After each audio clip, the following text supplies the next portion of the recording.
วิหารนะครับต่อไปก็จะเป็นการเทศขันธ์ที่7มหาปนนะครับองค์พระธรรมกถึกองค์เทพพระสมุทรนรเศรษฐ์ภูมิเศรษโธเลขานุการเจ้าคณะอำเภอวังเหนือวัดบ้านใหม่นะครับเจ้าภาพก็มีนายสนันนางพิมพันธ์คนเที่ยงคุณศศินาคนเที่ยงพร้อมด้วยครอบครัวนะอุทิศไปหาแม่หลวงน้อยหวานหอมปอสุขคนเที่ยงปอเจริญแม่ดวงพรมคัดนะครับพรมคัดแก้วล่ะมันลืมมันตกแก้ววะนี่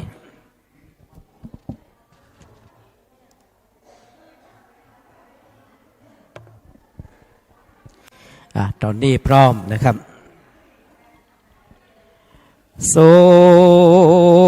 ริยานีนาเลย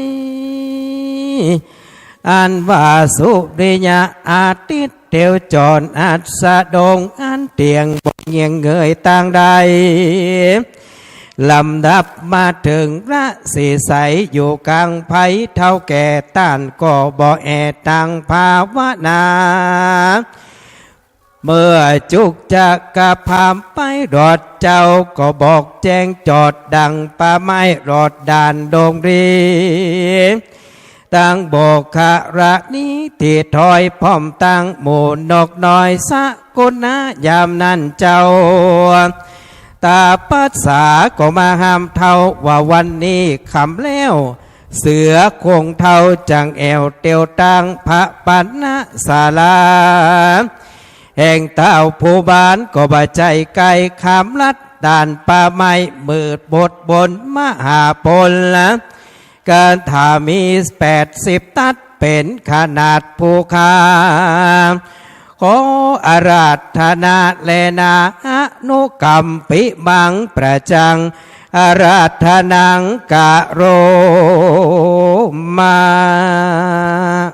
นะโมตัสสะภะคะวะโตอะระหะโตสัมมาสัมพุทธัสสะนะโมตัสสะ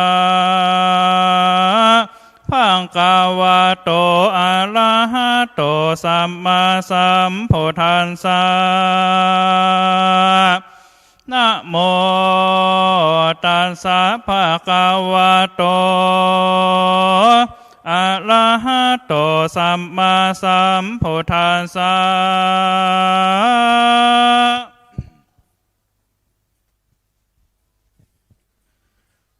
กัจฉนะโตโส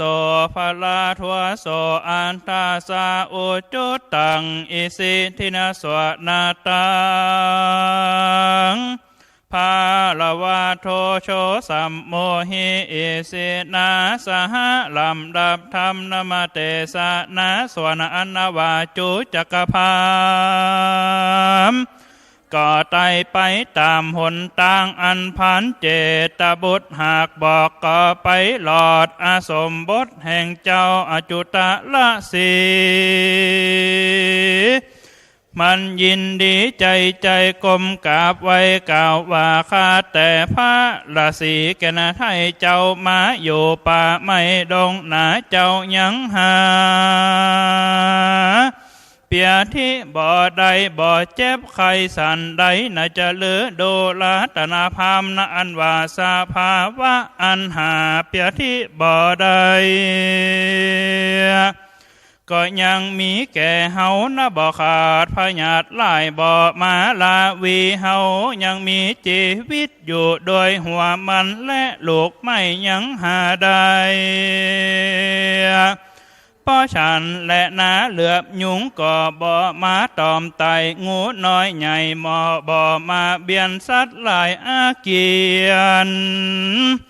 เต็มปามบ่มาลาหิงสาและนาดัวลาตนาพามนาอันนี้มากับตองกินฝาดหมากหาดสมสุขใส่หมากสา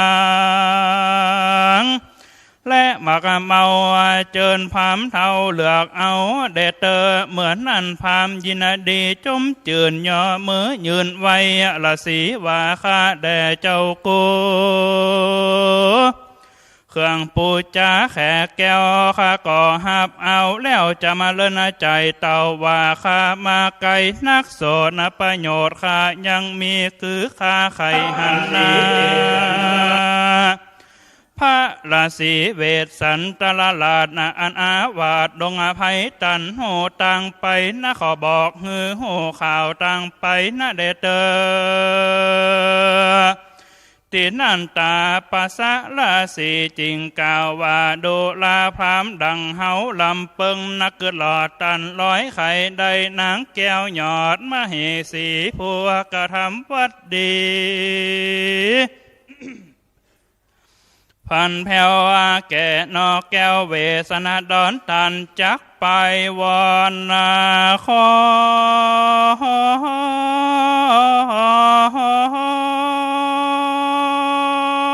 ข้าค่อยเอาลูกน้อยตันยิงใจคือจาลีและกนาหาจักเอาเมื่อเป็นอาคาใจต่อนาตีนเหมือนจะแลเหมือนนั่นพามปูเทาจักหลายเจ้าราศีจริงเก่ากรรมดีว่าข้าแด่พระราศีโต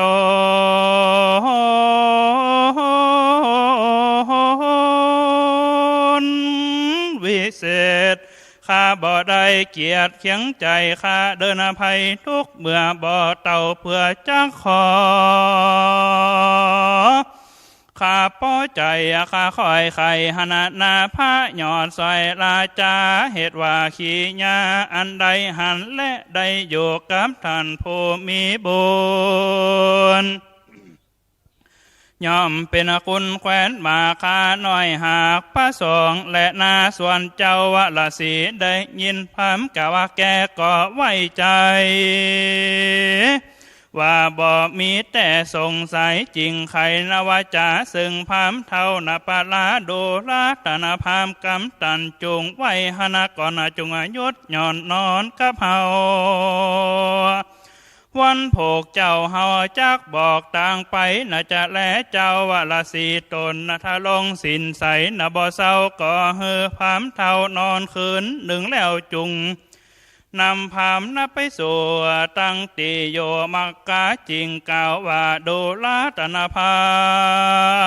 มดอยงามสูงเปียงจอมหมอกธนาคางกอกดงนามีหินผาก่อกองกันพระจอมทำเมืองมิงอยู่สร้างหญิงป่าละมีกับสองสี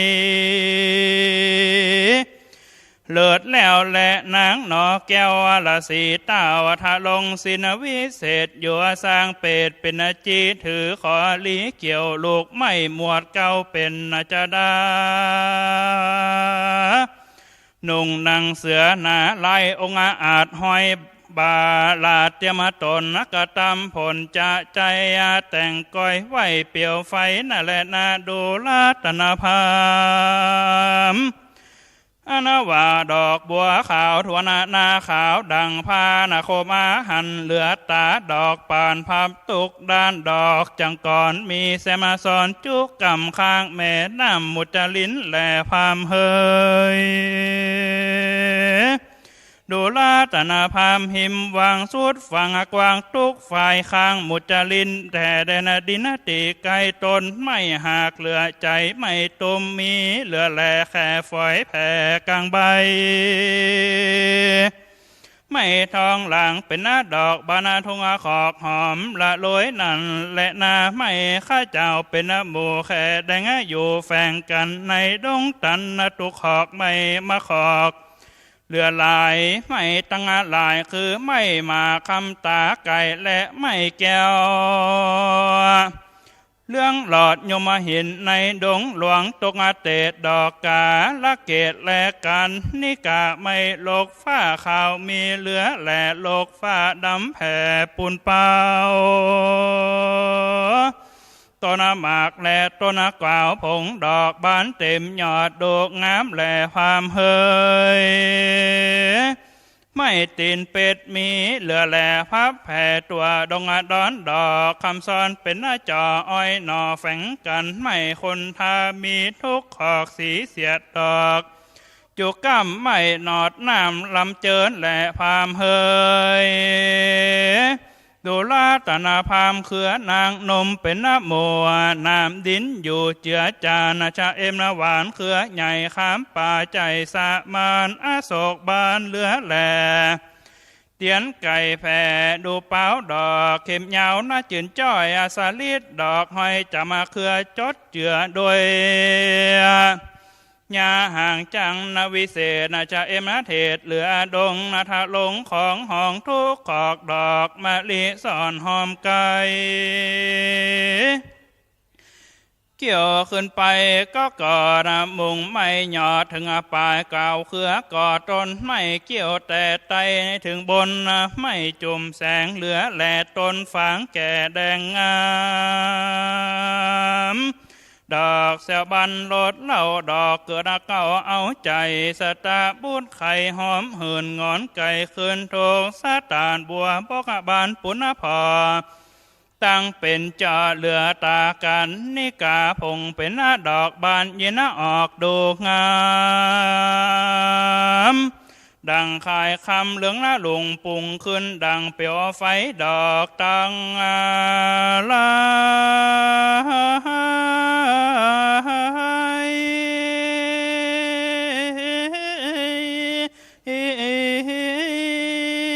ในบกในน้ำแถบฝั่งหน้ามุจลินนั่น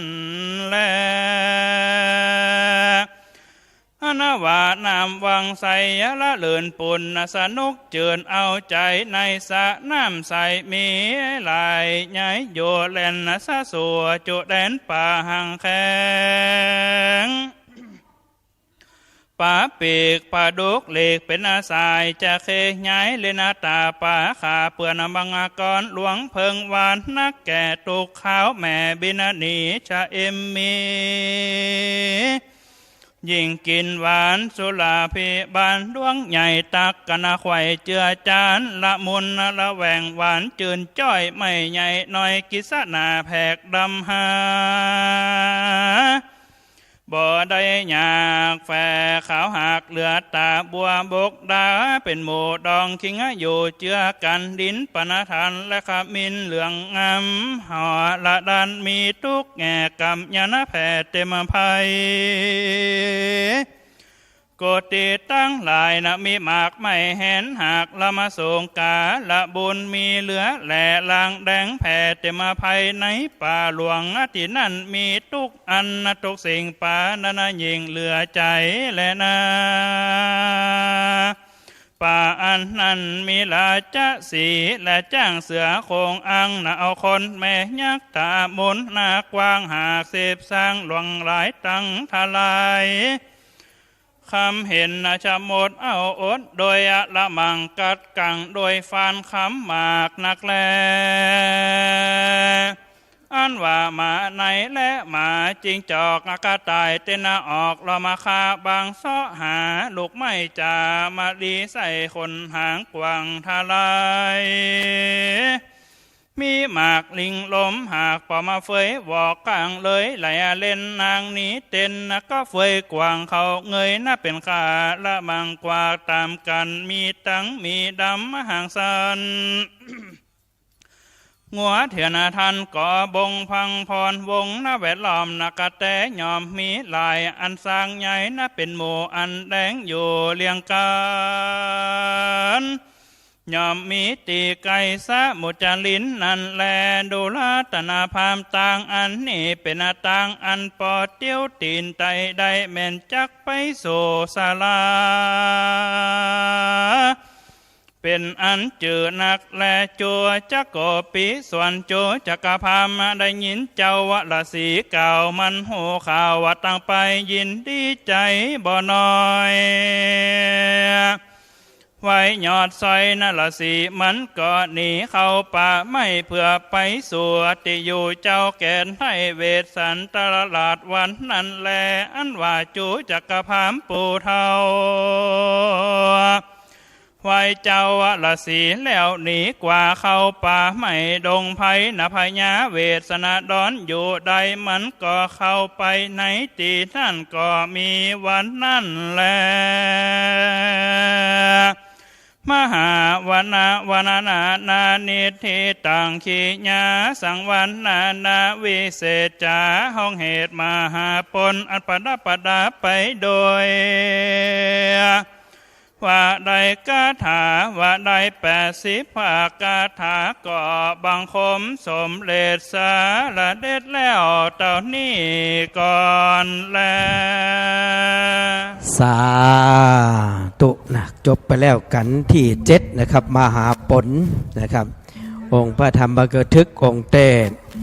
พระสมุนรเศรษฐภูมิเศรษฐโธเลขานุการเจ้าคณะอำเภอวังเหนือวัดบันใหม่เจ้าภาพก็มีนายสนั่นนางพิมพันธ์คนเที่ยงคุณสศินาคนเที่ยงพร้อมครอบครัวนะครับอุทิศไปหาแม่หลวงน้อยหวานหอมปอสุขคนเที่ยงปอเจริญแม่ดวงงาพรมคัดแก้วนะครับ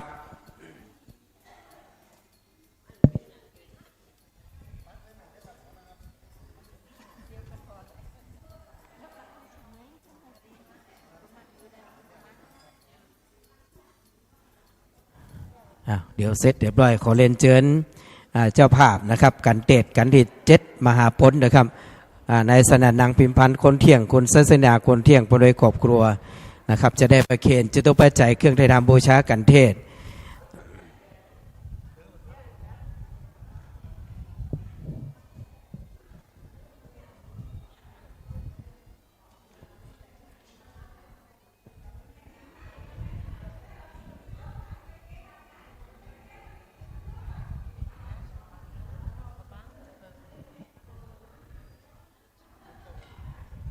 ใครจะพูดจ้าเสียงครับท่านเลขาเจ้านำเพอเนอ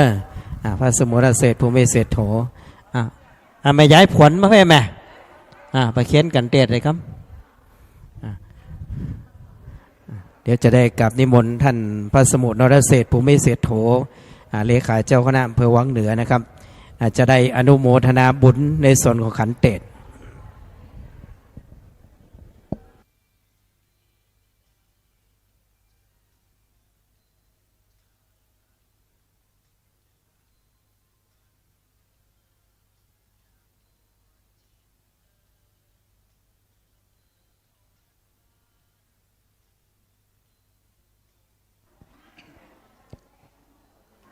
ศรัทธาตั้งใจฮับปอนเนอร์เอวังหนตุเดละอาจในวันนี้ก็หากเป็นวันดีสลีสุปัจจยะมังกะละอันพาเสริฐลำเลิศยิ่งกว่าวันและยามตังมวลบัดนี้หมายมีตนตัวนายสนันนางพิมพันธ์คนเที่ยงคุณสศินาคนเที่ยงพร้อมโดยขอบขวาก็ได้มีมัทุบุภาราจาดวงดอกข้าวตอกดอกไม้ลำเตียนและข้าวน้ำโภชนะอาหารข้าวหวานพร้อมโดยลดพระธรรมเทศนาหนึ่งกันจือว่ามหาผลเพื่อจักได้มาถวายเป็นตานอุทิศนบุญคุณตานนี้ไปหาแม่หลวงน้อยหวานหอมป่อสุขคนเที่ยงป่อเจริญแม่ดวงงาผมคัดแก้วกันว่าเขาเจ้าตั้งหลายนี่ได้วางอารมณ์อนาจิตเจตนาไปบ่ได้บ่จ่างไปตกคลองหวังอยู่ในจตุระอบายภูมิทั้งสี่ได้ตายไปเป็นผีเป็นเพศมาลาวีอยู่ตีไกลและตีไกลตีใดตีหนึ่งแม้ว่ามาลาวีอยู่ตีไกลก็ขอเฮือได้มาห้ามเอากุศลผลละบุญตานตั้งหลายตึมดตึมวันฝูงนี้โดยหีบตันใจแม้ว่าไปลาวีอยู่ตีไกลสุดวิสัยไก่ตาไปมาบ่ได้บ่หอดก็ฝากหยอดเทวบุตรเทวดาเจ้ามเหสิกาตนมีอิทธิฤทธิ์ที่เลี้ยงแหลบจนนั้นเอากุศลผลละบุญตาน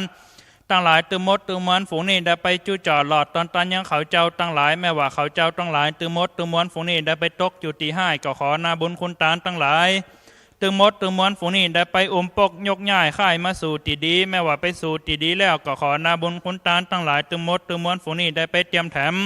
เป็นสลีสัมปติยอดหญิงกว่าเก่าร้อยเต่าปันปุนแม้ว่าควาตานตั้งหลายฝูงนี้ไปหอดมายำเจ้าก็ขอเฮือใดกับกายเป็นดังเข้าง่ายไปหอดมายำควายก็ขอเฮือใดกับกายเป็นพาหนุ่งและควาทรงไปหอดเมื่อตะวันจ่ายบายแรงลงก็ขอเฮือใดกับกายเป็นเขาติบน้ำติบเสียศาสตร์อาสนะติบเขียนติบ10 ประการก็ขอเฮือเขาเจ้าตั้งหลาย ตึมดตึมวนฝูงนี้ได้หับได้กินได้บริโภคนั้นจงจักมีจังแต่ดีหลีบุญญาราศีภูคานีมีหมากจักแผ่ผายในบุญส่วนหนึ่งนี้ไปหายังหลวงป่ออินพระครูนิเวศธรรมลักษ์หลวงป่อสมบูรณ์พระครูวรธรรมานุสิทธิ์เจ้าป่อพญาวังป่อเกิดแม่กายผีปูผีญาเจ้าตีเจ้าตังและเจ้ากรรมนายเวรและเทวบุตรเทวดาเจ้าอันอยู่เฝ้ารักษายังวัดวาอารามฐานะที่นี้เป็นเก้าและเทวบุตรเทวดาเจ้าอันอยู่เฝ้ารักษายังพระพุทธพระธาตุพระบาทเจ้าจุแห่งจุติและเทวบุตรเทวดาเจ้าอันอยู่เฝ้ารักษายังให้นาปากจ่องห้องน้ำบ้านเมียงเมืองฝายและเทวบุตรเทวดาเจ้าอันอยู่ฟ้ารักษายังเกหะหอเฮียนของมูลสถาและเทวบุตรเทวดาเจ้าอันอยู่ฟ้ารักษายังตนตัวมูลสถานายสนันนางพิมพันธ์คนเถียงคุณสศินาคนเถียงพร้อมโดยขอบขัวลำนั่นขึ้นไปบนไหมมีพญาอินพญาพรหมพญายมมหาราชคุดหนักน้ำปรมัยไอสวนแม่นางธรณีสลีกุตตะอมาตยมมาลาเจ้า32ตนจำบุญและตนจำบาปจำเส้นกันน้ำหยาดและหมายตานได้มาปตาอนุโมทนากรรมมูลสถานนั้นจงจักมีจังแต่ดีหลีบัดเต่าแต่นั่นก็ขอเฮมูลสถานนั้นมีโจกมีลาบปะแปะคาซึกศัตรูเป็นที่ฮักและเมตตาเอ็นดูแก่คนและเทวดาและมนุษย์และสรรพสัตว์ทั้งหลายขอเฮป่นเสียยังอุปทาวะกังวลอนตรายตั้งมวลมีตนว่าข้อปีข้อเดือนข้อวันข้อยามข้อแม่ละแม่ตื่นไม่ย่างไม่เตี้ยวไม่เกี้ยวมากินข้อเมื่อวันบ่โหข้อมาขึ้นบะหัน30ข้อไปนา50ข้อไปหลังอย่าได้มาไกลอย่าได้มาปานไม่ว่ามีในตนตัวมูลสถาก็ขอเฮือค่ายออกจากตนตัวไปนั่นจงจักมีเตียงแต่ดีหลีสมดังคาถาบาลีแห่องค์สลีสัพปัญญูพระพุทธเจ้าได้เทศนาไว้ว่ายะถาวาลีวหาปุราปาริปุเรนติสาคลังเอวะเมวะอิโตทินังเปตานังอุปกปติอิชิตังปฏิตังทุมหังคิปะเมวะสมิชตุสเพปุเรนตุสังกปาจันโทปนะละโสยถามณิโชติละโสยถาสพีติโยวิวัชชันตุสปะโลโควินัสตุมาเตภวะวันตะลโยสุขีทีคายุโกภวะอภิวาตนาสีลิสนิจังวุธาปัจจายิโนจัตตาโลธรรมวัฏันติอายุวันโนสุขังพลังอโลคญาปรมาลาภาสันตุถีปรมังตานังวิสาสาปรมายาตินิปปานังปรมังสุขังสาธุนะครับผ่านพ้นไปนะครับกันที่7นะครับมหาปนโดยท่านพระสมุนรเศรษฐ์ภูมิเศรษฐโหเลขานุการเจ้าคณะอำเภอวังเหนือวัดบ้านใหม่นะครับเจ้าภาพก็มีคุณสนั่นนายสนั่นนางพิมพันธ์คนเที่ยงคุณศาสินาคนเที่ยงพร้อมครอบครัวนะครับอุทิศไปหาแม่หลวงน้อยหวันหอมปอสุขคนเที่ยง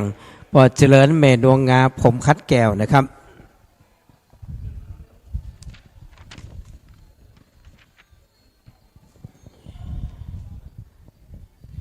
ครับเดี๋ยวเราจะต่อด้วยกันที่8นะครับกุมมาร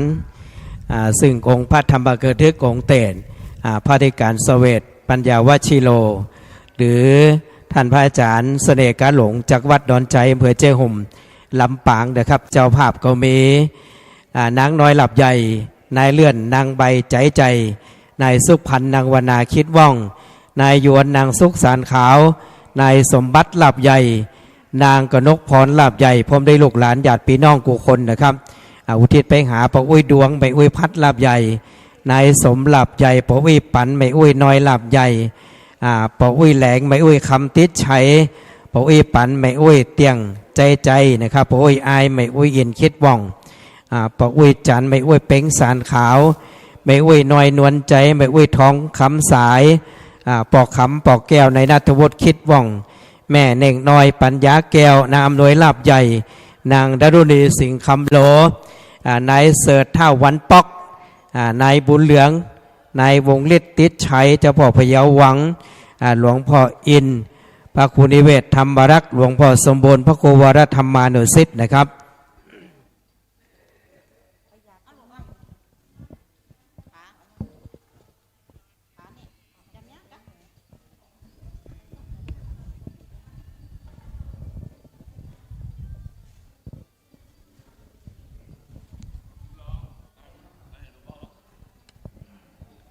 ครับเดี๋ยวรอท่านพระอาจารย์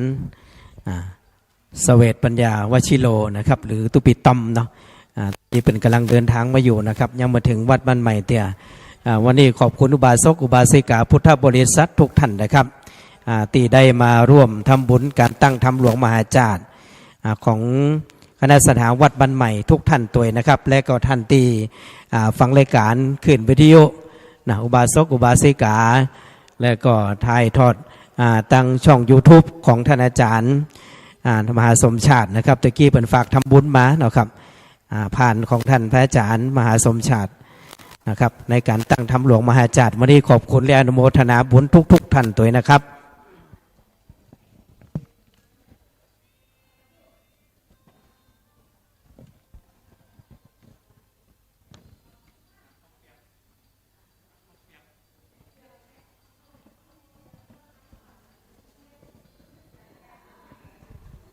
หลังจากที่กันที่8นะครับกูลมาลำบันเตดเซตนะครับกันที่9อันนี้ก็มัดสีนะครับองค์ปฐมบัคทึกองค์เตดนะครับพระมหาสมชาตินันทมิโกนะครับจากวัดหนองยางอำเภอเวียงป่าเป่าจังหวัดเชียงรายนะครับมีอยู่2คณะที่1นะครับปอไอวงแก้วนางสาวการติมาวงแก้วนางอุสมัตนีมีลาภและนายคำล้นนางลำดวนขนเที่ยงนายอดิศรนางอนงวงแก้วนางจุธมาจาตุประโยชน์นายจักกิจนางน้อยชื่อเขียว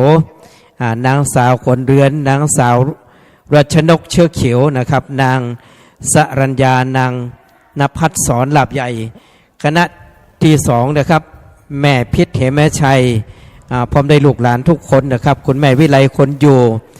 พร้อมได้ลูกหลานกุคนนายบุญส่งดังเดินคำจิตแหลมพร้อมได้ครอบครัวปอเนตเจนจัดนายอุดมภกาบุตรนางสาวสุทินนางปราณีเจนจัดพร้อมได้ลูกหลานทุกคนปอบขุนไม่เหลวต้นคงนายเจริญนางอรไทยคนเที่ยงพร้อมได้ลูกหลานทุกคนนายชัดชัยนางศิวพรต้นคงพร้อมได้ครอบครัวและญาติพี่น้องกุคนนะครับคณะที่1ได้เป็นอุทิศไปหาปกอุ้ยเป่งแม่อุ้ยจันวงแก้วปกอุ้ยนานคำตันแม่อุ้ยคำมาคำแดงแม่ยายแดงวงแก้วครูสมเกียรติมีลาบปอปินแม่แก้ว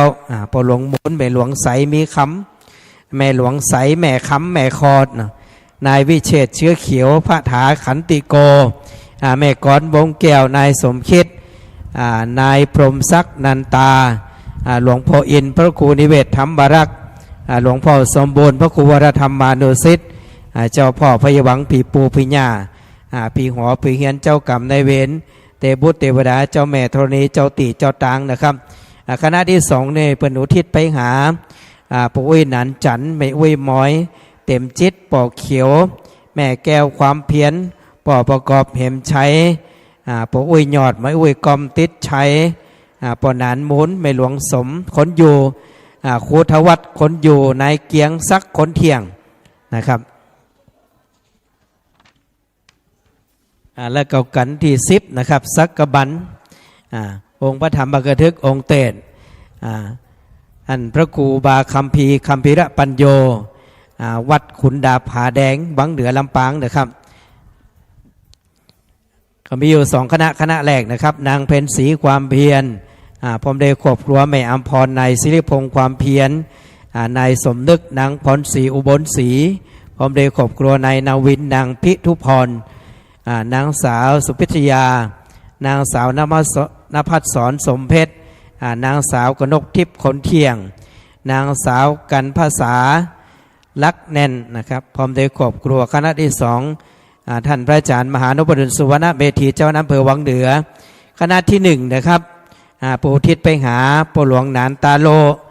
ไม่หลวงบนความเพียรปอแสงหินแม่ใจปอแสงม้าปอนานเกตความเพียรนางจันคำหวานหอมปอหลวงจื่นไม่หลวงน้อยลุงยศเอาหน่อยเฉาเกิดต่อปอหลวงปันแก้วไม่หลวงตาเชื่อคำสาวแม่น้อยติดชัยปอสมจันเชื่อคำสาว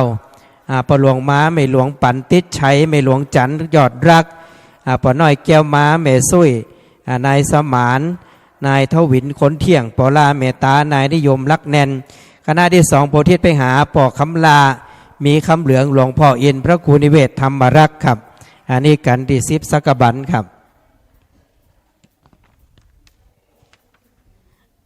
แล้วก็กันตี11มหาราชองค์พระธรรมบกทึกองค์เตศครับท่านพระนุรุมพลบุณิวังโสหรือตุปุยเก๋วัดห้วยแหนอำเภอเจียงห่มลำปางครับเจ้าภาพตะกี้คณะที่2ตอนนะครับตะกี้หลวงพ่อศรีอ่องพระครูสิริธรรมาภิรัตน์หลวงพ่อสมบูรณ์พระครูวรธรรมมานุสิทธิ์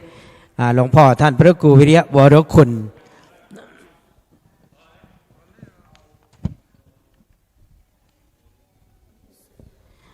ตอนนี้องค์พระธรรมบกทึกองค์เตศนะครับกันที่8กุมภาพันธ์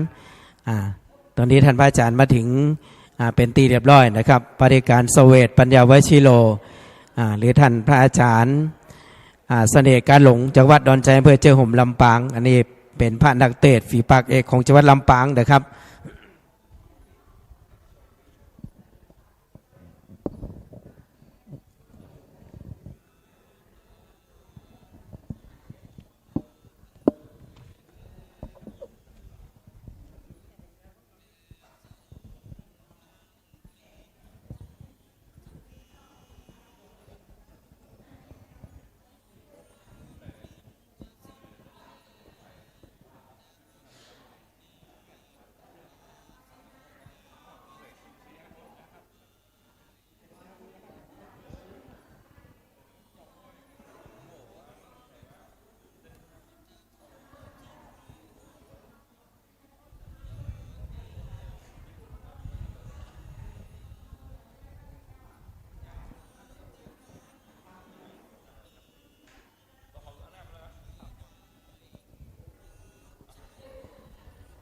ต่อไปเราจะได้ฟังธรรมกลุ่มมะละบันนะครับสุริยะอาทิตย์ก็มาเบี่ยงใต้รีบเปรียวปันลำดับมาถึงกุมมาระบันกันแควนใหญ่พระนอไทยผู้ทอนเอาลูกมอนตาสองเจ้าเป็นต้านแก่เท่าปาลาหลุนหลังนางพระยาบ่อยู่เท่าปู่โมหาบอกคุณนะใจบาปได้แล้วขนาบนำไปไม่เต้าใส่ตีหลังเกือเขาขนังกำฟาดกำเงื่อนหนึ่งไว้เท่าถอยไล่ขับไปน้ำตาไหลทางย้อยสองอ่อนน้อยจะดาติ่งตายปู่ผีพายใบบอดบ่อเอ็นดูสองแก้วยอดกำเดียวแรงมันเหี่ยววันเผาปลาลัดกิ่งเต้าลายขามีคาถาทวนร้อยผู้ขาน้อยขออาราธนาฟังซ้ำผู้ขาขอใส่ระนำกับกาเปื่อเงือหายตุกอยากเป็นดีขอลูกศิษย์พระบุตรนี้ใส่สัก1 2 3 4 5 6 7 8 9 10บังอิดไหนก่อยย่างและต่างนะโมไปและนาอนุกรรมปิบังประจังอาราธนังกะโรมาขอนอบน้อมเดชารูปิมพระเจ้าอันเป็นประธานใน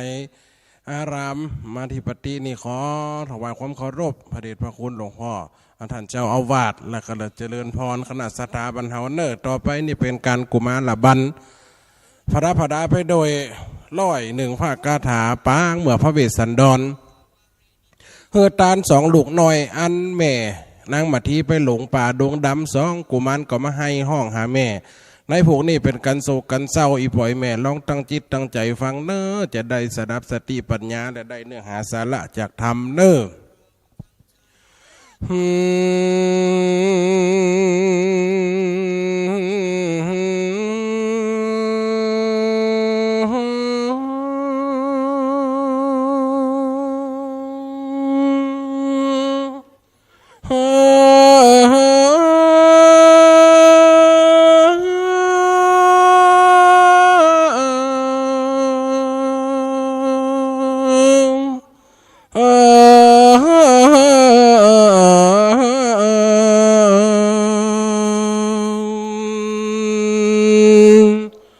พุทโธเมนาโธ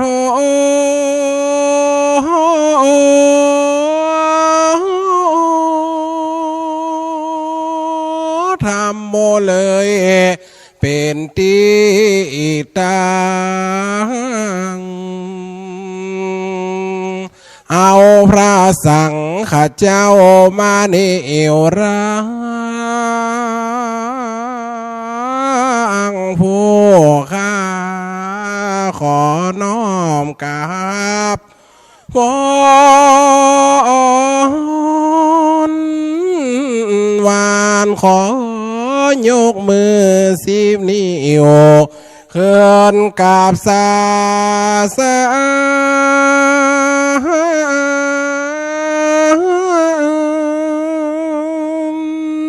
ตังดวงบานดอกซอยบดใจผู้ข้ามอนน้อยมาเก่าวถ้อยแต่ทำหากเป็นแต่พ่ออาจารย์มาเขขาบจำใส่กับระบำทำ4-5-6 บางว่าอิดไหนก็อ่อยยังเป็นแต่พ่ออาจารย์นานมากาววอนดีการเตธรรมมหาจารย์บ่มีกาบมันก็บ่ม่วนดีลีเหมือนเฮาสูบบุหรี่บ่ได้อมเมียงขอศรัทธาจงตั้งใจฟังจบจนเมียนแล้วจากได้ส่วนบุ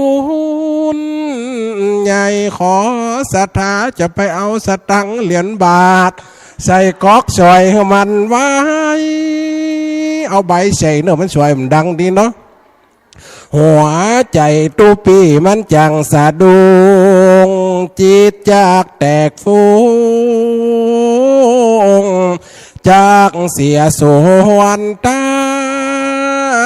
งทำและนาลำดับลำดาทำกุมารบันพังเมื่อพระเวสสันดรเฮตาน2ลูกเต่านาน้ำแซมว่ามาโดนปู่พามใจดำมาบุบตี2 นามาเจ็บแสบเจ้าเว้นฟ้าห้องหาแม่มาที่เจ้าข้ามาช่วยลูกลาเสียงห้องลาในดงมาถึงแล้วกุมารบาลตามประสงค์ขอศรัทธาจุงตั้งจิตจำนงฟังไปตัวหน้าจากว่านาโมไปและนะโมตัสสะพังกาวะโตอะระหะโตสัมมาสัมพุทธัสสะนะโมตัสสะภะคะวะโต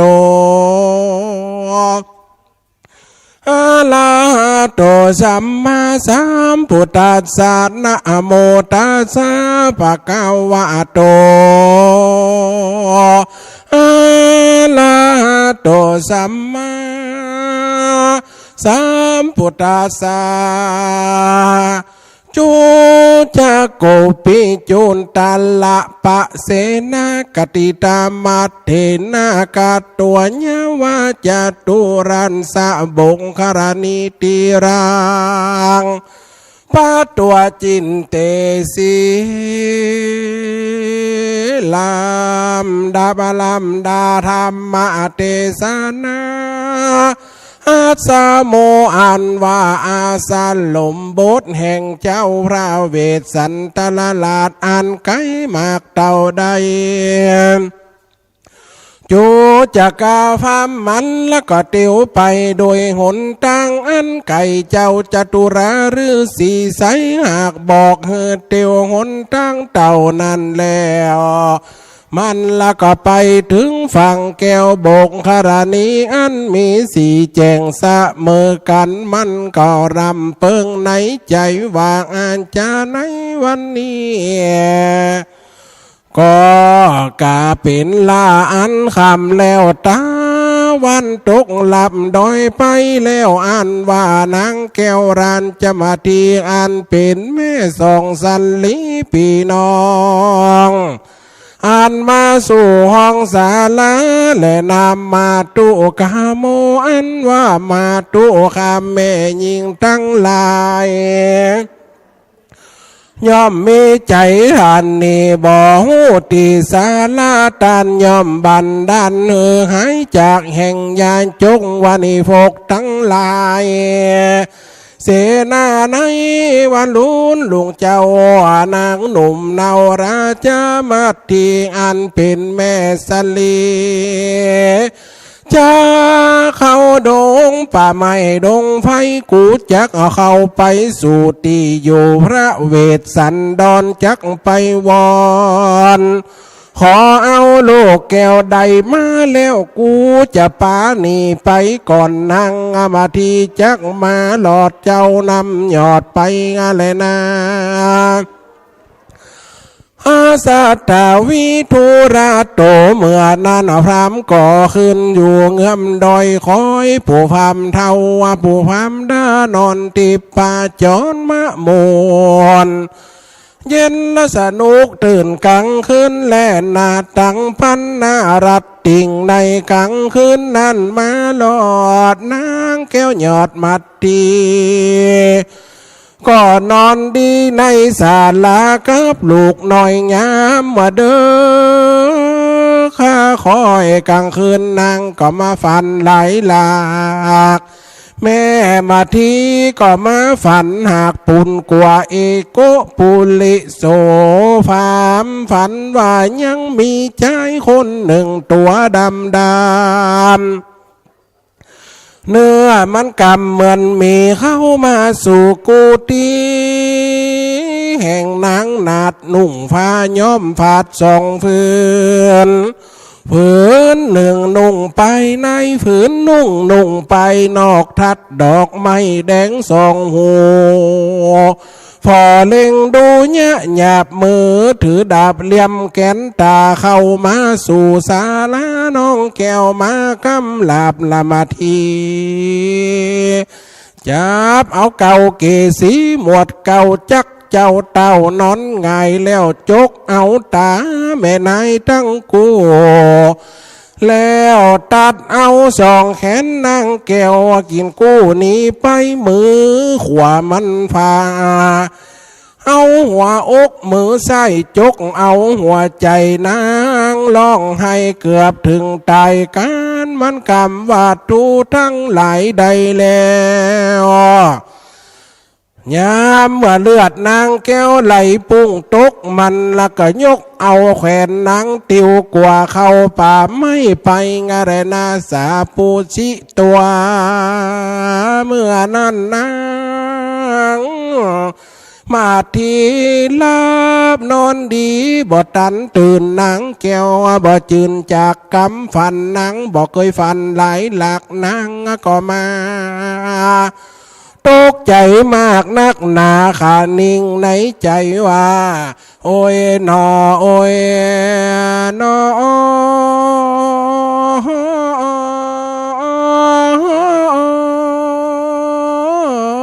กำฟันนี้นาเป็นอันหยาบมันบาปไล่นักหนานั่งแล้วก็มาขานิ่งในใจรู้รอดถึงเต้าหยอดโปถ้าว่าฝันนี้นาไฟจักมาแก่ฮู้แต่นี่แหละนาปันดังกูฮู้มาบ่มีไฟฮู้เต้าหยอดเวทสันดรนางจึงลุกจากที่นอนมาแล้วห่มฟางลูกแก้วทั้งสองจึงไปสู่ พระเวสสันดรว่าเวียงยามสงัดเตียงกลางคืนนั่งก็มายืนต่อยตีเป็นประตูศาลาเพื่อให้เต้าตื่นเพื่อให้หูจื่นกำฝันนั่นแหละนามมหาสัตโตเมื่อนั้นพระมหาสัตว์เจ้าเวสสันดรนั่งอยู่เฝ้าภาวนาได้ยินเสียงประตูศาลา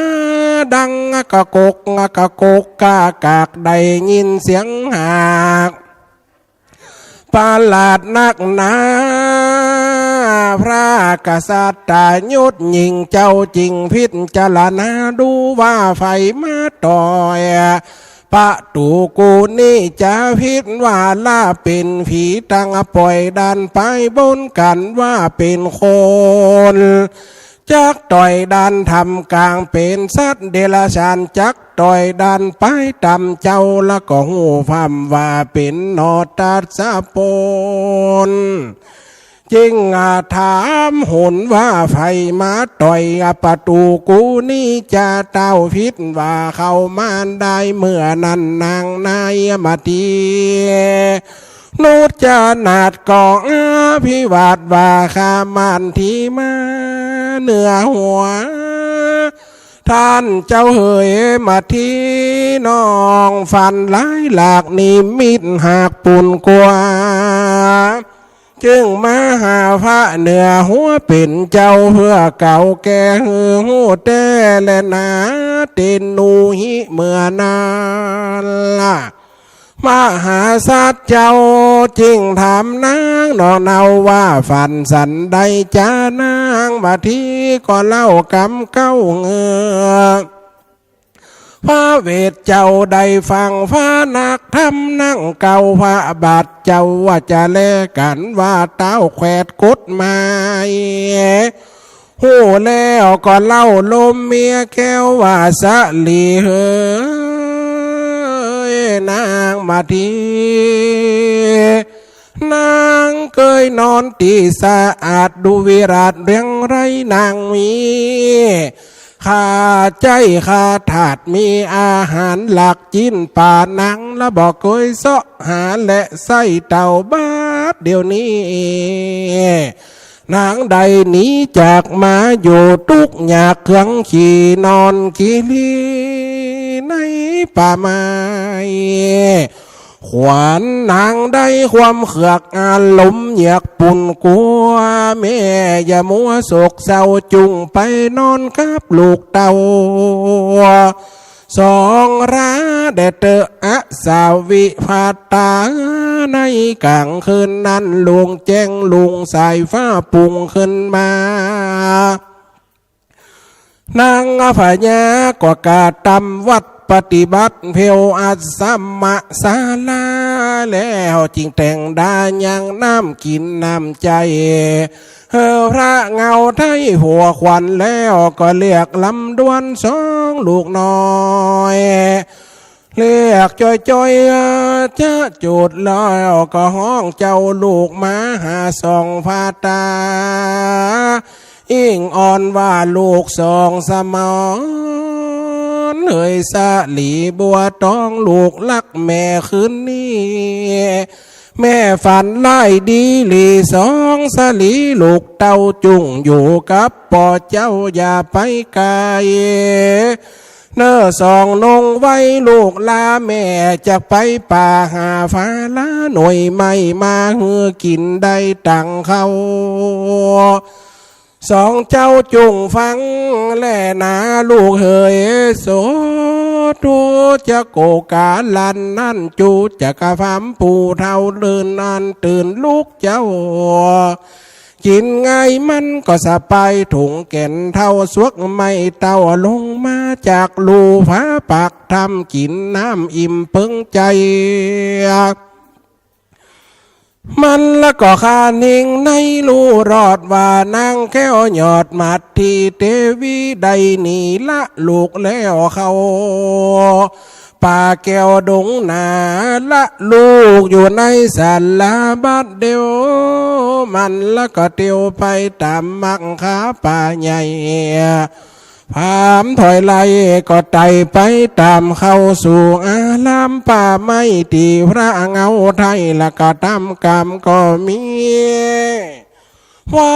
นนั้นและนาตมมัดตังปังกาสินโตสัตตาอังตะโตกุมมาลา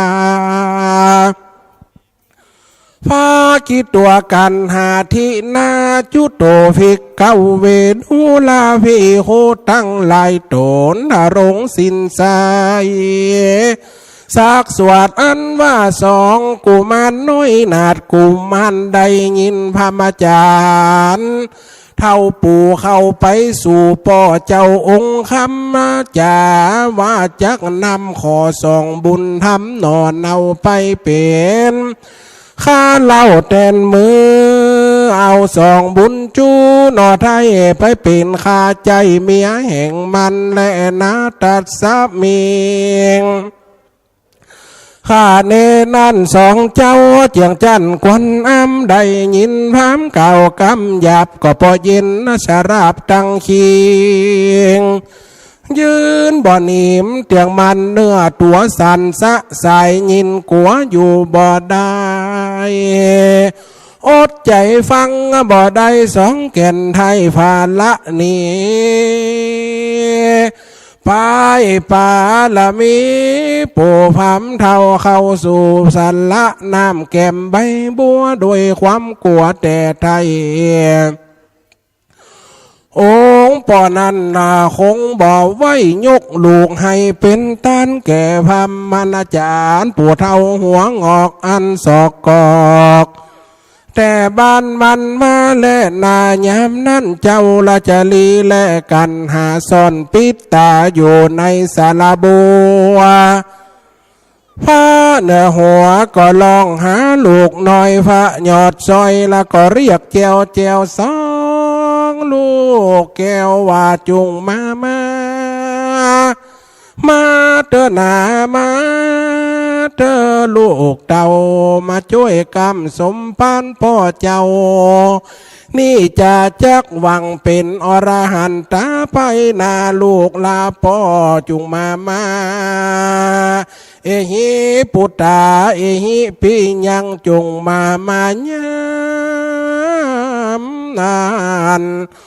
ลูกแก้วได้ยินป่อห้องแล้วก็การมาเทียบบาตาแห่งบาทเจ้าน้อยนาดก็มาหยาดน้ำเป็นตานแผ่นดินดานก็ประวายว่าวันกองฟ้าก็มาลั่นตองสานั้นเนียงปั่นดังเสียงผ้าจักผ้าดินนาทลายมะแมบสายผ้าแยกเป็นเปียวบ่ขาดฟ้าฝนทางหยาดตกลงมาเยี่ยมนานสองกุมารก็มาลำให้ว่าป่อไทยบ่ฮักลูกแล้วป่อแก้วบ่อินทูละตั้งตูลูกหน่อยน้ำตาย่อยไหลปังผู้พันมันมัดสองเจ้า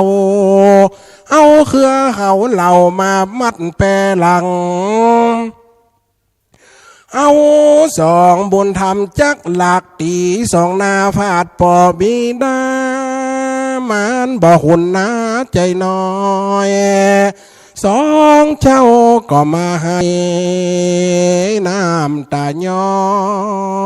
ยและนาการหาเฮยจาลี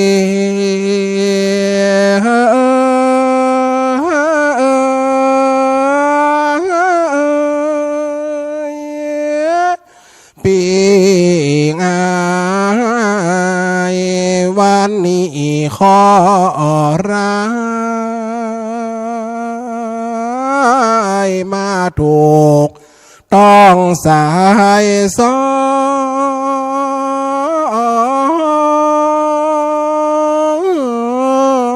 งลาพรามถอยไล่ใจบาปหนักนา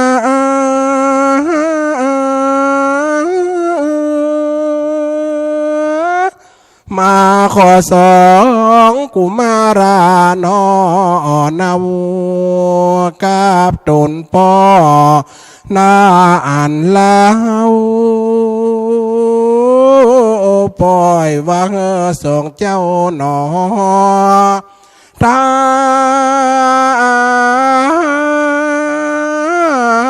นไปแผ่นดินดาน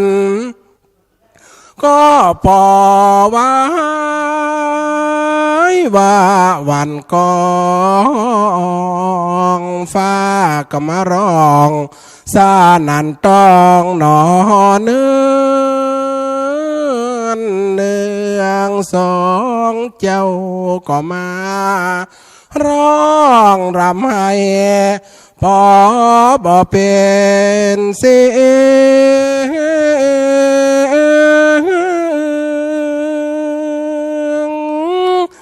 น้ำตาก็มาเนืองย้อยแก้มเสียงปอแห่แพงห้องหาแม่ไปอยู่ต่างได้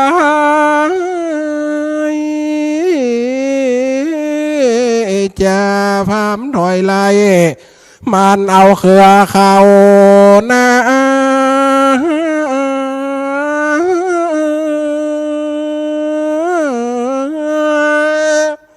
มัดสองราลูกน้อยเต็มว่าให้ข้าคอยมันก็บ่ปล่อยบ่ฟังเลยกันเฮ้ยจะลีเฮยน้องลาล้นไปหาพระเวสสันดรปอฟ้าก็มานั่งอยู่ดอมได้สองเจ้าก็ยกมือขึ้นวอนข้า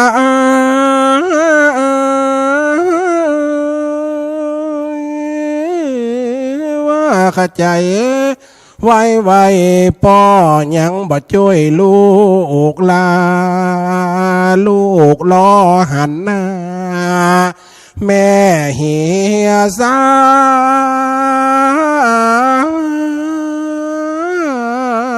กรรมพระเวสสันดรก็มาบินลางตามถึงบ่ปากสะกรรมเก่าถอยเต้าว่าในใจป่อบ่ขาดก็ยังอยู่แหมน้อยแหมน้อย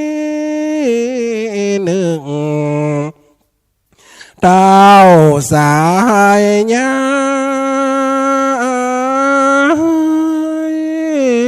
บัวสองกุมารก็มาร้องรำให้ว่ากลัวกู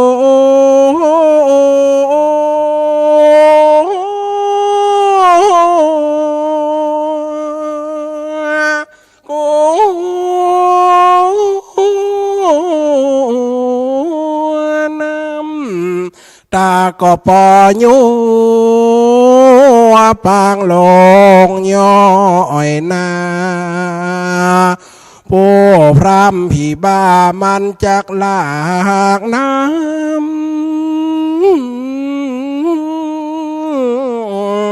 ไปสองเจ้า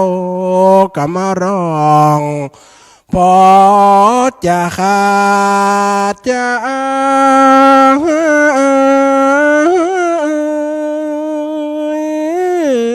วิ่งมา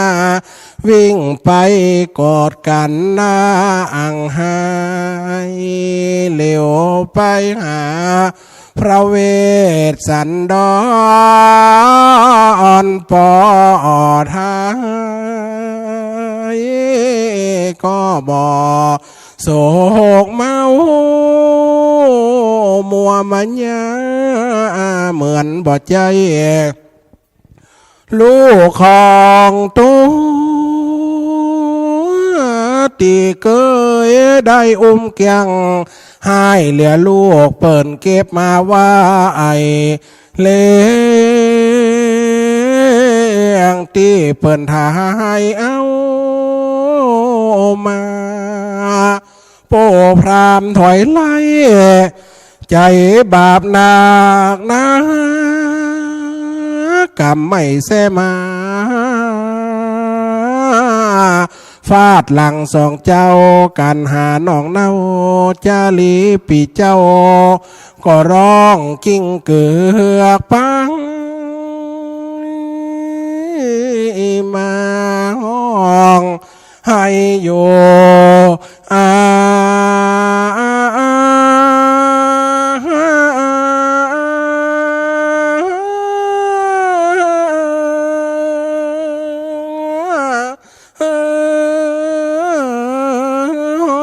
แม่มาที่ไปอยู่ตั้งใดจ้าแม่ยังบ่มาแก้มัดลูกน้อยสองเจ้าหนอน้อยกลัวได้ปัดพรากจากแม่มันดาวันนั้นแลนเดสุนนาเจ้าวาตานโนปันทาลังลกติพรหมาโนอิติอันทะลาปิสุกุมารามาตูทินโนวิงคาเวดูลาภิโคตั้งหลายนี่ใหญ่ทำอันนี่เก่าถึงสองกูมันลูกเต่าอันพรำเท่าผูกมัดปาไปตีหลังใส่จำกว่าตีสองหน้าปอลาจ้าปุ่นคุณหน้าใจน้อยสองเจ้าจื่นจ้อยก็มาสันลดบินผ้าบุตรนาเมกบารูอเนกอัศจรรย์กับโดยจอมควันและปีน้องอันพรามเท่าผูกด้วยบวกจังก้องรัดเลี้ยวเขือเขามาดเอาสองศอกแปรหลังผู้พามหัวงออกหากนำไปยับมือใส่หลังแหลนสองเจ้าว่าบอกแก่นเตียวตั้งห้องให้ข้างอาแฮให้หักแม่มองถึงเต็มว่าคันนิ่งตึงก็บ่แล้วมือสองลูกแก้วก็มาลูบน้ำตาตีสองลาสองเจ้าวัติสุขก็พอสุขเป็นน้องตีป้องก็เป็นน้ำตีจำนั่นเป็นเลือดบ่อหูเหือดสักยามพามมันก็เล่งดาตีไปใจเต็มว่าสองกูมันร้องให้มันก็บ่วางเต็มว่าคางมันก็บ่อยาเอาเขือเขาผ่าปัดตีนำไปไกออกจากอกแม่เจ้านางก็มาโศกเศร้าตามองเลี้ยวพอตัวกองหวังหันแม่จะล้นมาเจ้าสองลูกเต้าก็มาเวทนาแม่จักมาไปน้ำตาเสียบ่ขาดเพราะบ่หันหน้าลูกรักราชจารีกันหาวันนี้นาลูกไก่ตาบ่ตันสั่งบาดเดียวนี้แม่เจ้านั่งกะว่านอนสองฟูร้อนให้อ่อนอะเฮว่าฮักแม่รำไรอยู่ใจอิติวุตปะกาเรก็มีโดยภาการดังกล่าวมานี่แหละนาเนตเทตังจะไปฟังตีกองตีละครั้ง เตือนเนอขยมผ้าน้อยการเตะทำยังบ่เสตรีเอียบร้อยเขาสาธาใหญ่น้อยจูงอดใจฟังแหมบ่ปอเมินการเตะทำมหาจาด13กันมันก็มาแยวอยู่เหลือเกินบางคนนั่งฟังจุนพ่อเฟินลวดลับไปเหียกวดจอยละพระเน้นเห็นน้อยมากับจ้อยอยู่นอคนเดียวคอยอดใจฟังไปแหมน้อยหนึ่งเตอแม่บัวชาเร็วลุกขึ้นมาเร็วมาฟังข้าวสารกับซอยบอกว่าปอนั้นก็ว่าปอน้อยจูฟูหมูยิ่งใจอาตมาหมอน้อยจากสืบถอยวอนขายเป็นระบำลั่นหน้าไตเมินมาก่อนกี่คือขันติปารมีธรรมข้ออ่อนนี้อยู่ติดตัวตนจูคนถึงว่าบ่มีเงินคำลำล้นขอให้มันสากับไว้เมื่อ10 นิ้วตั้งดวงดอกไม้แล้วขึ้นกราบหนอบางคมก็หากจักเป็นโนภาพนตั้งจาดนี้และจาดนา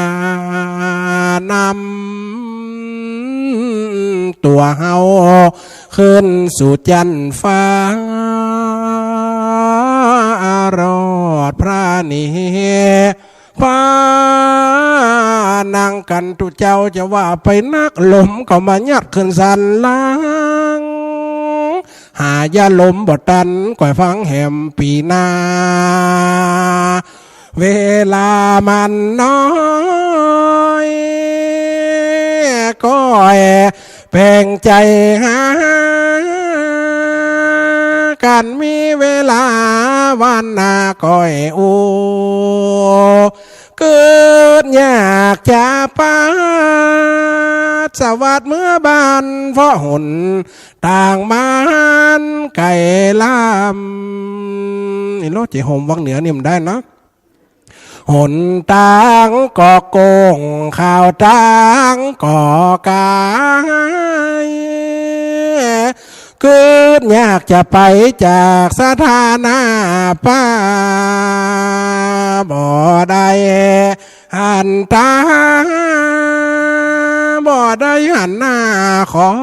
ปั่นโจกใจงามอายุเตียงเต้าอย่าเท่าสังขารพญาติอย่าปานมันอย่าถูกต้องสุขบานหวานใจได้บุญนักสมใจไฟอันตนาวิบากเต่าซ่าฮือนาบุญเต้ากุยพันลำพันลอยถูกหวยงวดนาถูกหวยงวดนาและนาขีญาธรรมเทศนาหูมาลาบันอันผาดผาดาโดยพระกันถา101พระกันถาก็บังคมสมเลศเสร็จแล้วตอนนี้ก่อนแล้วสาธุผ่านไปครับกันที่8กุมารนะครับโดยท่านพระอาจารย์พระธิการเสวตปัญญาวชิโลหรือท่านพระอาจารย์เสน่ห์กาหลงพานเตศฝีปากเอกจามเบอร์เจห่มลำปางนะครับวัดดอนใจเตศเสร็จสิ้นเป็นทีเรียบร้อยแล้วต่อไปขอเจ้าภาพตัวแทนเจ้าภาพนะครับประเคนจะต้องไปแจกเครื่องไตรธรรมบูชากันเทศกันที่8นะครับ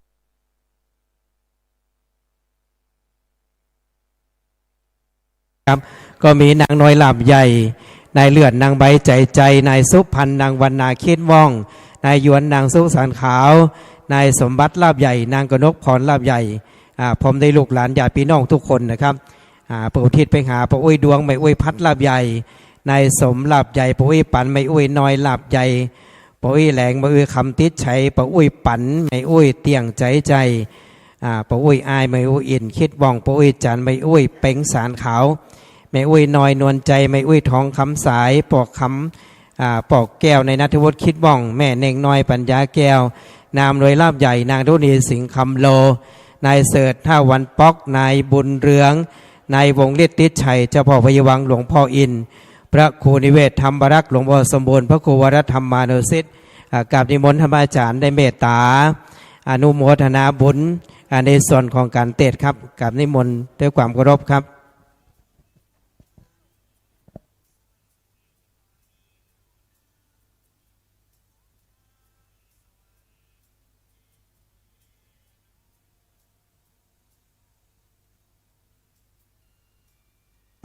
ปอนเนอร์พอยแม่เนอ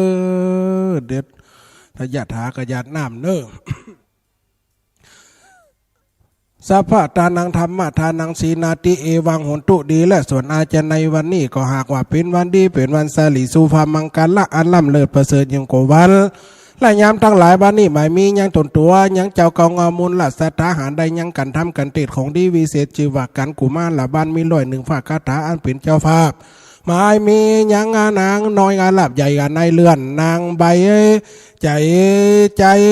นายสู้วันนางวันนาคิดว่องนายยวนนางสุขสารขาวนายสมบัติหลับใหญ่นางกนกอภรหลับใหญ่พร้อมโดยลูกเต้าเหล่าหลานก็ได้ต่อลุงคงควายหายังจะตูปัตไตใจจะทานวัตถุทานเครื่องอาการเตในหัวใจอุทิศสมบุญกุศลพายหาญาติกาอัญญาติกาอันมอละนักกรรมไปสู่โลกไปนามินามาก้อนเจือว่ายังปออุ้ยดวงไม่อุ้ยพัดลาบใหญ่นายสมลาบใหญ่ปออุ้ยปานะแม่อุ้ยน้อยลาบใหญ่ปออุ้ยแหลงแม่อุ้ยอาคามาติชัยปออุ้ยปันแม่อุ้ยเตียงใจใจนาปออุ้ยอายแม่อุ้ยอินนะคิดว่องพ่ออุ้ยจันนะแม่อุ้ยเป้งอาสารขาวแม่อุ้ยน้อยนวลใจแม่อุ้ยท้องคำสายพ่อคำพ่อคำพ่อแก้วนายนัทวุฒิคิดว่องแม่เน่งน้อยปัญญาแก้วนายอำนวยลาบใหญ่นางดารุณีสิงห์คำโลนายเสิร์ชเท้าวันปอกนายบุญเรืองนายวงอริศติดชัยเจ้าพ่อพญาวังหลวงพ่ออินหลวงพ่อพระคุณนิเวศธรรมรักษ์หลวงพ่อสมบูรณ์พระครูวราธรรมนุสิทธิ์หากว่าท่านเจ้าได้วางจิตวางใจอารมณ์มานาจิตใจไปบ่จางได้ยงอย่างง่ายสู่ห้องต้องห้องหวังอบายเนี่ยผมเรื่องสีได้ตายเป็นผีมาลาวิอยู่ตีกายเลตีกายหาอยู่ตีกายคือมาฮับเอาสมบุญกุศลขอนำโภชนะพิกหันแต่เนี่ยท่านใจอยู่ตีกายสุดวิสัยไปมาบ่หลอดผู้ค้าก็ขอพายอดยังเตว่าบุตรเตว่าดามาให้สีขานตนที่อีมีที่หลีที่จุงมันแนะนำมาจี้เอายังกุศลและบุญกุศลหากว่ามาบ่ได้ก็ขอเอาไปเอาไว้ปรากฏจดต่อหน้าได้หูได้หันหาว่าคือตานไปยังเหมือนเจ้าได้กลายเป็นขับเข้าง่ายจะตานในพระแม่ควายกลายเป็นแผ่นเส้นแผ่นผ้าจะใจในปันไม่รุ่นไม่ล่ากลายเป็นเขาหนุ่งเขาทรงตานไปถึงยังตาวันลงเขาได้กลายเป็นเขาติบน้ำติบพาหลานาติบสิประการบุญขินบุญทานอีพ่ออีแม่ได้เงินตามเป็นกันทำกันเทศมาปุจจาเสียงก็ดีหากได้เงินตานได้แต่ตีขาการละวันนี้ขอเป็นบุญย้อนสันทอนย้อนร้อยหอยหลังพกขุมงำเฮยพ่ออีแม่ได้อยู่แล้วสุดีอยู่ดีมีสุขจะเท่าซะแล้วแก่ชราลงไปก็ขอให้เป็นคนมีกำลังวังชาแข่งขาบดมวดปวดตัวบ่มวยบ่ใครอยู่เป็นหลุมโพหลุมไส้กับลูกกับหลานอายุเมื่อนานร้อยสาวผมเข้าว่าสาแม่หน่อยเนี่ยกัดทำให้ขอถือว่าได้งานยันหน้าขอได้คำมีลูกหลานตันเต้าขอว่าอยู่ถอยฟังคำมุนัสธามีลูกมียิ่งมีหลานมียิ่งขอจบนางฝ่ายยาบ้านเป็นคุณหญิงคุณนายมีลูกพ่อจ้ามีหลานพ่อจ้าเป็นคนจบปริญญาเอกปริญญาโทเป็นคนใหญ่โตในฝ่ายฝักหน้าไม่หัวไม่เฮี้ยนอยู่ในขอบคล้องไม่เงินไม่ทอง ไว้ใจมีหน้าไม่ให้หลายตีหลายหนเป็นมงคลครับตนตัวมุนและสตาที่ได้มานั่งฟังธรรมที่นี่ก็ดีได้ดังดูทีวีอยู่ที่บ้านก็ดีเงินได้ครับเอาส่วนบุญกุศลเขานำพระเจ้าพิขานได้ครับปอนจูนอย่างจุประการเหมือนกันจูคูจูคนแต่งแต่ดีหลีตามอัตถาบาลีพระผู้มีฝากเจ้าเตเตสนาไหว้ว่าเนี่ยถาวาลีว่าหาปุลาปลิปุเรนติสากลังอิวาเมวะอิโตทินังเปตานังอุปกปปติอิสิตังปฏิตังทุมังคิปะเมวะจะมิจตุสเพปุเรนตุสังกปาจันโทปนารโสยะถามณิโจเตละโสยะถาสปิติโยวิวัสันตุสัพพะโลกโกวินาสันตุมาเตภวะวันตาลาโยสุขีธิกาโยโกภวะอภิวาทนาสีดิสานิจังวุฒาปัจจายโนจัตตาโลธรรมาวัตันติอายุวันโนสุขังพลังภวันตุสัพพมังลคันตุสัพปเทวตาสัพพะพุทธานุภาเวนัสสตาสติภวันตุเตภวันตุสัพพมังกลังลคันตุสัพปเทวตาสัพพะธรรมาภาเวนัสสตาสติภวันตุเตภวันตุสัพพมังกลังลคันตุสัพปเทวตาสัพพะสังฆาภาเวนัสสตาสติภวันตุเตขจามันไขลับนักกี่ข้อตอนมาฟังธรรมตุกี่ข้อตอนเรามาฟังด้วยไขลับด้วยเปิดทั้งตัวจบไปครับกันที่8กุมารนะครับโดยท่านพระอาจารย์เสวตปัญญาวชิโลหรือท่านพระอาจารย์เสน่ห์กาหลงนะครับพานาเตนฝีปากเอกจากวัดดอนแจอำเภอเชียงหุ่มลำปางนะครับ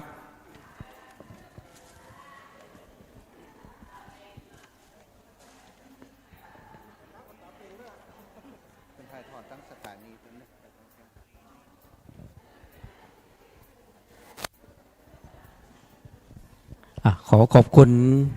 คณะญาติโยมนะครับที่ติดตามรับฟังตั้งสถานีวิทยุในเครือข่ายขึ้นสีขาว104.5 เมกะเฮิรตซ์นะครับวัดฝ่ายหินเชียงใหม่106.50 เมกะเฮิรตซ์วิไลสงลำปาง100.25 เมกะเฮิรตซ์วัดพระพุทธบาทอุดมน้ำบ่อสาวานะครับเมืองฝั่งเชียงใหม่และก็ทุกๆสถานีติดตามทำบุญห่วมบุญกันได้นะครับที่0894299089นะครับ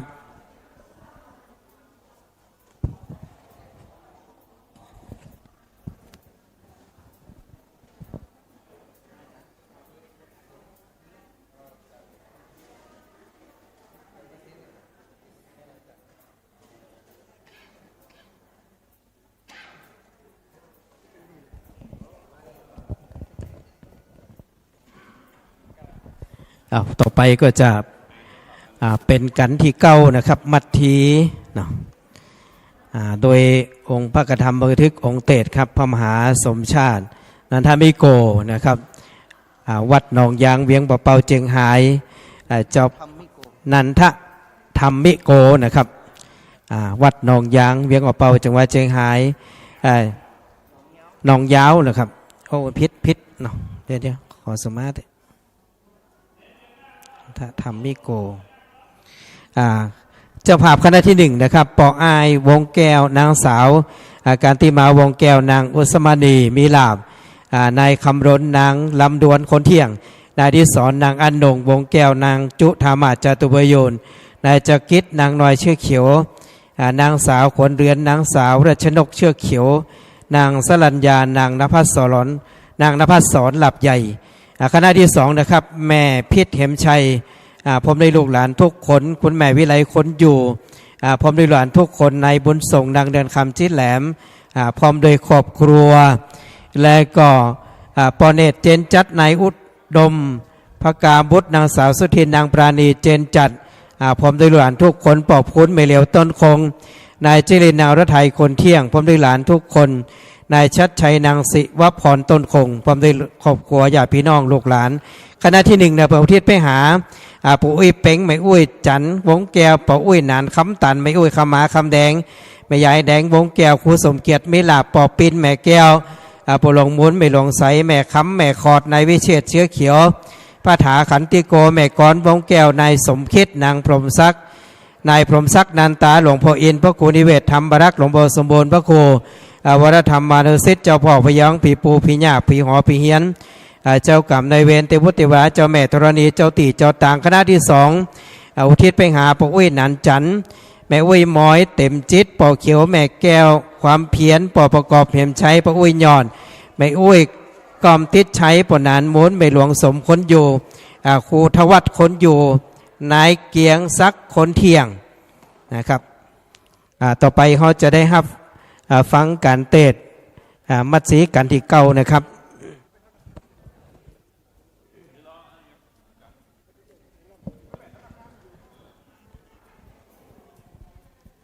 มัดสีปะปังมัดสีกันทวนเก่านั่งโศกเศร้าโศกาเมพ้นหาลูกเต่าคบที่เก่าลายตีตกใสเกเหล่าน้ำตาเต่าตกหนาห้องหำให้หายำคำเตียวไฟยำกลางไผ่ยินเหลือใจขนาดตายเลื่อมแสนโศกาบูใหม่เต็บที่ไก่พระราชา90 กะถามีบอกกาดผู้คาสะขอใส่ละนำกับกาบแก่ผู้คาน้อยอันมานังทาดาฟังขอใส่ระนำสัก2 3 4 5บังอิดไหนก่อยย่างแล้วตั้งนะโมไปอนุกรรมปิมังประจังอาราธนังกะโรมา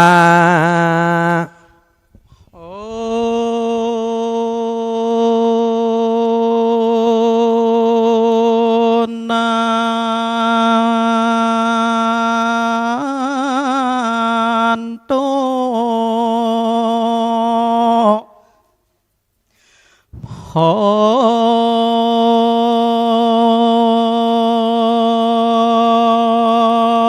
ต่อ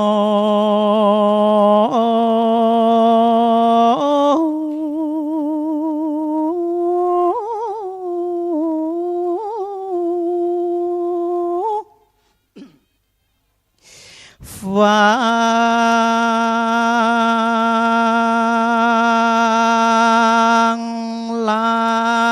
จงฟ้า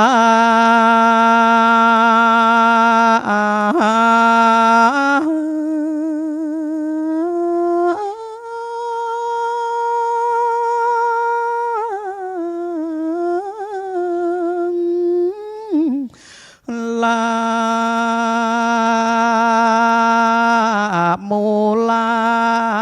สาธาเจ้าต่างหลาย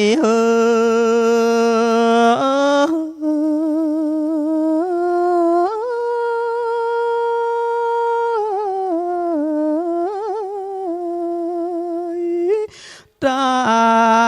งเย่งใจโน้มเท้าเตปากันมานั่งเฝ้าโยจูคอ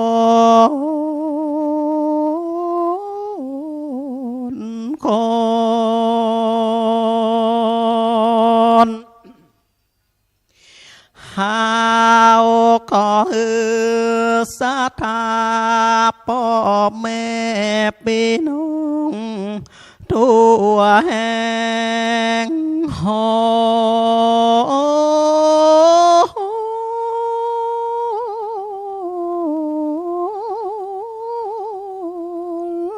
จงได้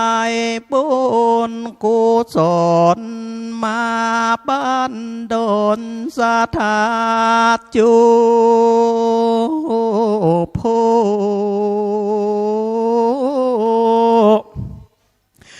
ขออานิสงส์ฟังธรรมมหาญาติจงได้ทรงโย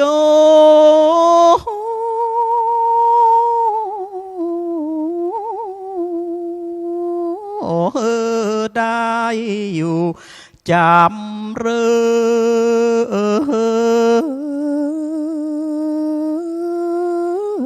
ญเด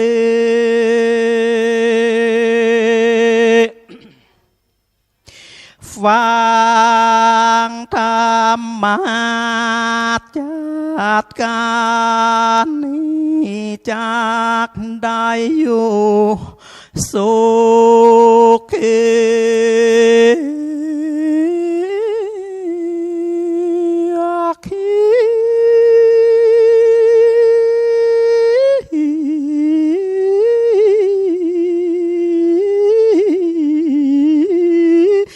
ชื่อว่าธรรมหาจาดกันมาเทวา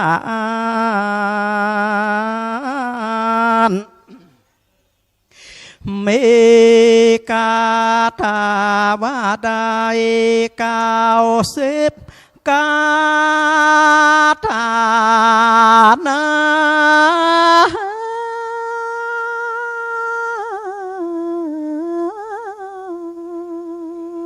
ขอตั้งใจหนอดาฟังขอบุญกินบุญตานี้จงได้ปกปักและหนอหักษา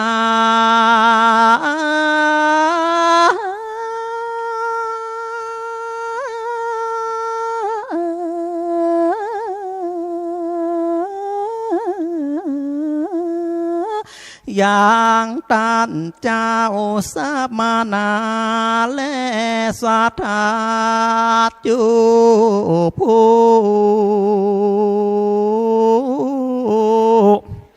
ขอ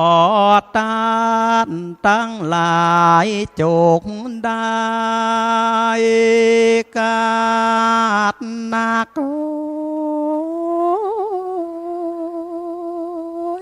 จากหมู่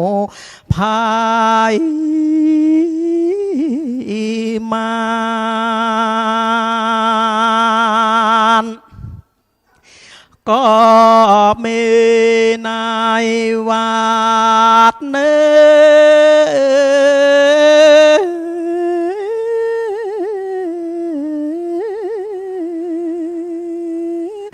และเดื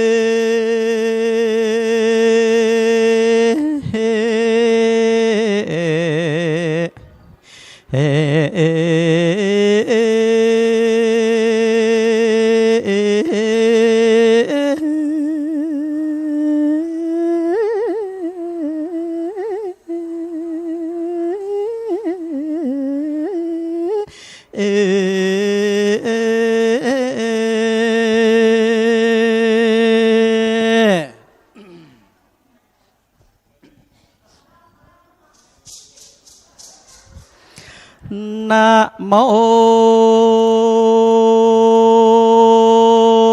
ตัสสะปะคะวะโตอะระหะโต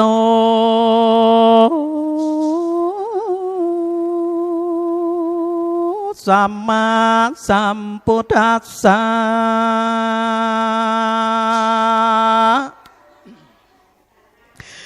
ยังปานาตังลัญญามหาปุตตะวิงุณาเตตุ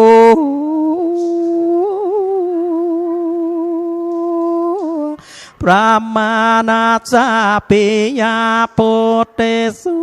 ติเนสุยาวาพมาโลกาเอกาโกลาลั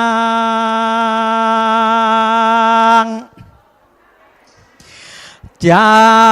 ตังอาโหสิสาตาวดุลาสัพอิสาตั้งหลายมวลหมู่อันมานั่งอยู่ดังยังมาเทกาทวนกาวอามพระพุทธเจ้าอักเทศนามาส่วนอันว่าปัญญาสัพพัญญูตัญญาอันใดอันประเสริฐอันปฏิสัญเจ้าต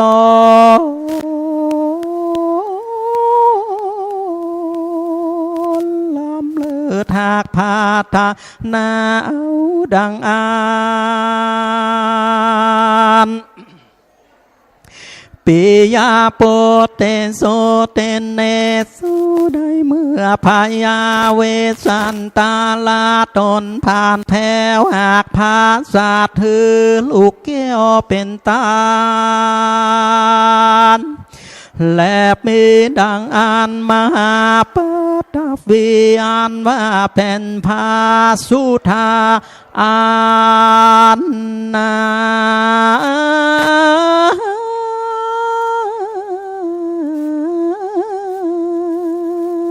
สังขยาวาดาย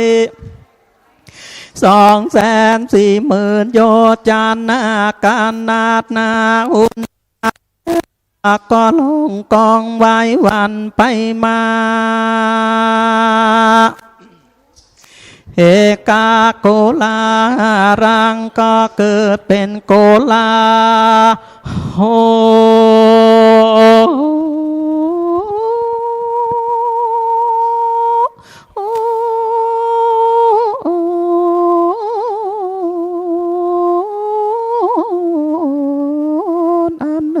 อันเดียวยาวาพมาโลกาตาลาบต่อเต้าเติมปอมมาโลกจาตังอาหอดสีก็เกิดเมปาเทาวีไหววาวาดด้วยอานือลูกหักอากาลันเป็นตาลพามานาสแก่พรามมนาจาปูเท้าอ่านคมเต้าเขามาขอนั่นแลอาตาในกาลายาบนั้นส่วนอันว่านางลาดยามาทีแม่ก็มาสอหาสองสาลีลูกตาเดินออกกาวตีอาสลมลิมจงกบและโลกน้ำตีกายกำโบการเนตุกนาตีหวยหาตุกที่ตาเทวพา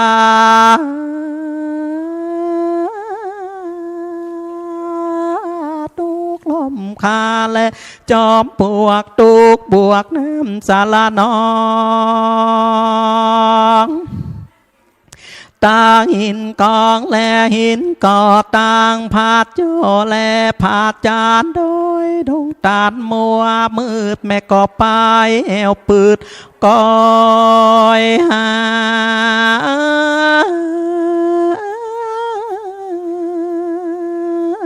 ก็บ่หันสองบุตรตานาทาย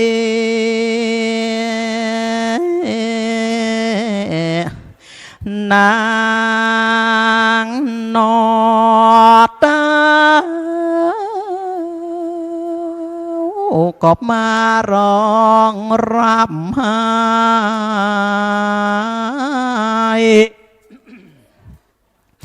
สาย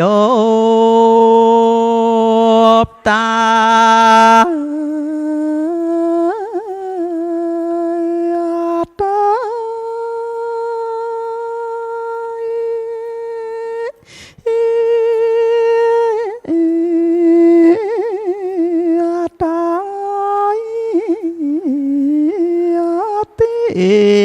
นา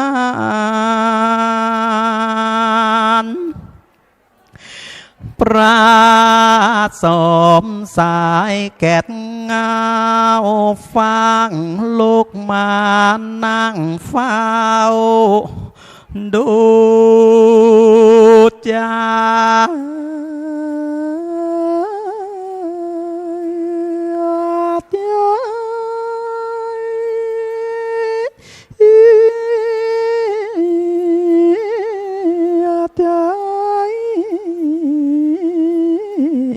นาง ว่าสาลีกิ่งบางเฮ้ยนอนดาวตาตีนี่บ่ใจเป็นตีเจ้าพี่เมื่อหมดพี่ว่านางเมื่อตายในปานก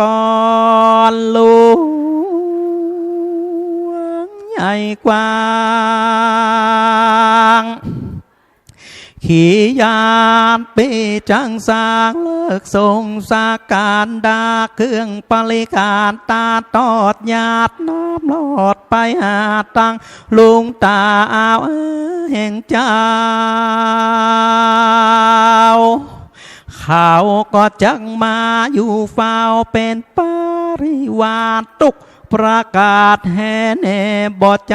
ว่าจากละครแม่ไว้ปรามองได้ปีจักแต่งคนตั้งหลายแปลงปราสาทงาบจะเล่มจะขาดจังแต้มขีดเขียนแล้วที่หอเสาจะคือปานด้วยผ้าใส่รูปจอบฟ้าและจอกตี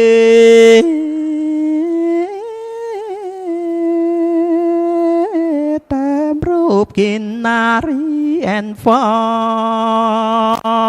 นถือดอกซอเปิงเป่ามีตั้งรูปนางสาวงามสะอาดรูปนักกระบวงบาดเขียวตินลงใส่ดอกจันพวงมอบไม้หูบกระต่ายเต้นปื้นมังกรโลบมาอาจสาดนและมณีกาบแก้วตั้งรูปนักน้ำเลนาคีรูปหาเท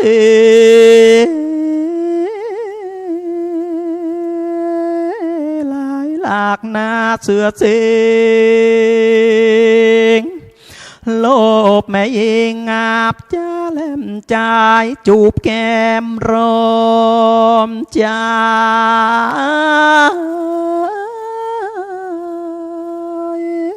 รูปเมฆเมฆขารายเดรดาดเกือวันวาดสนสารเกิดว่าดอกบัวบานงามสะอาดดอกป้านอาจเจจนดอกนิลบอนเขียวนุ่มดอกแก่นมแจ่มใบจังก่อนยายดูอาจพาสาดแก้วแววยุงกองลัวสู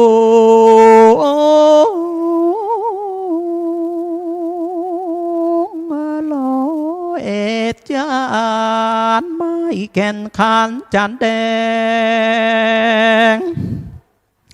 สาบมนลาแวงมาดสวสันภาษาแก้วเรียงรายน้ำแต้มหยาดกองลัวฟันไฟมวดจะโจดสลลอดขึ้นกลางหา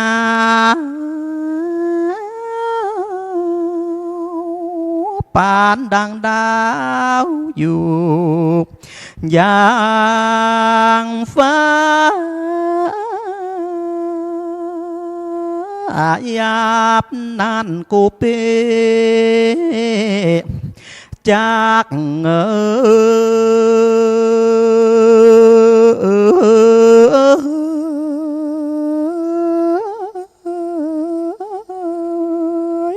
งียกหน้าพอเล่งดู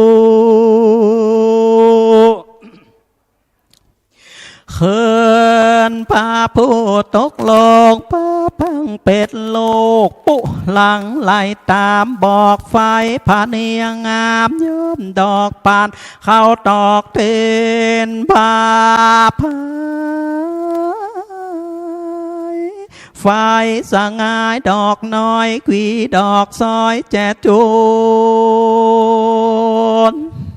สาโปกหล่นลูกแตกไฟมา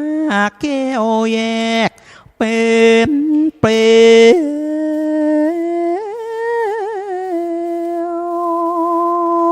วควันไฟเขียวติดจอ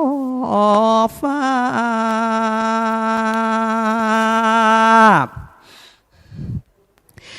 ปา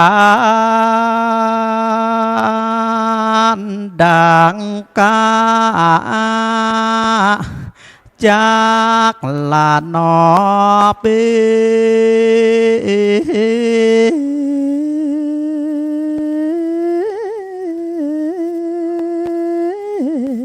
บนลมเกตนะเกี่ยวเกี่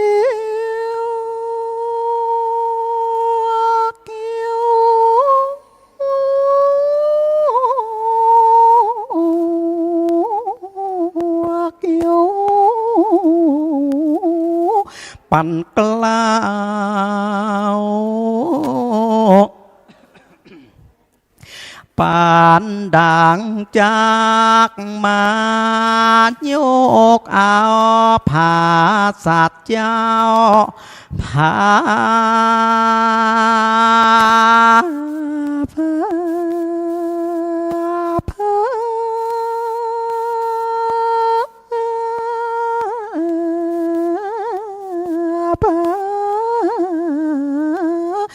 สัตว์เจ้า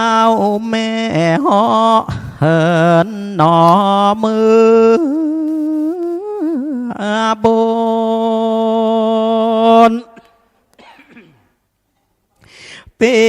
กะตามการสัตว์นี้แล้วจึงจากเป็นโบราณ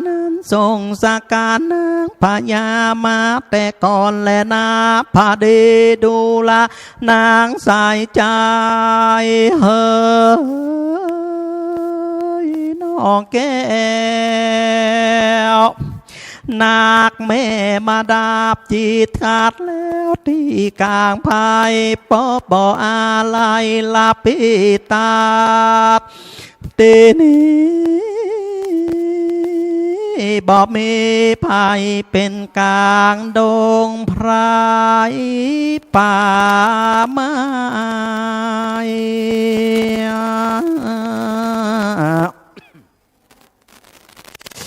ตากอบมาร้องรำไห้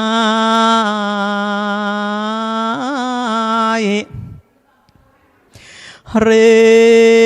ยกขวานนาควา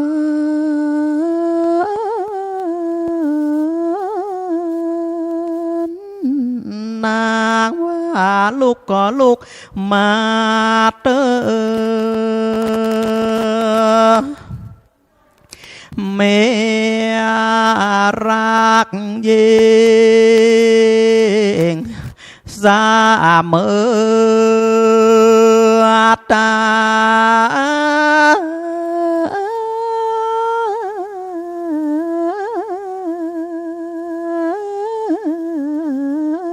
ขวัญนางอย่าไปลาตรงหน้าปากกว้างขวานนางอย่าไปอยู่แจมสู้แรดนาจังและโมงูแดงหวาดนางเต้าแม่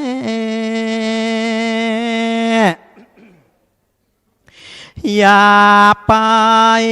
ลาสาแว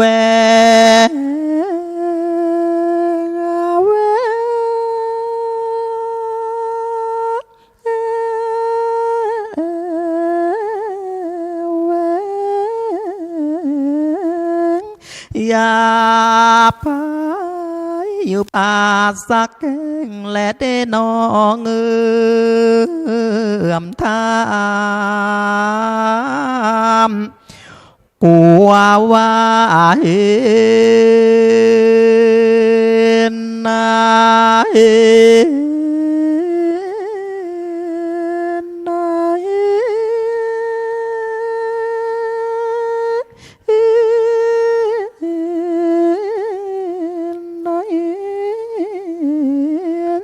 จ จากงามผาคุบหลานหนอเอาจากควันนางตาโอแม่อย่าไปอยู่ภาคเงบงามจืดจืมเห็นผา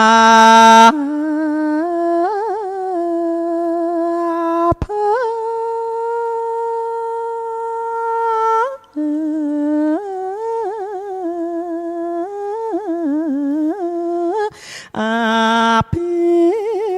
รมาอันมีเสียงดังแตกต้อ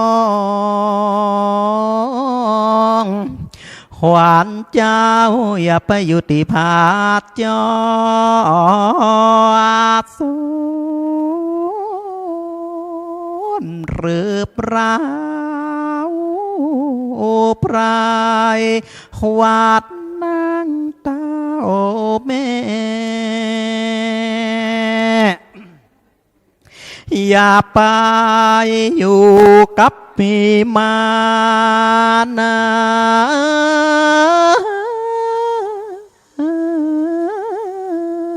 และฟาดเปิบหกกองขวานเจ้าอย่าไปอยู่ที่ผาจอโซนอเนนาขออาราธนา32 วันมาเทยอดสายใจ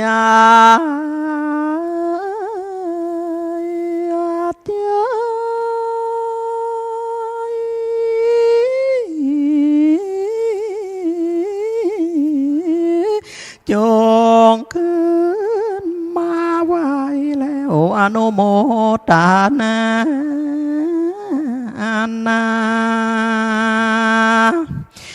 มาเทตดนาดนุ่งกอดดวงติงอาตาแม่ก็ได้สติเดินนาคืนมาตาราปานาส่วนอันว่านางลาดยามาเทสาลีผ่านแปวนางก็มาสยบตายไปหน่อยหนึ่งแล้วนางนอกแก้วแม่ก็คืนมานางพญาก็กลัวเป็นบาปด้วยบ่สุภาพมันกลัวละนางก็มาสมมาไว้กับไว้พระบาทได้ปูทอนว่ากาเดประเวสันดรเฮ้ยเจ้าคอยข้ามอนน้อยก็สุมาเหตุว่าพระราชาได้มาถูกต้องตัวข้านาดน้องมาทีขอพระพานิพายพอจงอดโทษแก่กาเมียกามพาปีปางเดียวนี้แดดเตือคาแต่พระมิ่งเมืองเฮเจ้าคอยบาทนี้ลูกน้อยลาไปนะก็พระจอมใจบอกข้าว่าไปลีนาอยู่หอนได้นิจาในกาลยาบนั้นประมาสัจจาจิงกล่าวฮือหูข่าวอันมีว่ามาทีเจ้าปีจุงตั้งนาติดาฟังส่วนอันว่าสองกูมาลูกเจ้าปีก็คือสองข้าเจ้าเป็นตาลแก่ประมาณจารเท่าแก่อันลูกแต่บ้านมันมาเข้าสู่ศาลาเถื่อนทอง มาขอเอาสองเจ้าพี่น้องแต่วันว่าแล้วแลปิกเวดูกาลาปิกุต่างหลายส่วนอันว่านางลาดยามาเทียมเป็นลูกสาวสะเลแห่งบายามาตลาดมียศอาจหรือจางงามโสภาเลิศล้วนถูกทวนเจียงคามมีปริวานแบดล้อมแห่แห่ออมไปมานะก็อนุโมทนาด้วยใจใส่ศรัทธาบ่สาวอันพญาเวสสันตราเจ้าพาศาสตร์เธอลูกเต้าเป็นตาอิติวตปการินะก็ไม่ด้วยนิยมภากั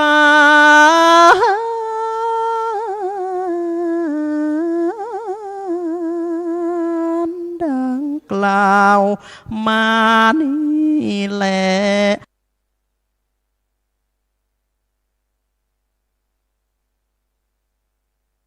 นะ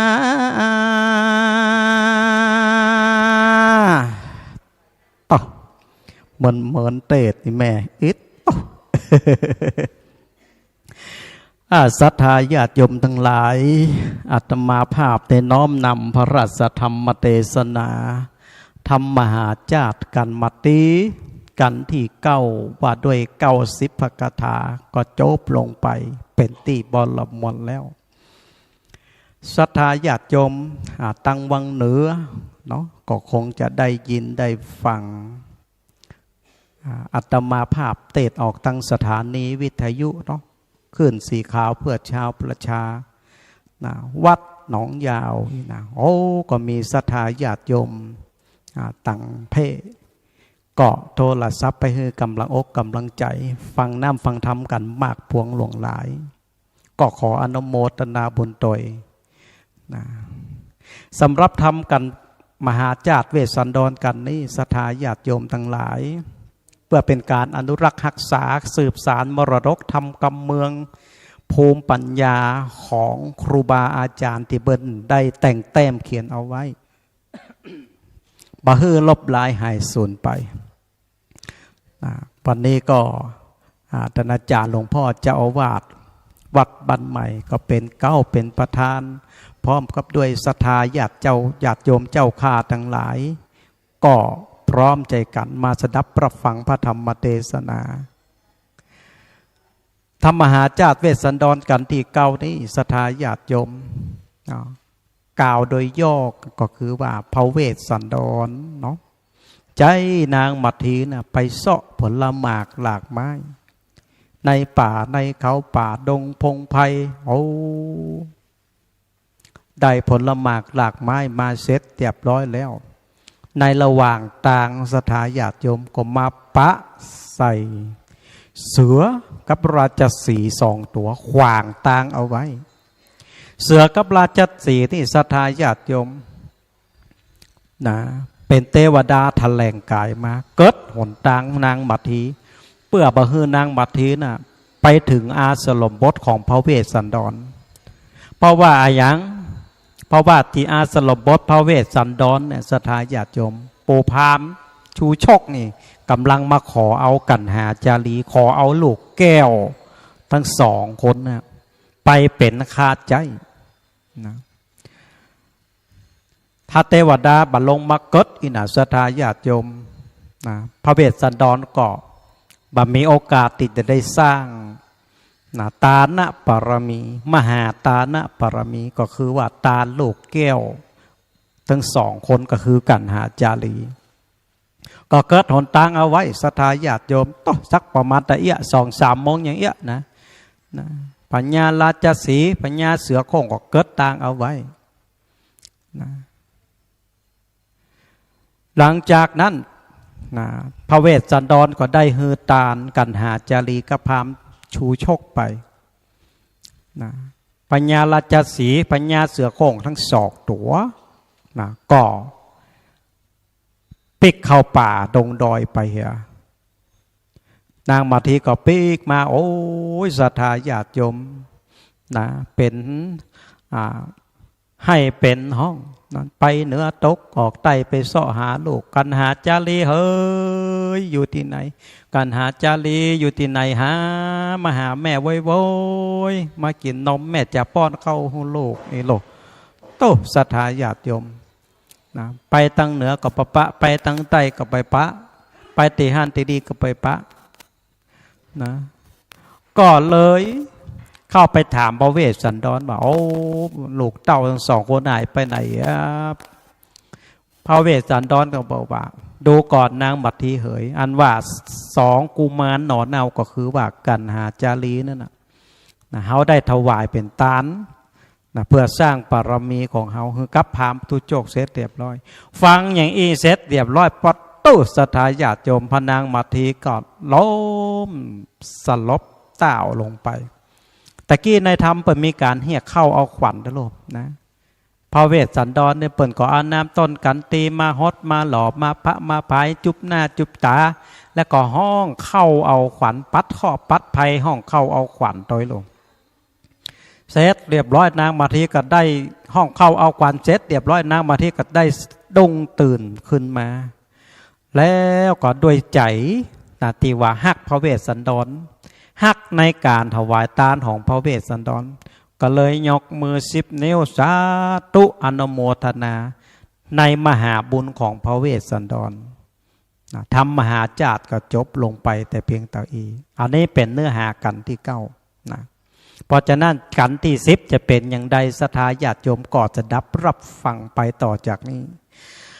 เน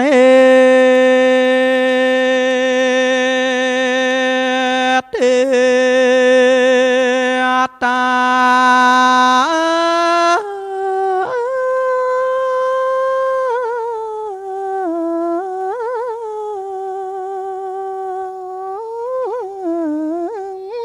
ประทับมาเทศนาก็ออกมาสุดซอยข้าเจ้ามอดนาโน้ยขอกราบ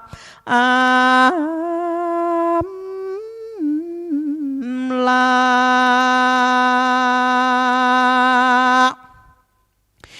ว่าขอลาตั้งพระพุทธเจ้าตนงามเสียสา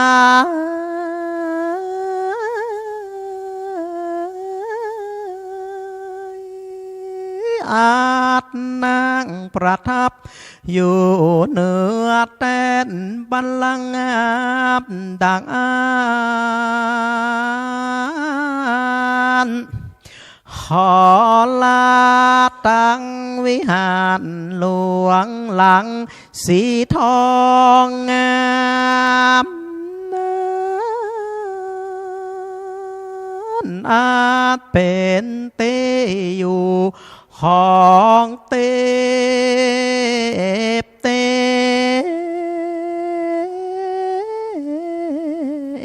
วา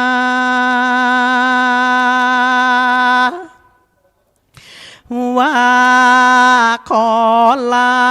ตั้งเตวาบุตรและเตวาดา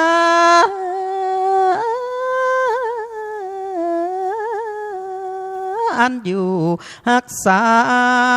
รับหลวงใหญ่กว้างขอกราบอำลาสถาเจ้า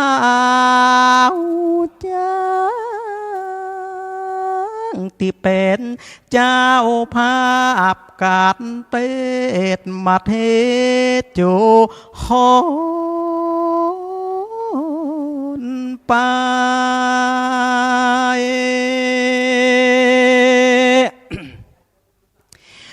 หาวขอท่านสถาตั้งหลา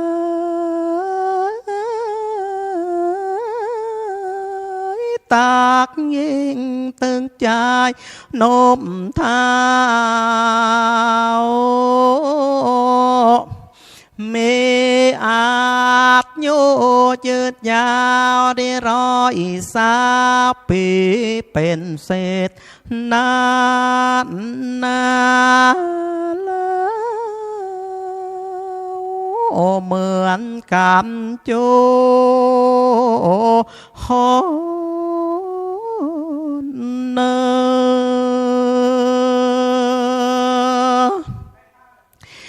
ว่าขอมีพละกำลังเหมือนดังจ้างปังปลายสานตัวเอกอ้างกาดว่าเกิดพาธนาสิ่งใด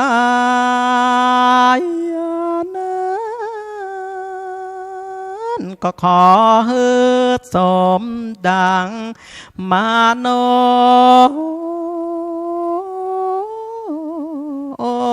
รมก็มีในกาลคือวัน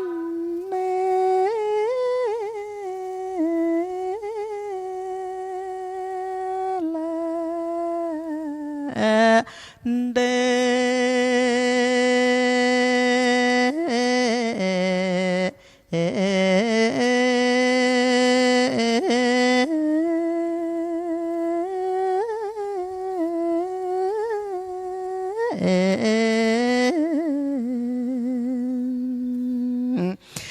มาติปะปังเนติตังกิยาสังมันนาวิเศษจาห้องเหตุมาเทียนประดับไปด้วยกาตา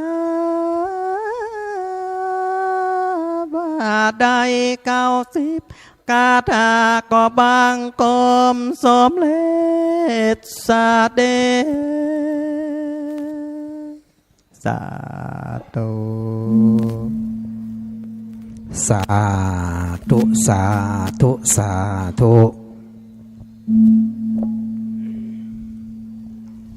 ครับจบไปแล้วสำหรับกันที่9นะครับมัทธีองค์พระธรรมกถึกองค์เตศครับได้รับเมตตาจิตจากท่านพระอาจารย์มหาสมชาตินันทธรรมิโก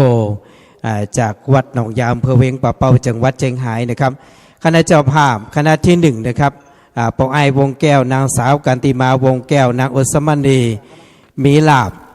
นายคำลนนางลำดวนคนเที่ยงนาดิศรนางอนงวงแก้วนางจุฑมาศจตุประโยชน์นายจักริดนางหน่อยเชือกเขียวนางสาวขนเรือนนางสาวราชนกเชือกเขียวนางสรัญญานางนภสรหลับใจคณะที่2คุณแม่พิษเหมชัยผมได้ลูกหลานทุกคนแม่วิไลคนอยู่ผมได้ลูกหลานทุกคนนายบุญส่งดังเดือนคำจิตแหลมผมโดยครอบครัวแล้วก็มีปอเนตเจนจัดนายอุดมพกาบุตรนางสาวสุทินนางปราณีเจนจัดพนิลุหลานทุกคนปอบขุนไม่เหลียวต้นคงนายจรินนางวรไทยคนเที่ยงพนิลุหลานทุกคนนะครับนายชัดชัยนางศิวพรต้นคงผมโดยครอบครัวญาติพี่น้องทุกคนลูกหลานทุกคนนะครับและเป็นเจ้าภาพการที่9มัด4นะครับกับการนิมนต์ท่านพระอาจารย์ในเมตตาอนุโมทนาบุญเพื่อปอนเป็นรับต่อไปครับกับนิมนต์ด้วยความเคารพยะถาวริวหาปุราปริปุเรนติสาครังเอวะเมวะอิโตทินังเปตานังอุปกัปปติอิจิตังปัตติตังตุมหังคิปะเมวะสัมเมจจันตุสัพเพปุเรนตุสังกปาจันโทปนะระโสยะธามณิโจติระโสยะธาเอวังโหตุ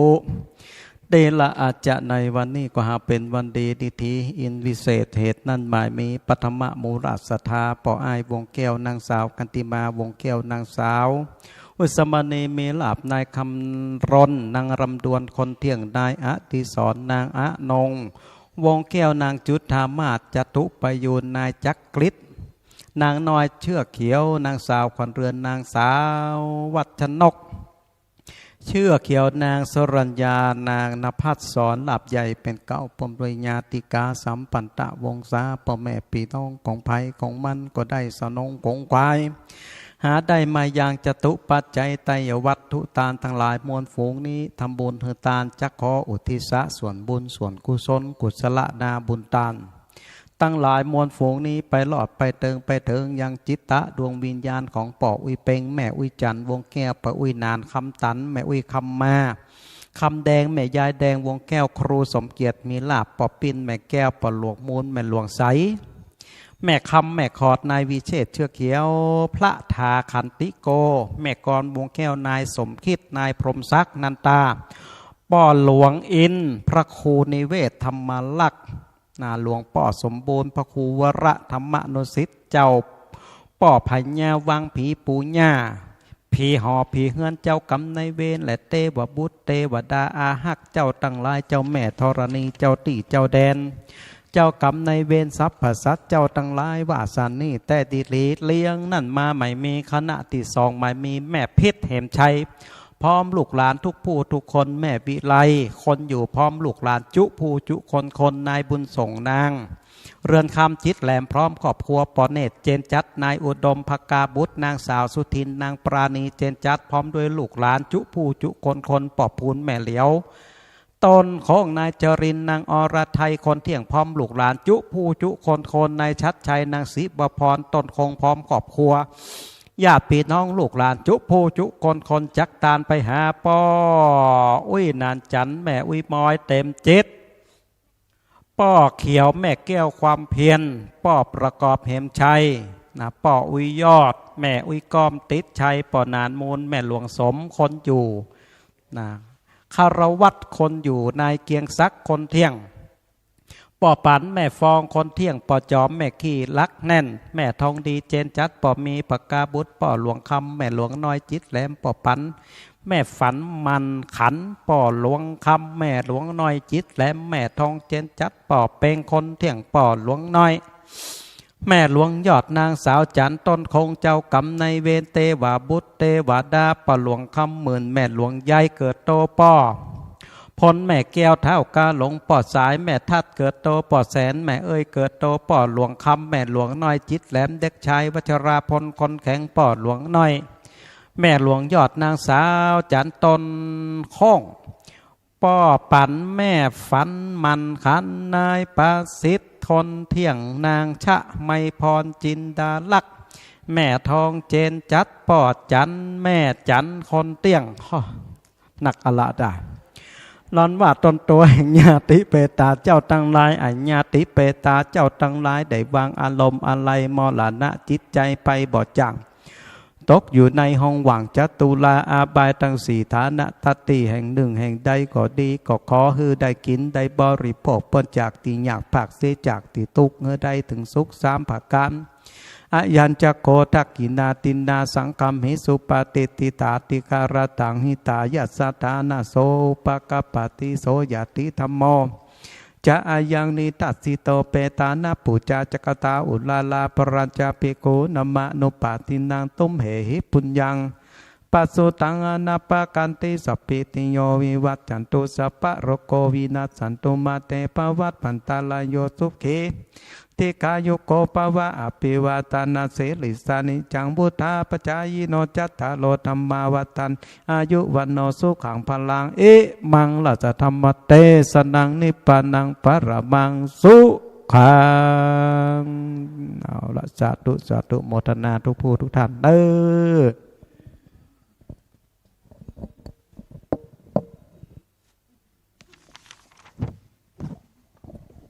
ครับผ่านไปกับกันที่เก่ามัทธีนะครับ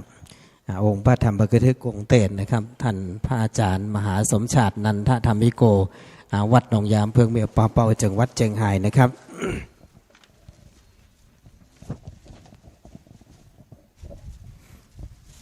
ครับต่อไปก็จะเป็น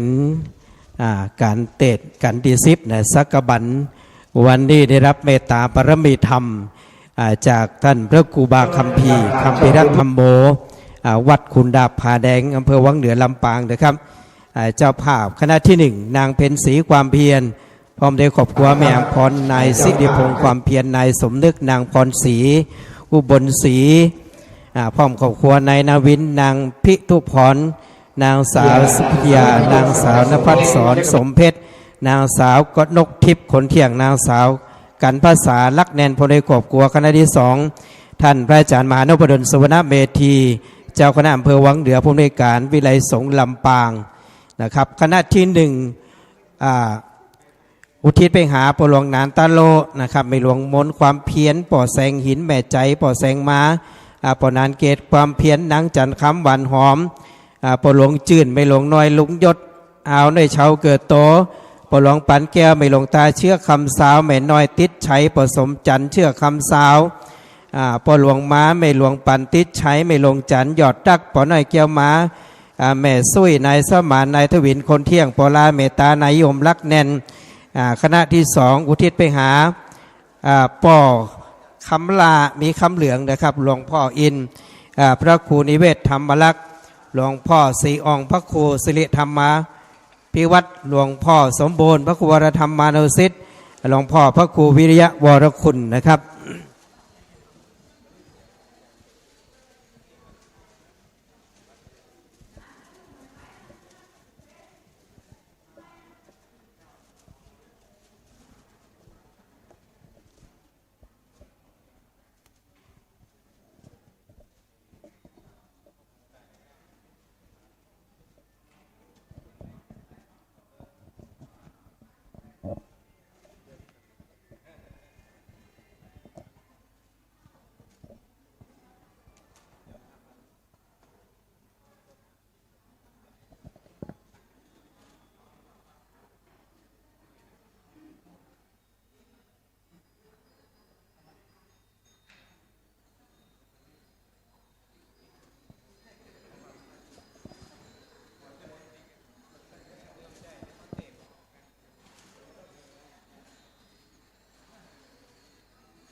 ติดศรัทธาญาติโยมฟังจบลงไปแล้วเนาะก็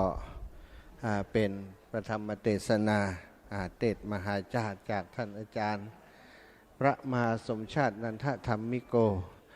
วัดหนองยาวอำเภอเวียงป่าเป้าก็ซึ่งก็เป็นครูบาอาจารย์ในเครือข่ายคลื่นสีขาวของเฮาเนอร์พี่น้องติดฟังอยู่ตั้งบ้านตั้งจองพี่น้องตั้งลำปางขอบคุณทุกท่านทุกคนสถานีวิทยุวิทยาลัยสงฆ์นครลำปางสถานีวิทยุตั้งลำปางนี้ทุกอำเภอในเขตพื้นที่อำเภอเมืองอำเภอแม่ทะแม่เมาะอำเภอห่างชัดโซปราบเสริมงามนะในเมืองไปถึงเมืองปานแม่เมาะก็ได้ฟังพร้อมกันกับศรัทธาญาติโยมพี่น้องตังวังเหนือของเฮาที่นี่ตั้งเจียงใหม่เนาะก็ขอบคุณตั้งสถานีวิทยุ 104.50 เมกะเฮิรตซ์สถานีวิทยุเพื่อการศึกษาศาสนาวัฒนธรรมวัดฝายหินโดยท่านอาจารย์พระครูสมุวิศวัตวรกิจโจผู้อำนวยการสถานีได้เมตตาเชื่อมสัญญาณลิงก์สัญญาณให้พี่น้องเชียงใหม่พี่น้องตังหางดงสารปีพี่น้องตังดอยสะเก็ดสันกำแพงสันทรายแม่ริมแม่แตงพี่น้องมาตังดอยหล่อจอมตองเนาะทุกพื้นที่ในจังหวัดเชียงใหม่เกือบจะทุกอำเภอฮอดไปถึงพี่น้องตังอำเภอฝางจังหวัดเชียงใหม่สถานีวิทยุคณะสงฆ์จังหวัดอำเภอฝางจังหวัดเชียงใหม่วัดพระพุทธบาทอุดมน้ำบ่อสวา 100.25 เมกะเฮิรตซ์ก็ได้เชื่อมสัญญาณไปพี่น้องติดฟังอยู่ตั้งบ้านตั้งจองเนอะบัดต้องโทรเข้ามาหาเบอร์อาตมาเนอะตะกี้นี้ใจโทรศัพท์เครื่องติดศรัทธาญาติโยมจังโทรนั้นนะไลฟ์สดให้กับศรัทธาพี่น้องจากที่เปิ่นฟังบัดได้ฟังตังวิทยุบัดได้ฟังตังลิงก์โทรศัพท์เนาะก็เพื่อเปิ่นฟังตังไลฟ์สดก็เลยใช้โทรศัพท์อีกเครื่องหนึ่งในการไลฟ์สดศรัทธาพี่น้องที่อยู่ต่างบ้านต่างจองก็บัดต้องโทรมานะอาตมาภาพพระมหาสมชาติชาตปัญโยใช้โทรศัพท์ในการลิงก์สัญญาณอยู่ตอนนี้ก็จะเป็นผู้ต่อไปซึ่งก็จะได้แสดงโดยท่านอาจารย์ครูบาใหญ่ของเฮาเนอร์ครูบาคัมภีร์ ท่านอาจารย์สมปานเจ้ามาพัฒนาวัดใหม่อยู่ที่ฝั่งอำเภอวังเหนืออยู่เวียงป่าเป้ามาเมินแล้วศรัทธามาแสวงบุญตังวังเหนือเอาเนื้อศรัทธาพี่น้องครับผมกราบในเมตตาท่านอาจารย์ครับศรัทธาญาติโยมพี่น้องหมู่เฮาเนออยู่ตังลุ่มตังล่ำถ้าใครรับก็ล้างหน้าเหี่ยกำเนาะตะกี้ท่านอาจารย์เสน่ห์การลงห้องลุกปุ๊กตื่นกำสะดุ้งกัน ธรรมดาเนาะบ่ายมันก็หลังท้องตึงหนังตาย่อนนะเป็นตึงเปิ้นตึงตัวนะศรัทธาอากาศช่วงนี้อากาศแห้งๆอากาศมันตอนเช้าหนาวตอนบ่ายเริ่มจะฮ้อนมาเนาะร่างกายมันปรับตัวปรับไปปรับมาบางพ่องก็ติดไข้ติดวัดตอนนี้ท่านอาจารย์ท่าน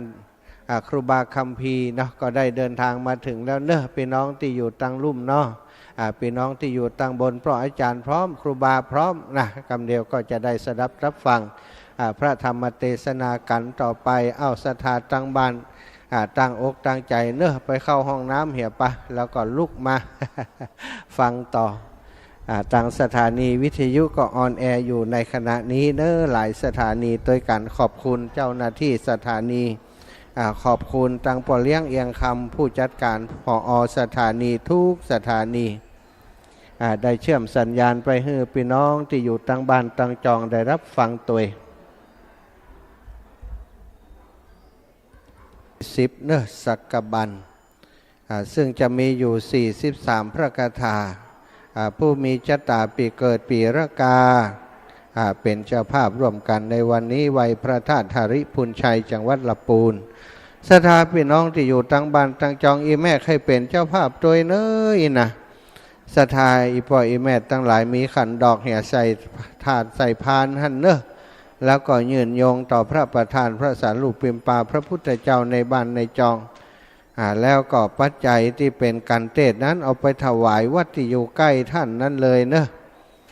ถวายที่วัดที่ใกล้บ้านของเราเป็นการน้ำกับไฟปูจากันทำได้เหมือนกันเนอะสำหรับผูกนี้เมตตาแสดงโดยท่านพระครูบาคัมภีร์คัมภีรธรรมโมขุนดาบผาแดงอำเภอวังเหนือจังหวัดลำปางท่านอาจารย์ครูบาเจ้าก็ได้มาพัฒนามาช่วยคณะสงฆ์ตามอำเภอวังเหนือพัฒนาจะสร้างวัดป่าขึ้นมาอีก1วัดที่ขุนดาบผาแดงตอนนี้ก็ได้ดำเนินการปาศรัทธาญาติโยมพัฒนาเสนาสนะตลอดถึงถนนหนทางขึ้นไปทางม่อนดอยขุนดาบผาแดงแล้วเนาะมีศรัทธาญาติโยมเปิ้นถวายที่ดินมาแหมก็พัฒนาจะใจเป็นที่สาธารณะของหมู่บ้านจะได้ใจประโยชน์ร่วมกันศรัทธาอีพ่ออีแม่ตั้งหลายวันนี้ได้เมตตามาแสดงธรรมเทศนาโยมแม่ปวลีแม่เล็กปวรีอินสุวรรณจากร้านสีนวลปลาสวยงามหน้าบิ๊กซีลำปางก็ได้ร่วมเป็นเจ้าภาพตัวและท่านอาจารย์พระมหานพดลสุวรรณเมธีเจ้าคณะอำเภอวังเหนือของเราก็ได้เมตตาเป็นเจ้าภาพตัวอีกคณะหนึ่งก็เป็นคณะของนางเพ็ญศรีความเพียรพร้อมครอบครัวแม่อัมพรนายสิริพงษ์ความเพียรนายสมนึกนางพรศรีอุบลศรีพร้อมกับครอบครัวนายนาวินนางพิทุพรนางสาวสุพิชยานางสาวนภัสสรสมเพชรนางสาวกนกทิพย์คนเที่ยงนางสาวกัญญพษาลักแน่นพร้อมกับครอบครัวได้ร่วมเป็นเจ้าภาพด้วยก็ต้องขออนุโมทนาบุญกับสถานาบุญทุกท่านทุกคนเนอะพร้อมแล้วเนาะครูบาเจ้าท่านครูบาคัมภีร์คัมภีรธรรมโมก็ได้คืนสู่ธรรมาสอาจส่งเพื่อจะแสดงพระธรรมเทศนากันที่10ต่อไปสักกบันเนอะศรัทธาญาติโยมเรียนเชิญพ่ออาจารย์ได้เลยสักกะปะปังสักกะบานเล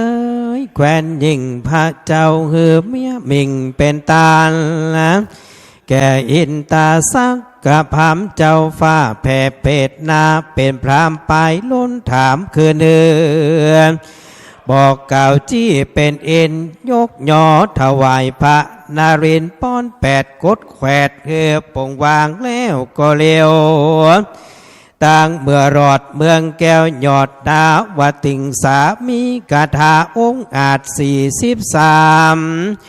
บอกขาดผู้จาผู้ข้าขออาราธนาแจ้งทิ้งคือผู้หนุ่มเท่ากี่หูฟังและนาอนุกรรมปิมังประจังอาราธนังกะโรมา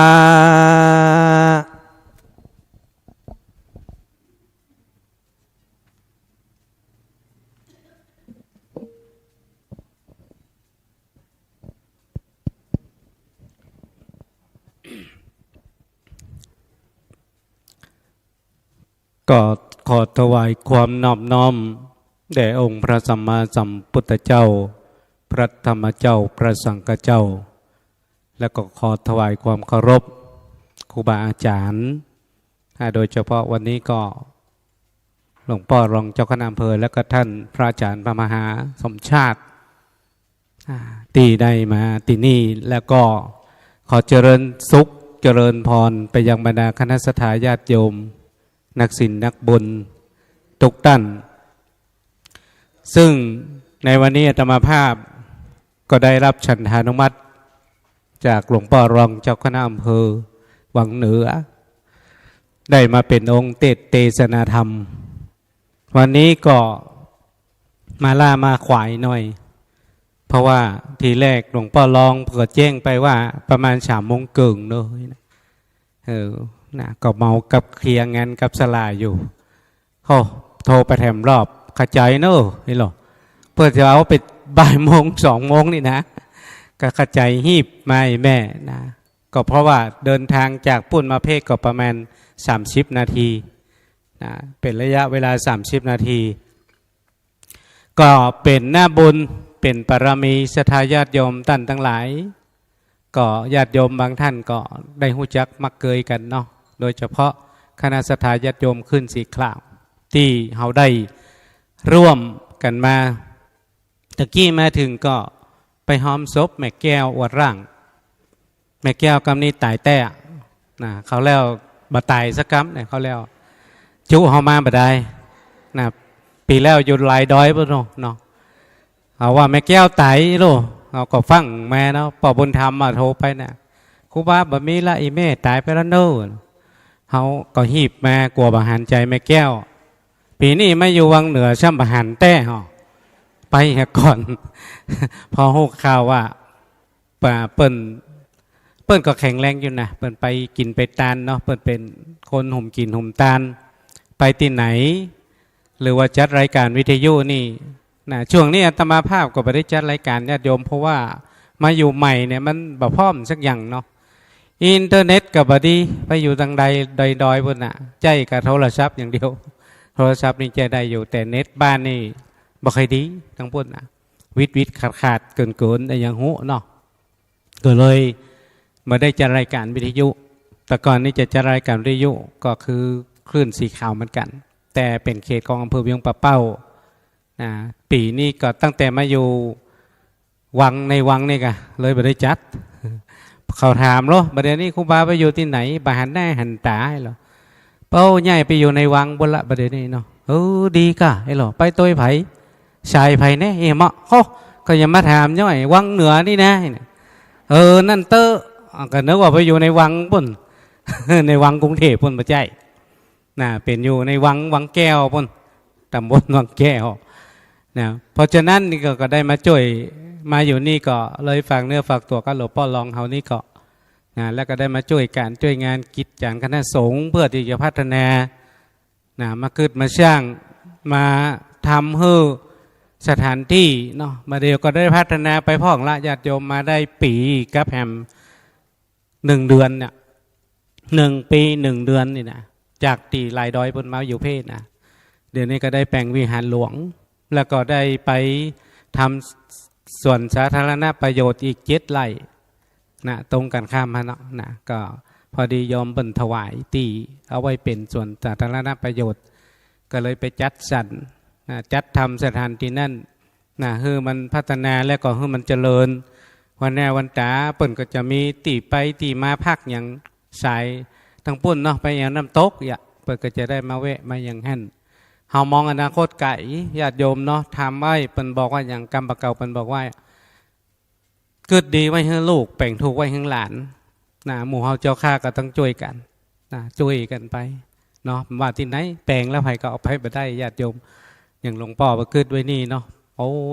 คึกคืนเนี่ยเฮาก็มาพอมาแย้งหลายตีหลายอย่างเพื่อที่จะเอาไปปรับปรุงว่าอ๋อเฮาใครแปลงจะอีเนอนี่นะก็ไปพัฒนาตรงนั้นเดี๋ยวนี้ก็วิหารเขาเนี่ยก็ขึ้นมาได้หนึ่งจันทร์ละมีแหมจันทร์ที่สองนะจันทร์ที่สองนี่ก็สรุปแล้วก็คือมีสองจันทร์แต่งวิหารลวดกุฏิเนาะมีที่ไหนเนอะนะมันมีที่เนี่ยมันเป็นดอยเนาะก็เลยเนี่ยไปต่ำดอยจันทร์ลุ่มแปลงกุฏิมี5 ห้องนอนนะแล้วก็จันทร์บนนี่เป็นวิหารลงใจยะเอาไว้ให้ศรัทธาอยู่ไว้ศรัทธากินวัตานนี่กะพื้นที่ก็ประมาณกว้าง20 เมตรยาว28 เมตรตาเนาะที่มีหันนะแล้วแปลงหันก็ฝากสายบุญกับศรัทธาญาติโยมเนี่ยได้ไปตั้งปุ้นก็ไปร่วมกันช่วยกันเนาะคือในถิ่นของอำเภอวังเหนือเขาเนี่ยเพื่อให้มันเจริญรุ่งเรืองต่อไปวันแน่ญาติโยมเนาะเปิ่นไผ่ไปไผ่มาแขกบ้านต่างจองไปก็มาแวะเพราะฉะนั้นก็ฝากศรัทธาญาติโยมอยู่เป็นจนสุดขุนปะน่ะเดี๋ยวนี้นะถ้าอยู่ก็อยู่สุดขุนปะน่ะขุนยังขุนน้ำกืดขุนน้ำวังปะเนาะไปทั้งพูดเนาะก็ศรัทธาญาติโยมก็ขอฝากศรัทธาญาติโยมตัวเนาะฝากเป็นลูกเป็นหลานเราก็มาอยู่ด้วยกันน่าจะเป็นหน้าบุญเนาะร่วมกันมาได้มาเกิดมาสร้างอาตมาภาพมาไปใหม่ๆนี่ก็บัดเจดีย์ขึ้นจะไปอยู่หั่นมันมีสถานที่นั่นก็เคยไปเตือนหนึ่งแต่เคยไปแวะผ่านมาได้ไปน้ำตกสมัยเมื่อเป็นเนนบ่ละก็บอกคือว่ามันจะมาครอบรอบถึงตรงนั้นเนาะญาติโยมเนาะก็โดยนาบุญต่างๆบารมีต่างๆที่ได้เกิดได้สร้างพ่อขุนดาบผาแดงเดี๋ยวนี้อาตมาภาพได้สร้างพ่อขุนดาบผาแดงสูง9 เมตรใกล้ใจแล้วละองค์ใหญ่เหลือเปิ่นเอาอีกแล้วเนาะสายนี่จะมีท่านป่อเจ้าป่อนักเนาะเจ้าป่อนั่นเจ้าป่อนี่นักตั้งแต่ป่อขุนวังมาเนี่ยป่อขุนวังไปก็นี่เป็นเมืองเก่าหมดอะแม่เป็นเมืองเก่าหมดเลยตรงนี้เนาะประเด็นนี้ก็สร้างป่อขุนดาบใกล้จะเสร็จละสูง9 เมตรจะทำพิธีบรรจุหัวใจและก็จะลวดถวายในวันที่14 มิถุนาปุ่นเนอเดือน9ไข่หันก็ญาติโยมไปแอลพอเนอใหญ่แต่กะเวลังคิจิ้วคิโมกะไปพอเตะบนดอยปุ่นเนาะอันนี้ก็ปัด14 มิถุนาปุ่นเดือน9จะเป็นวันตีเปิ่นได้เป็นห้องว่าอย่างบวงสรวงเนาะบวงสรวงของเปิ่นก็จะลวดตานวันนั้นเลยนี่นะฝากศรัทธาญาติโยมตัวเนาะเอาละวันนี้ก็อาตมาภาพหลังจากที่ได้รับฉันทานุมัติจากหลวงพ่อแล้วก็ได้มาเป็นองค์เทศนาธรรมวันนี้เป็นธรรมมหาชาติเนี่ยผูกที่10สักกบันมีอยู่43คาถาก็เป็นนักเทศก็เทศไปให้หมอกเป็นเนี่ยญาติโยมเนาะไม่ได้เก่งยังเรื่องในด้านการเทศนี่นะก็เทศไปได้อยู่พอไปได้ตอนนั้นไม่ได้เก่งอย่างกับท่านอาจารย์มหาตะกี้เปิ่นปรโรอันนั้นเปิ่นระดับเนาะแถวจังหวัดเชียงรายนี่เสียงเปิ่นนี่ไปได้หมดละเฮานี่ก็ยังว่าเนอะถ้าศรัทธาฟังบางทีก็ยังควายห้องเนอะควายน้อยห้องเนอะลองฟังพอเนาะต่อไปนี้ศรัทธาญาติโยมก็จะได้ตั้งอกตั้งใจฟังอาตมาภาพก็จะได้กราบก่อนเนาะกราบแผ่กรรมก่อนเนาะ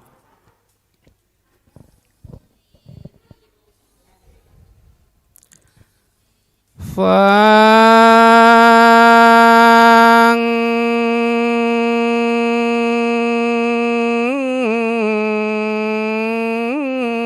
ลาฟัง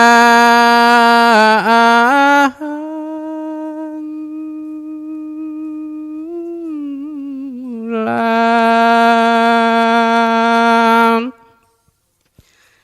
สันดาตังลา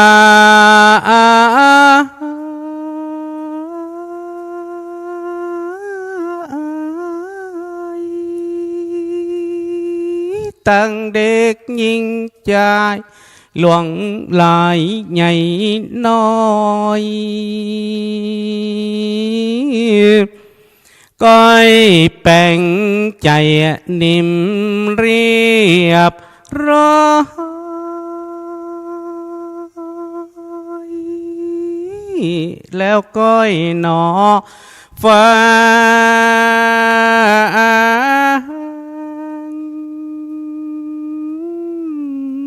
ทำ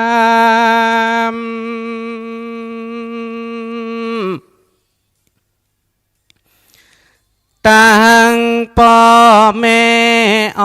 อกกา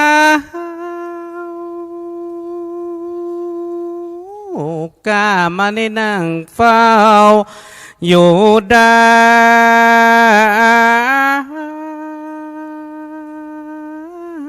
ฟังเฮามาจนใจพองแต่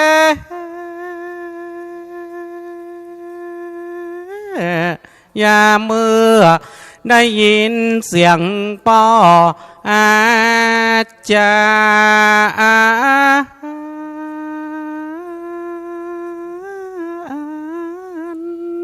ตันมาราชธ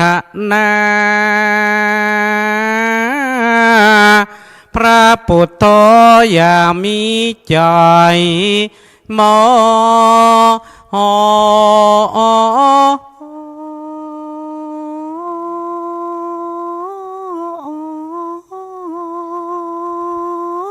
ตั้งจิตมโนใจอย่าได้ไหววันเซิงอย่าได้อิงเสาวิหารและปางเอกเตอเก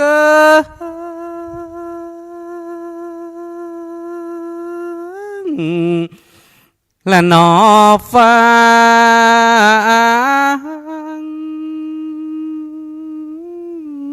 ท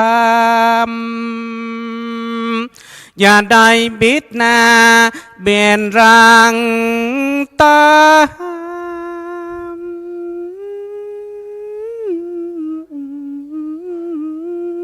ทำกิริยายังไปไหลแบบเบากวนเอาสองศอกตาก้มขาบหนอฟังทำย่อมือสิปานิต่างบนนอเสสา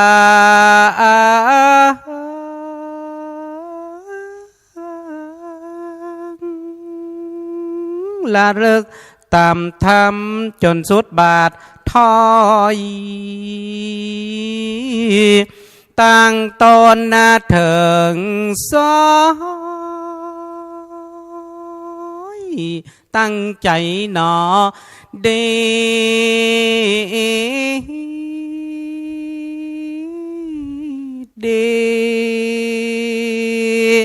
เข้ามาปั๊มเป่งมักกะนีคือไปโจนนาแพ้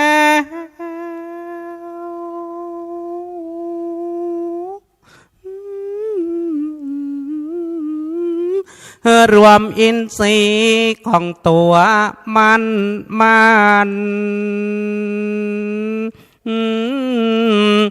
ไผ่อย่าได้กาดว่า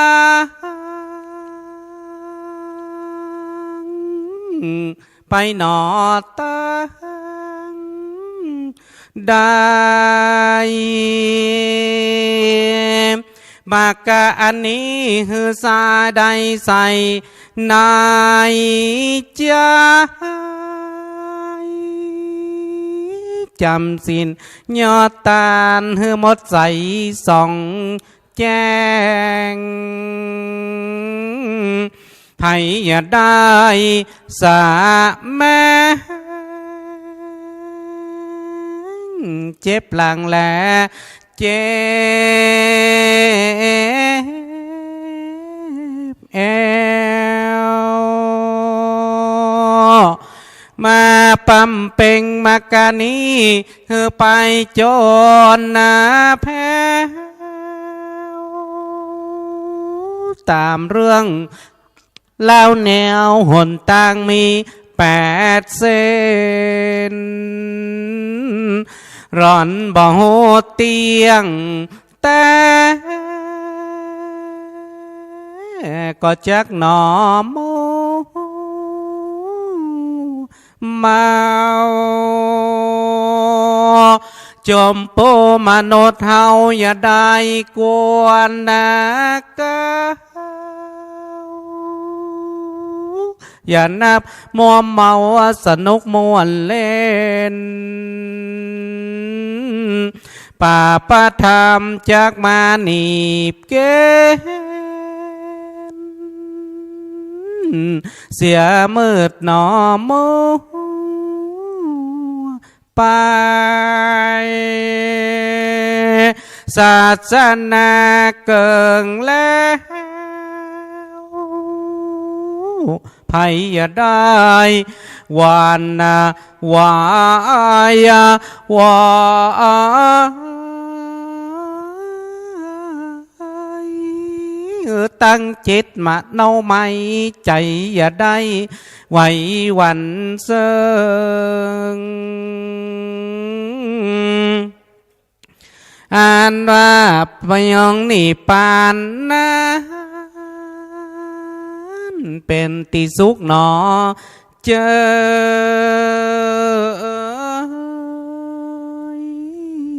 บานและเด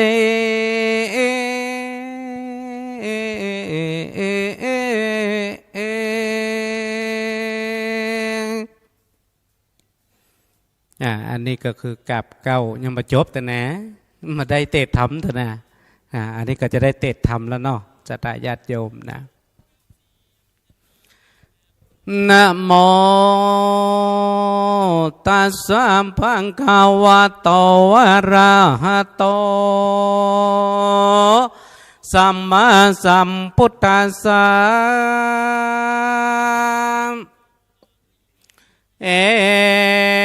วันเตสุอัญญามัญญังสัมโมทะนิยังกะทังกะเตเตสุลำดับตามมาเตสนามารอดถึงสักบันกันตวน18กฎหมายลำเลิศกันประกันประเสริฐด้วยตานะปารมีเตสุมากกว่าตาเวสุกัน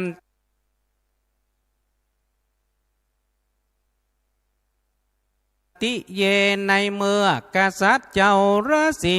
ตั้งสององค์ปงเจียนจาสาธุการจุ่มเจิญตานกันไปแม้ดังอันในกาลเมื่อปัญญาอินตาต้นวิเศษรู้แจ้งเหตุหรทายก็การนิ่งในใจว่าอายังเวสันตโรราชาวาในวันวานิโสดเต้าผู้สร้างสันโดษโปติสมปานเกิดพระภูบาลเวสันตลาราชเนื้อสองน้อยนาฏกุมารแก่พระมนาจารย์ด้วยง่ายโลกน้อยนาใจเป็นตานแผ่นดินดานไว้วันร้องกองสนันเติงพรหมอิตานีในกาละบัดนี้จักมีใจผู้หนึ่งชื่อมีเจือดจาดอันต่อยจ้าเก่าไปสู่ป่าสำนักพระเวสสันดรแล้วก็เอาหนังแก้วราดมัดสียังยอดตานาปะละมีอันเต้าเขากิ่งเอาแล้วกูก็บอกเฮนางแก้วราดนงคารเป็นชาตานแก่ใจผู้ใดผู้หนึ่งแล้วจักเกินมานาง แก้วมาตีก็ฮือแก่พระศรีดังเก่าอยากคืนเล่าเมืองสวรรค์กวนจะแลนาปัญญาอินรำเปิงสันในแล้วจิงลงมาสู่กูแก้วดงลามที่สละอารามประบาทยามคืนนามาว่าแห่งรัศมีพระสุริยะรังสีเรืองรอดกดดาวงกดยอดยุคันดอนก็มีอันและนาตามาตังปาการเซนโตเมื่อเสียงไรตีเกินนั้นละลงสายฟ้าพงเกินมาพระสุริยะไปผ่านเกินเรืองเรือผู้ฟื้นสกลพระญาอินตนวิเศษก็เนรมิตเพศเป็นพรามเข้าไปสู่ศาลางามเจ้าฟ้าอยู่สองนาปรากฏหันแก่สองจอมทำแก่นทายเจ้าก็มาไกลปฐมยามกับอินจักกระพามยืนอยู่แล้วสองนาพระนอกแก้วตั้งสองจักปองขอเอานางงามเปื่อนพ้องก็บ่เหมือนแห่งห้องจูจกกาจูจักรพรามเจ้าก็เอากำงามมากล่าวถามข่าวเจ้าจงตามว่าบ่พิษเถยขาวายยามข่าวใต้ราศีความสดดีบ่มีขาดสภาวะตกไม่มาดอันหาบ่ใดก็ยังมีแก่เต่าไต้อันเจริญเจ้าก็ยังเลี้ยงตนตัวโดยอันหาลูกไม้และหัวมันหากใดปอชันเหลือบยุงอันบินควักไผ่ยังบ่มาไตตอมตัวตนงัวสิงสนในป่าใหญ่น้อยกว่าส่วนนาใหญ่น้อยกว่าล่าวนเวียนในป่าอันอาเกียนเต็มไปด้วยเนื้อกระนองของป่าแรดจังแม่เสือมีราชสีเสือกลงโหดบอกกระทำโทษแก่เจ้าอันอยู่เป่าภาวันนาอันเจอเลือเอวังวุตเตในเมื่อพญาอินทกพามกล่าวดังอันแล้วเมื่อปัญญาสัตว์เจ้าจิ้งเจียนจาวาตุราตั้นพามเฮามาอยู่ป่าอารามสุขยิ่งบอกงอนกิ่งด้วยโลกาเราก็หาเรี่ยงชีวิตในป่าโดยอันล่าซาแหวง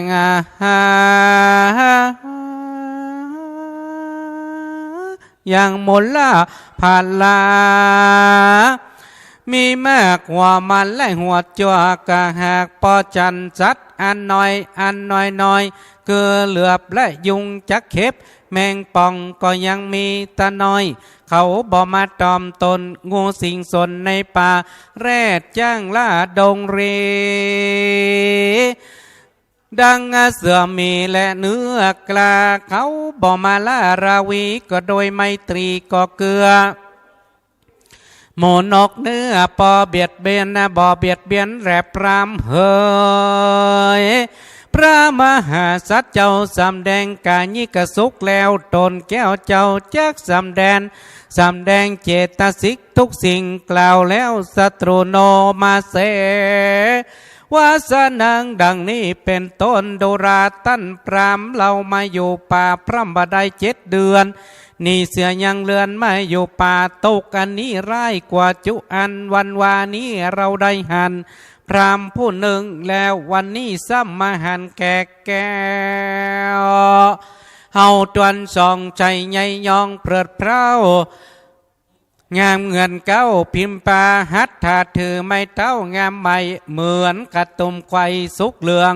นางเสือเรืองมาปรักพร้อยตั้นเอาอมหน่อยหอมหอยดูงามเจนแลตินทุกานีปิยรานิมหาสัจเจ้าก็เอาลูกไม้ตั้งหลายมายังย้ายสองนาอินเจ้าฟ้าสักกะพรามแล้วก็จะกำงามที่ตอย กล่าวจะช้อยเจิญกินว่าปรามเมดุราตั้นปรามตั้นจุ้งกินตันเปิงใจยาเลือกกินตั้งเปลือกหากเป็นยาแนมอันนี้นะใส่ก็ใส่เย็นก็เย็นจัดเจียวอันนางมาตีไปติวแต่ตาน้ำมาและนาพระมหาสัจเจ้ากับสักการะปรามาสักกะพรามเต่านั้นแล้วตนแก้วจิ้งตามเหตุแห่งอันมาวาดุลาตั้นพรามอาสะไหลยามใดเป็นเหตุแสงเดินเตดเที่ยวมาถึงศาลาเราอยู่ตั้นเก่าสู่ดีงามเราก็ตามตั้นจุ้งกล่าวเฮอหูกล่าวแดดเตอ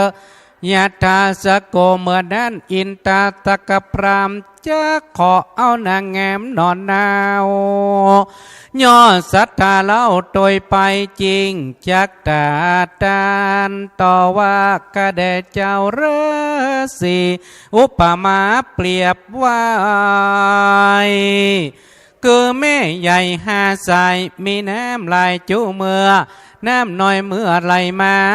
เมื่อคงคาคือคงคาสะอาดมยุราติฟองอาจิลาวดีนองทุทังโผล่สาพรูรังไหลร้อมมาหินจอมไหลกว่าหากเดาป่าหิมมาปานเป็นใส่ต้านตากวางบ่อห่างล้างเกินชายอุปไมยเปรียบได้เกิดสัตตาเต่าไทยตนบนเล็งอันกุนอันกว้างอย่าโจกอ่างมหา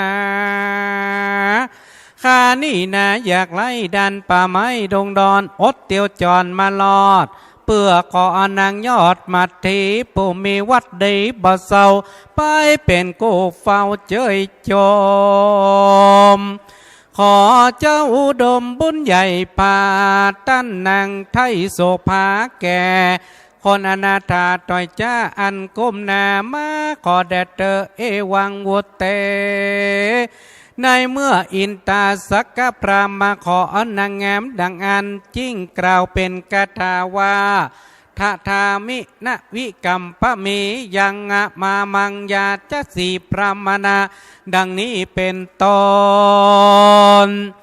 โดราตั้นพามตั้นขอมาอาราธมาตีผู้ใดดีงามแง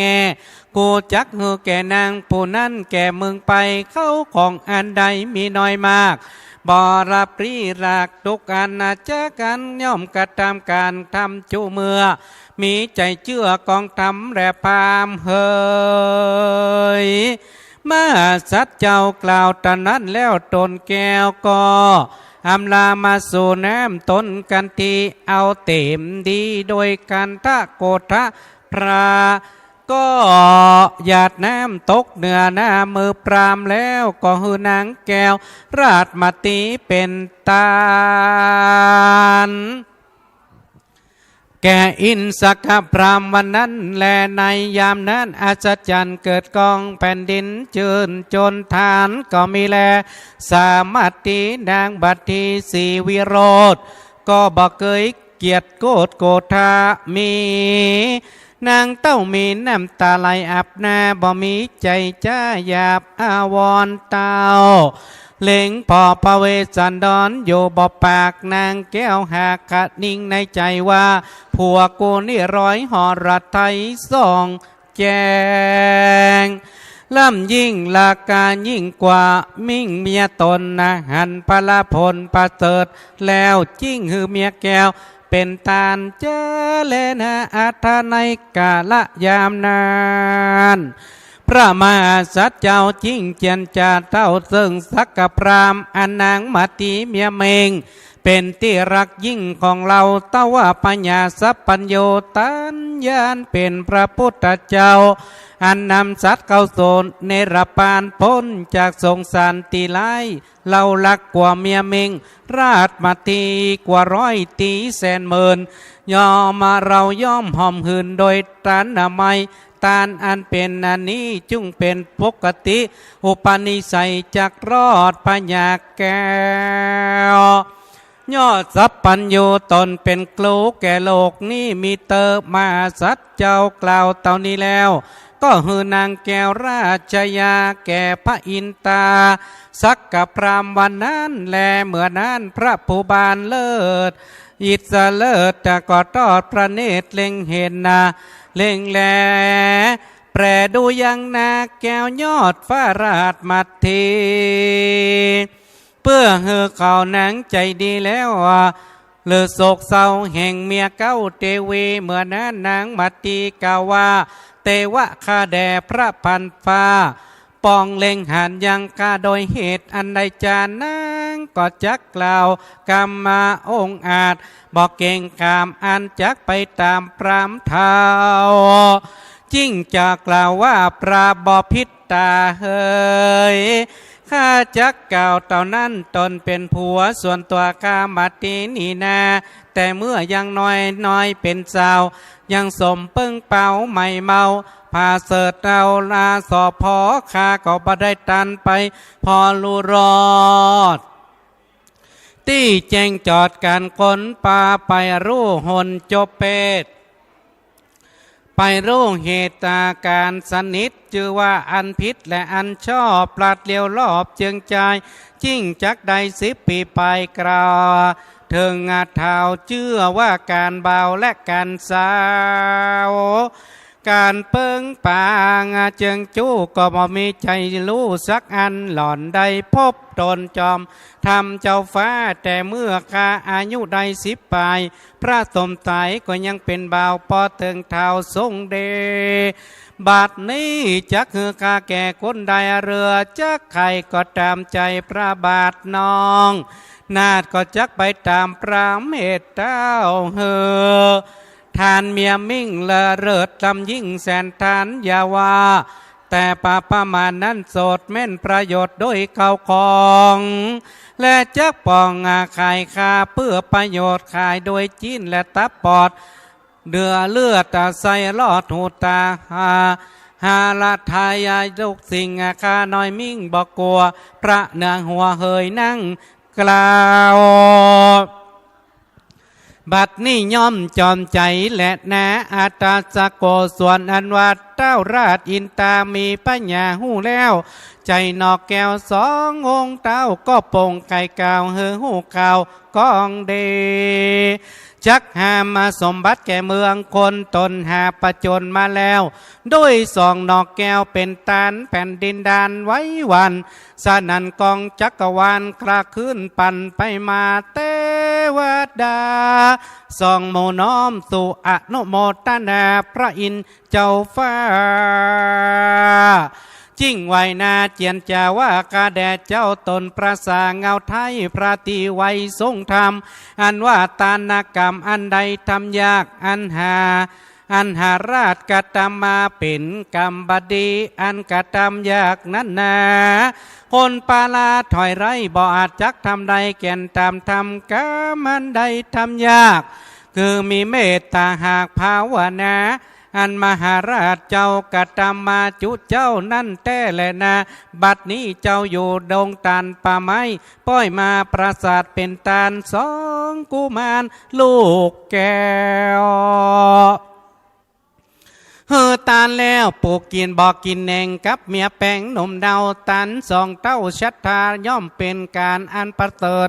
นำเจ้าเมื่อเกิดในสวรรค์จะและนาคาแด่มหาราชเจ้าข้าบอดใจพรามเท่าสามานข้าอินนาตากิน2 สวรรค์ฝากฟ้ากับเป็ดนาเป็นพรามมาสู่อารามตันเต้าลวดน้อมแนวอวยพรจุงรับเอาปอนอันนี้อันก้านำมาจากฟ้าถวายนี่แด่เตอพระญาอินตาเจ้าฟ้ายังพงนาเจียนจากกับพระมหาโพธิราชเต้าสยองขึ้นอากาศกลางหาวหันดูดาวเงากางงามเปล่างามแม่รัศมีแปรดูดีตั้งรัศมีอาทิตย์ยามเมื่อเจ้างามบ่เศร้าใสสีใสนั่นแหละเนตเทตาหาง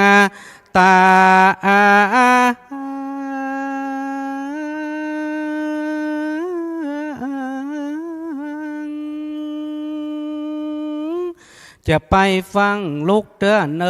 สถาหนุ่มเท่าขออดสาฟังไปแถมสักน้อยหนึ่งลาวมันบ่ใจหาปอ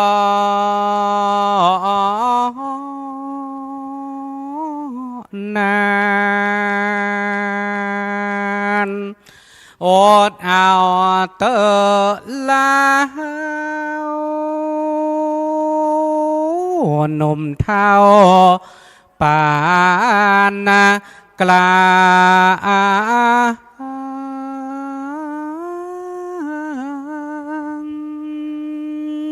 จะไปฟังอืดข้างอิดหิวหมอยหน้าขอสุมาเหียเตอตีนเฮาปอเป็นเน็ตอยู่นี่สวากันบ่ถึงฟังกำหน้าเฮาตึงบ่ลงไปขอสัตตาปีน้องได้ตั้งอกและเดนอตั้งใจ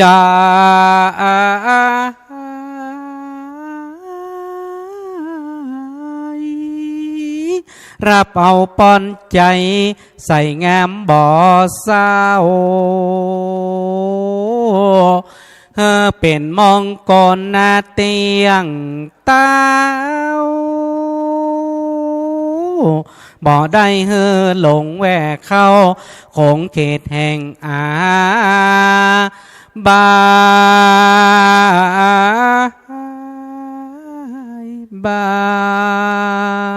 ยขอปีน้องศรัทธาต่างลาย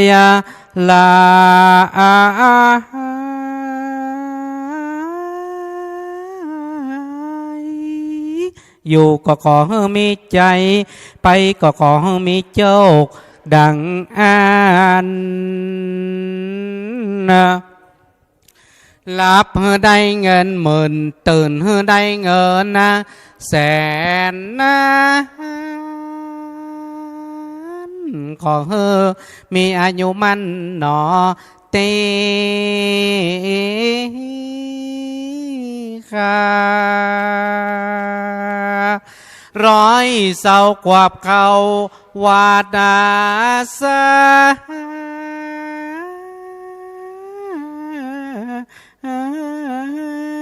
สัพพะโรกาอย่าได้มาปานถูกต้อง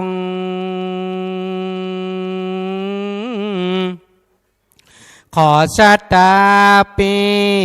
น้องแห่งห้องจุ่งมีหนอใจเดี๋ยวนี้ก็เวลาก็แรงมามอยอาตมาหม่อนน้อยก็ขอวาดหนอว่างลงและเด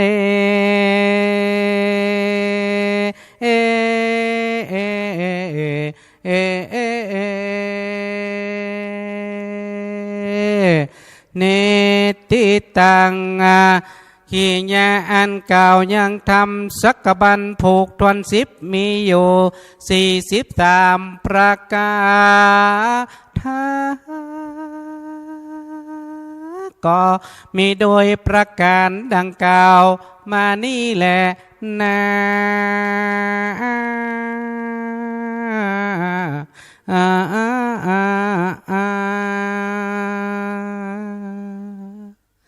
เอาละ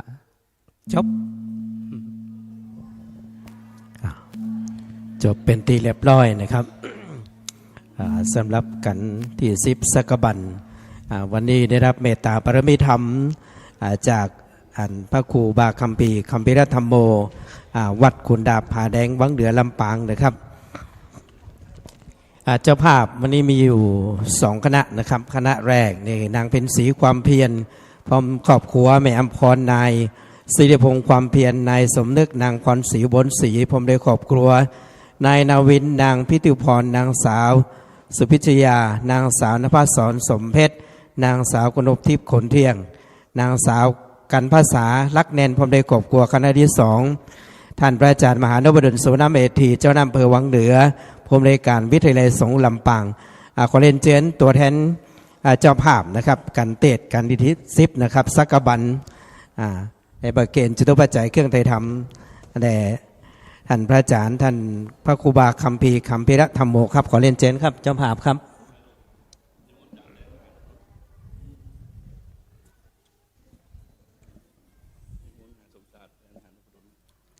ครับกับนิมนต์ท่านพระอาจารย์มหาสมชาตินะครับซึ่งเป็นตัวแทนของท่านพระอาจารย์มหานพดลสุวรรณเมธีเจ้าหน้าอำเภอวังเหนือผู้อำนวยการวิทยาลัยสงฆ์ลำปางกับนิมนต์ครับ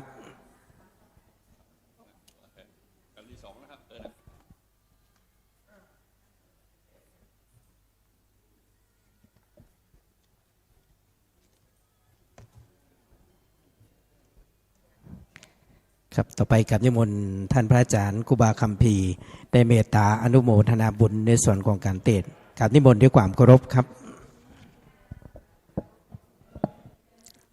ต่อไปนี้ศรัทธาญาติโยมก็จะได้ฮับปอนเนอร์นะกันที่10นะชักกบันเนาะมีอยู่43พระคาถากันที่10นี้ศรัทธาญาติโยมเปิ้นได้กล่าวถึงเรื่องพระเวสสันดรได้ฮื้อไผ่เป็นตานก็ฮื้อเมียเปิ้นเป็นตานนางมาซีเนาะประเดี๋ยวนี้เปิ้นฮื้อเมียเป็นตานแล้วนะฮื้อก็เปิ้นห้องว่าพญาอินทร์เนี่ยเปิ้นมาลองใจแถลงเป็นสักกะพามมาขอว่าพระเวสสันดรเนี่ยเปิ้นจะเป็นคนบุญแต่กอฮื้อตานแต่ก็ว่าคิจุได้ยินเป็นเล่ามาอีนะอย่างกับภูกที่8เนี่ยแม่ภูกที่9เนี่ยเปิ้นได้ฮื้อลูกเป็นตานเนาะฮื้อลูกเป็นตานก็คือปู่พามนั่นน่ะปู่พามจูโจกมาขอเอาลูกเอากันหาจารีไปเนาะแล้วก็ภูกที่10สักกะบันนี่เปิ้นก็ฮื้อเมียเปิ้นเป็นตานก็คือนางมาซีนั่นน่ะยกคือเป็นตาลนะเพราะว่าในตาลนั้นมหาตาลเนี่ยนะก็เป็นหน้าบุญเหมาะเปิ้นว่าศรัทธาญาติโยมที่เป็นเจ้าภาพนี่นะเปิ้นว่าเป็นคนที่ใจบุญสุนตานโดยเฉพาะผูกที่เนี่ยได้ฮือพระเวสสันดรเปิ้นได้ฮือภรรยาเปิ้นหรือว่าเมียเปิ้นเป็นตาลเนี่ยก็เป็นหน้าบุญเป็นบารมีอันยิ่งใหญ่เนาะอันยิ่งใหญ่ต่อไปก็รับปอนเนื้อศรัทธาญาติโยมเนาะยะถาวาริวหาปุราปริปุเรนติสากลังเอวะเมวะอิโตตินังเปตานังอุปกปติอิชิตังปฏิตังตุมหังกิปะเมวะตมิจันตุสัพเพปุเรนโตสังกปาจันโทปนะระโสยถามณิโจติระโสยถาเอวังหนโตเดระอาจะในวันนี้ก็หากเป็นวันดีสรีสุภามังกระอันประเสริฐล้ำเลิศยิ่งกว่าวันและยามตั้งหลายบัดนี้ใหม่มีสมณศรัทธาพระมหานพดลสุวรรณเมธีเจ้าคณะอำเภอวังเหนือก็ได้เป็นเจ้าภาพเจ้าศรัทธาถวายการเทศน์การทำผูกที่10สักกบันมีอยู่43พระคาถาเพื่อจะอุทิศส่วนกุศลตานไปหายังเทวบุตรเทวดาเมธรณีเจ้าที่เจ้ากรรมนายเวรสรรพสัตว์ทั้งหลายและบ่เต้าแต่นั่นก็จะอุทิศส่วนกุศลตานไปหายังป้อคำล่า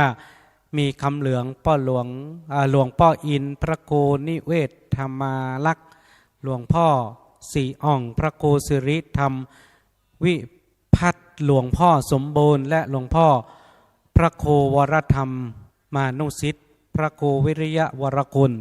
นั่นจุงจักมีและบะเต่าก็แม่นก็หมายมีศรัทธานางเพ็ญศรีความเพียรพร้อมครอบครัวแม่อำพรนายสิริพงศ์ความเพียรนายสมนึกนางพรศรีอุบลศรีพร้อมครอบครัวนายนาวินนางพิทุพรนางสาวพิชยา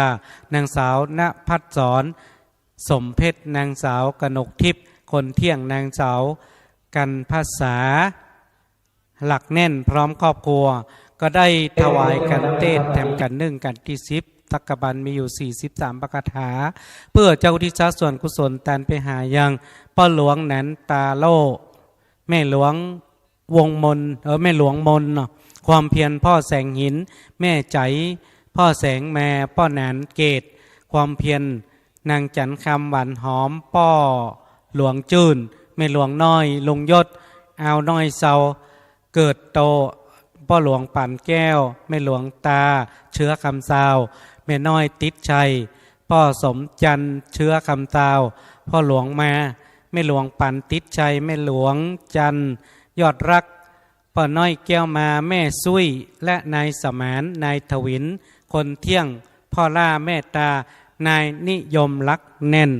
นั่นจุ้งจักมีก็ขออัญเชิญเจ้าเตวบุตรเทวดาและบัดเต่าแต่นั่นก็หมายมีเจ้ามูลศรัทธาทุกผู้ทุกท่านทุกคนต่างได้ปากันสนงคงควายตกแต่งเป่งพร้อมนำมายังการเทศการทำพระโรสธรรมแห่งผูกหนึ่งชื่อว่าทำสักบันกันที่10เป็นธรรมหาญาติเพื่อเจ้าอุทิศส่วนกุศลไว้กับตนกับตัวไปหน้านั้นจุงจะมีและบัดเต่าแต่นั่นก็เจ้าอุทิศส่วนกุศลตานไปหายังเตวบุตรเทวดาและเจ้ากรรมนายเวรแม่ธรณีเจ้าตีนั่นจุงจะมีก็ขออัญเชิญเจ้าเทวบุตรเทวดานำเอากุศลส่วนนาบุญกุลตานทั้งหลายมนฝุงนี้ไปรอดไปถึงไปเติงนั่นจุงจะมีเตียงแต่ดีหลีเหมือนดังคาถาภาษาบาลีว่าอัญญัญจะโคตักกินาตินาสังกัมหิสุปฏิทิตาติการตังหิตยาสะฐานาโสปกปติโสยติธรรมโมจายังนิทัสสิโตเปตานะปุชาจักตาวลาลาปรัญจปิโกนมโนปฏินันโตเมปุญญังปตุตังอนาปกันติภาวะสปีติโยวิวัชันตุสัพพะโรโกวินาตตุมาเตภวัตวันตรโยสุขีติกายโกภวะอภิวัตนาสีลิสานิจังวุธาปจายโนจัตตารโรธรรมาวัฏันติอายุวันโนสุขังภาลาสาธุสาธุสาธุ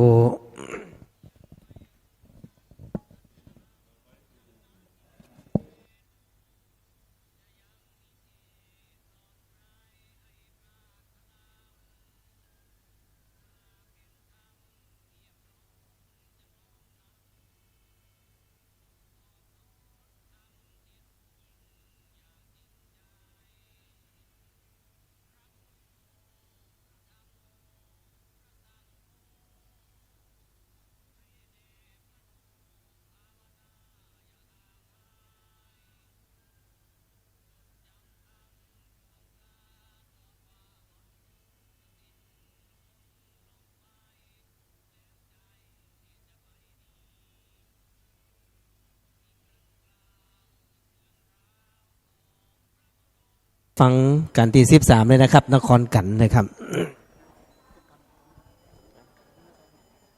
เอากันเต็ดมาเลยกันนะ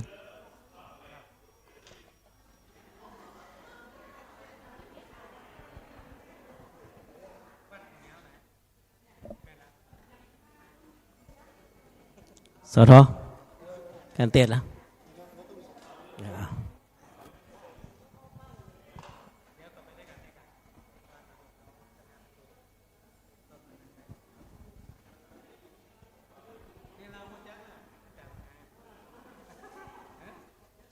เอาเลยบอกอาจารย์ท่านพระครู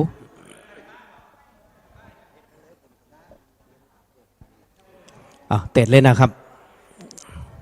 จะได้อาราธนาธรรมนครกันนะครับจันทลาเลยพระจันจรก็มาเสด็จภายขึ้นใสปองเปิ้นเขายุกันทอนลำดับมาถึงยอดนากรกันใหญ่กว้างปางเมื่อพระเจ้าจ้างปิกมาเสพสร้างสะบวยเมืองเตจะเรื่องผ่าแผ่วเอ็นตาเหือฝนหาแก้วหลังลำลงเต้าเหือตาลลายหนอันมากแล้วขอลูกศิษย์พระตนแก้วสัทธาขึ้นดังเหนือคำอาจสนาสะอาดในโอกาสเตสนาผู้ข้าขอยกไว้ลาสาขอลูกศิษย์พระพุทธาใส่กาบใส่ซอยผู้ข้า ม่อนน้อยจื่นเจบานและนาอนุกรรมปิมังประจังอาราธานังกะโรมา ก่อนที่จะได้แสดงพระธรรมเทศนาก็ขอถวายความเคารพท่านพระครูธีรพงษ์พิสิทธิ์รองเจ้าคณะอำเภอวังเหนือเจ้าวัดวัดบ้านใหม่แล้วก็ขอเจริญพรขอถวายความเคารพท่านอาจารย์มหาบัญชาติเอานี่เปิดก็ได้มาจัดรายการนี้ตัวเองเนาะ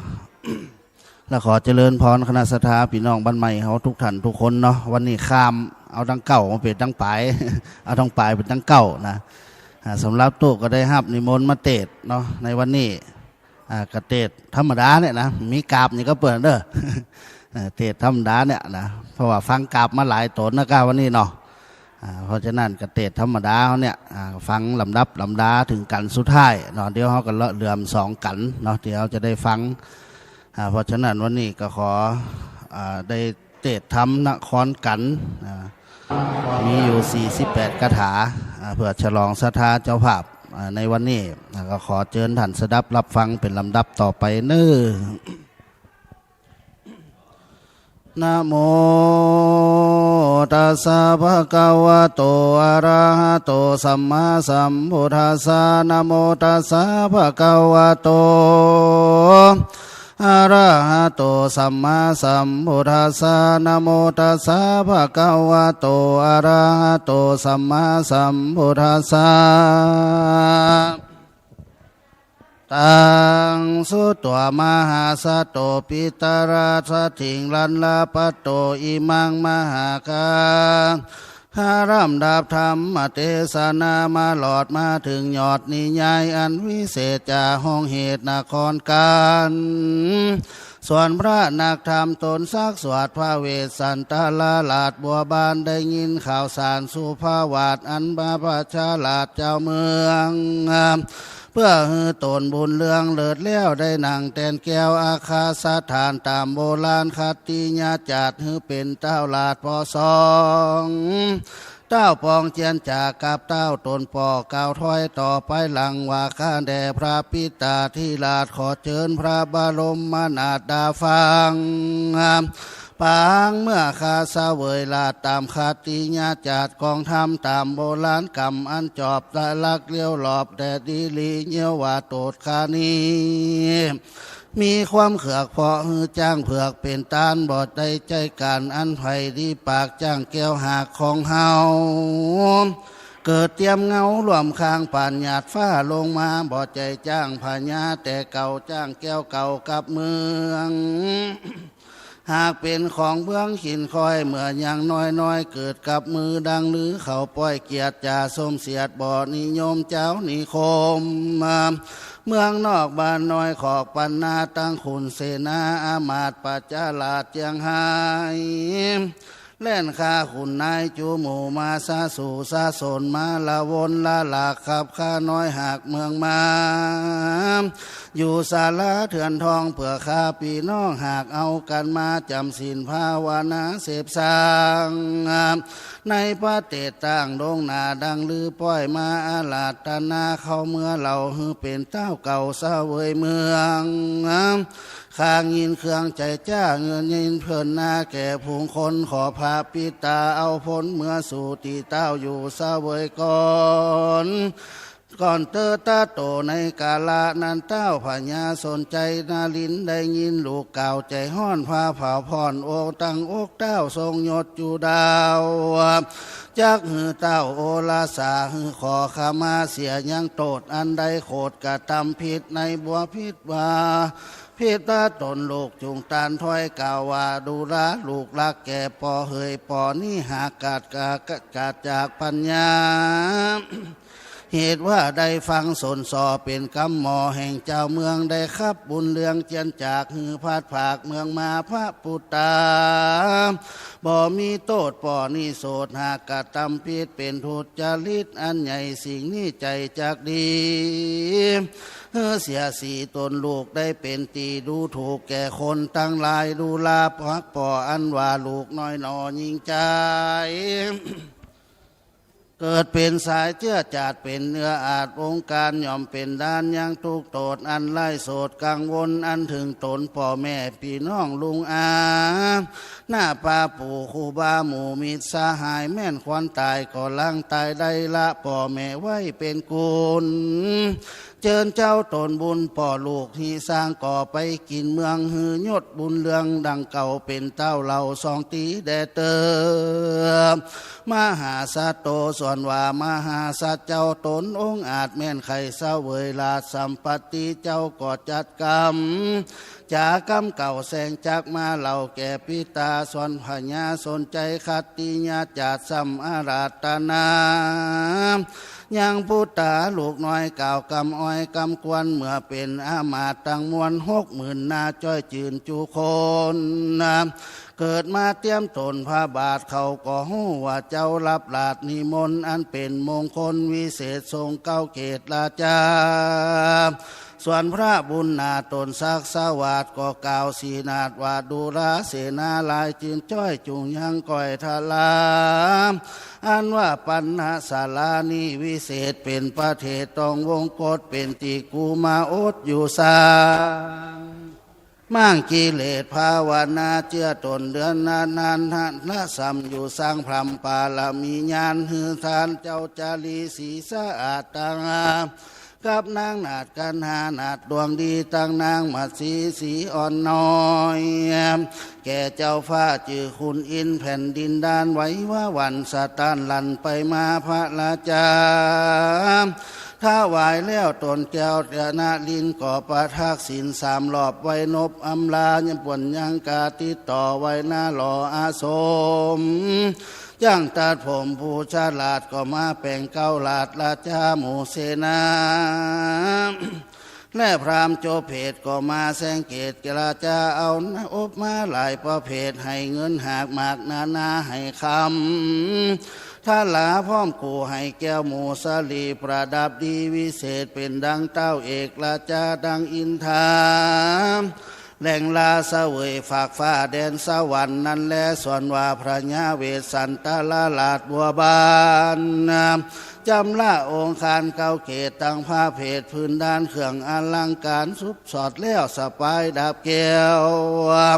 กันใจลังสีใสมาหาบคาซื้อขาบคืนวันขี่จ้างปลายสารตัวใหญ่งามแต่ใจสามาน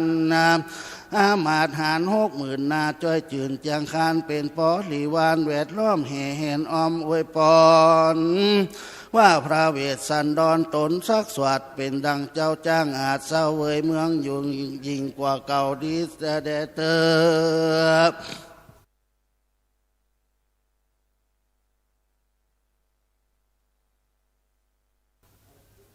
อีตันจ้าปัญจะยังศรัทธาเมื่อส่องโสภาน้อยนาดได้เศร้าเวยลาดเมืองควาง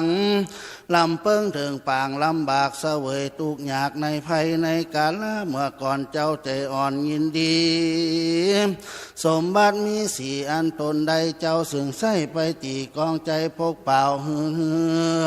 เล่นมาห่อละศพเปื่อฮือดับตุกโศกไม่ในแขวงวงกฏนั่นแลเมื่อตั้งสองกษัตริย์ได้เสวยลาดเมืองเก่าภาพโลกเราสองตีเจ้ายินดีจืนจ้อยได้ปาลูกน้อยสองสี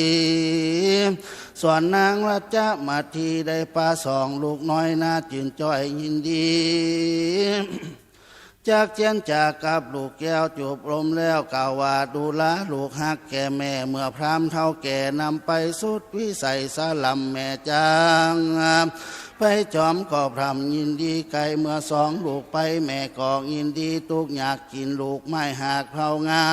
ยนอนเหนือนาดินทรายบ่มีศาสตร์ใบไม้หลาดลองเจือตั้งหนังเหลืองหุ่มน้อยหนาวจะจ้อยฐานาใจลูกใส่ใจเฮ้ยเจ้าแม่ปางเมื่อพรามแก่นำไป2 นงไว้พระคองเอา2 พี่น้องไก่กาแม่ก็มาอภิวานางทาคืดหาลูกพรำตูคืนวาน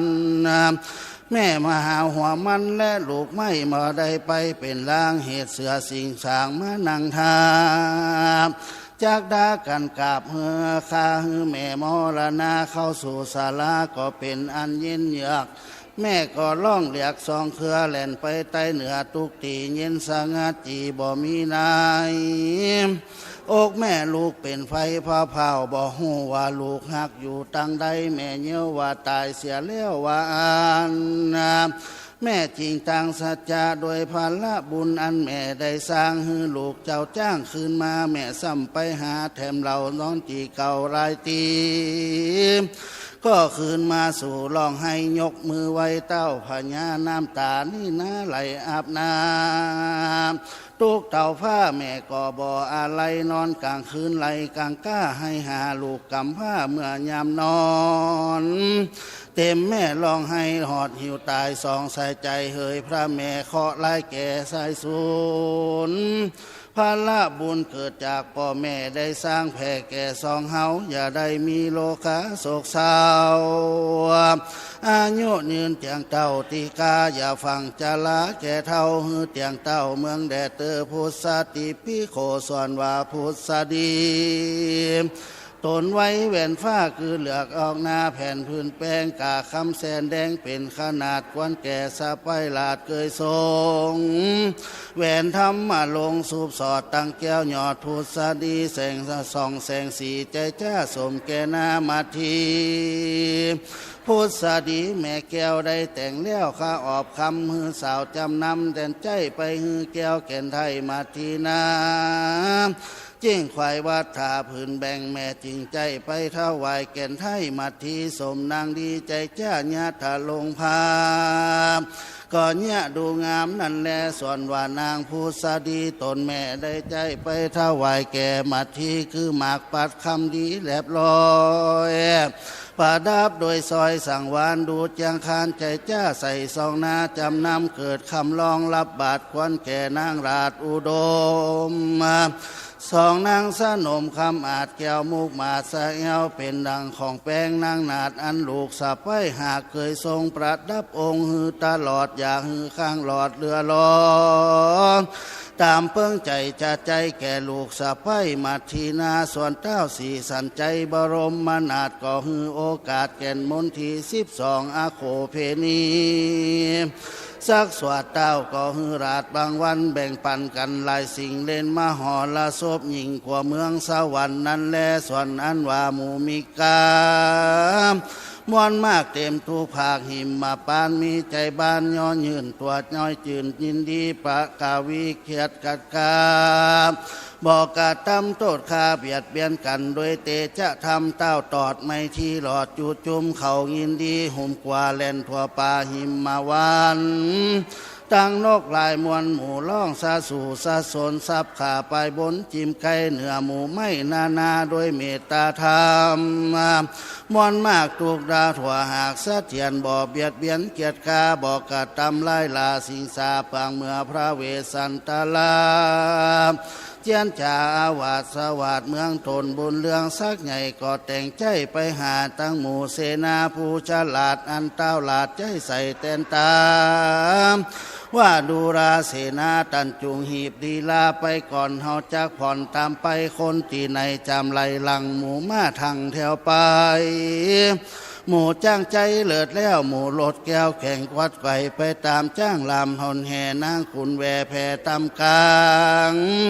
เจ้าจารีนำตางไปก่อนกันหาแก้วย่อนไปจอมพระเวสสันดรจอมนาดทัดนั้นหมู่นางแก้วราดกันหาหมู่นางมาทีงามใจจ้าไปทัดหมู่นางแก้วราดมาทีหมู่นางพุทธดีทนแม่ไปจอบแก่แต่ท่านตั้งหลายหมู่เด็กใจไปตามหลังหมู่ไปซาสู่ซาสนตอมขอกแดนจริงปากันนั่นแลส่วนว่าเจ้าสีพีไปผ้าก็มากวัดแก่งผ้าปูจาปากันมากราบไว้สาวาพระแก่นใต้จุมพูจงมีสุขีเตียงเจ้าเป็นเอกราชเจ้าสักใหญ่เป็นเจ้าใหม่แตนเมืองแดดเธอ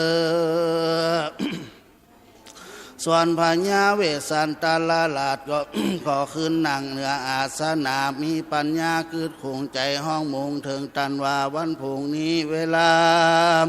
กาละเมื่อเจ้าญาโจกเข้ามาขอกูจักยออันใดเป็นตานโดยง่ายจกใจเป็นตานนันจาเมื่อนั่นปันธุกรรมบาศิลาอาจแห่งเต้าลาดอินตาก็อาลุนหา ห้อนกระด้างแข็งสำแดงฮือเป็นเหตุแก่พญาเวสสันตละอันมีใจวอนต่อขึ้นใจต่อถึงตานพญาอินตนผ่านแผ่ว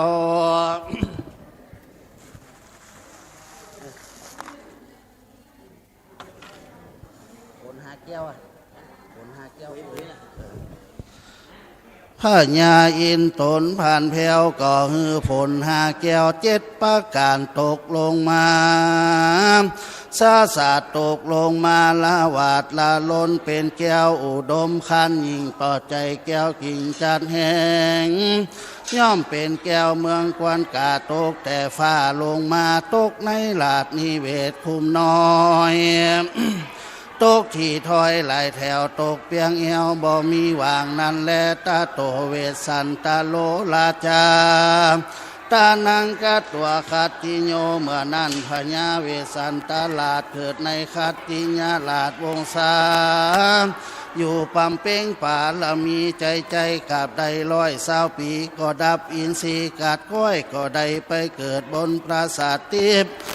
หออาสาฐานกัจจาวิโรธก็มีแลนาโดยประการดังกล่าวมานี่แลนาครันทางนิติตังขีญาณกล่าวสั่งวันนาจาห้องเหตุยังนากรการอันปดาไปโดยคาถาวา48คาถาก็บางโคมสมเด็จเสร็จแล้วเต่านี้ก่อนแล้ว สาธุสาธุสาธุ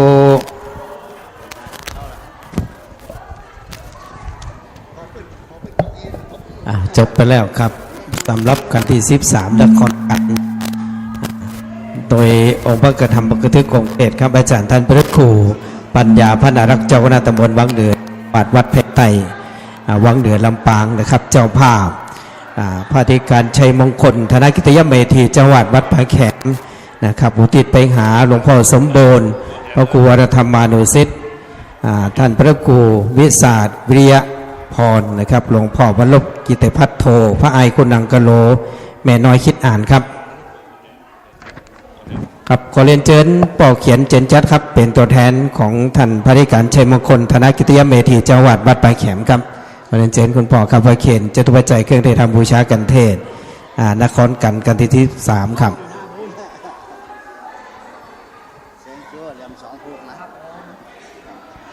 และกับนิมนต์อาจารย์พระครูปัญญาพระรักษ์เจ้าคณะตำบลวังเถือได้เมตตาอนุโมทนาบุญในส่วนของการเทศครับกล่าวนิมนต์ด้วยความเคารพครับต่อไปก็ฮับปอนเนอเอวังหนตุดีและอาจารย์ในวันนี้ก็เป็นวันดีสีสุภามังกละอันประเสริฐลำเลิศยิ่งกว่าวันและยามทั้งหลายบัดนี้หมายมีสมณะศรัทธาพระอธิการชัยมงคลฐานะกิติยะเมธีเจ้าอาวาสวัดป่าแขมทมโดยญาติพี่น้องลูกเต้าหลานเหลนจุคูจุคนพร้อมกับโดยคณะศรัทธาวัดบ้านใหม่กุคูกุคนก็ได้ตกแต่งแปลงพร้อมน้อมนำมายังจตุปัจจัยไตรญาตานพร้อมโดยเชียงจินขวตานตั้งหลายตั้งมวลพุงนี้เพื่อจักมาถวายเป็นตานเป็นการเทศในกันที่13นกรกันในวันนี้เพื่อจักอุทิศพระนาบุญกุศลทั้งหมดทั้งมวลนี้ได้ไปจู้จอดหลอดถึงยังจิตตะดวงวิญญาณของหลวงพ่อสมบูรณ์หรือว่าหลวงพ่อพระครูวรธรรมานุสิทธิ์และหลวงพ่อพระครูวิสารวิริยาพรหรือหลวงพ่อวันลบกิติพัฒโธและก็หลวงพ่อไอคุณังกะโลและแม่น้อยคิดอ่านแม่นว่าจิตตะดวงวิญญาณของเขาเจ้าเขาตันทั้งหลายได้วางอารมณ์อะไรที่เจตนาไปหมดจ้างได้ไปหลงของข้างอยู่ในระหว่างจตุละอบายพรมดังสีได้ตายไปเป็นผีได้หนีไปเป็นเพศทุกขเวทเวทนาลำบากกันเขาอยากอาหารอันใดก็ดีแม่นว่ามาบ่ใดบ่หลอดก็ขอผักหยอดมเหสีขาทั้งเทวบุตรเทวดาตนมีฤทธิ์ที่แก่นกลางช่วยแนะนำจำจูงเอากุศลมนตานมนผุงนี้ไป จูจอดหลอดถึงยังจิตตะดวงวิญญาณของหลวงพ่อสมบูรณ์หลวงพ่อหรือว่าหลวงพ่อพระครูวรธรรมานุสิทธิ์และหลวงพ่อพระครูวิสารวิริยาพรหลวงพ่อวันลบกิติพัทโทและหลวงพ่อคำไอคุณังกะโลและแม่น้อยคิดอ่านในฮือได้กินได้บริโภคฮือได้ปนออกจากที่ยากฮือได้ภาคออกจากที่ตุกฮือได้ถึงสุขที่ดีแม่นว่าไปถึงยำเจ้าขอเป็นดั่งคงไงไปถึงยำควายขอเป็นแผ่นเสื้อแผ่นผ้าไปถึงมรูนปุนลาขอกายเป็นอาสนาเขาติบนำติบ10ประการนั่นจุงจักมีแต่งแต่ดีหลีแม่นว่าบุญญะร้อยสีทั้งหมดทั้งมวลนี่มีมากก็ขออุทิศฝากไปหายังเจ้ากรรมนายเวรพอเกิดแม่กายเทวบุตรเทวดารักษาตนตัวเจ้าสัทธาเทวบุตรเทวดาอันรักษาวัดวาอารามสนามที่นีเทวบุตรเทวดารักษายังเคหสถานบ้านจองหอเฮือนเทวบุตรเทวดารักษาไหลนาเขตประเทศบ้านเมืองเมืองฝ่าย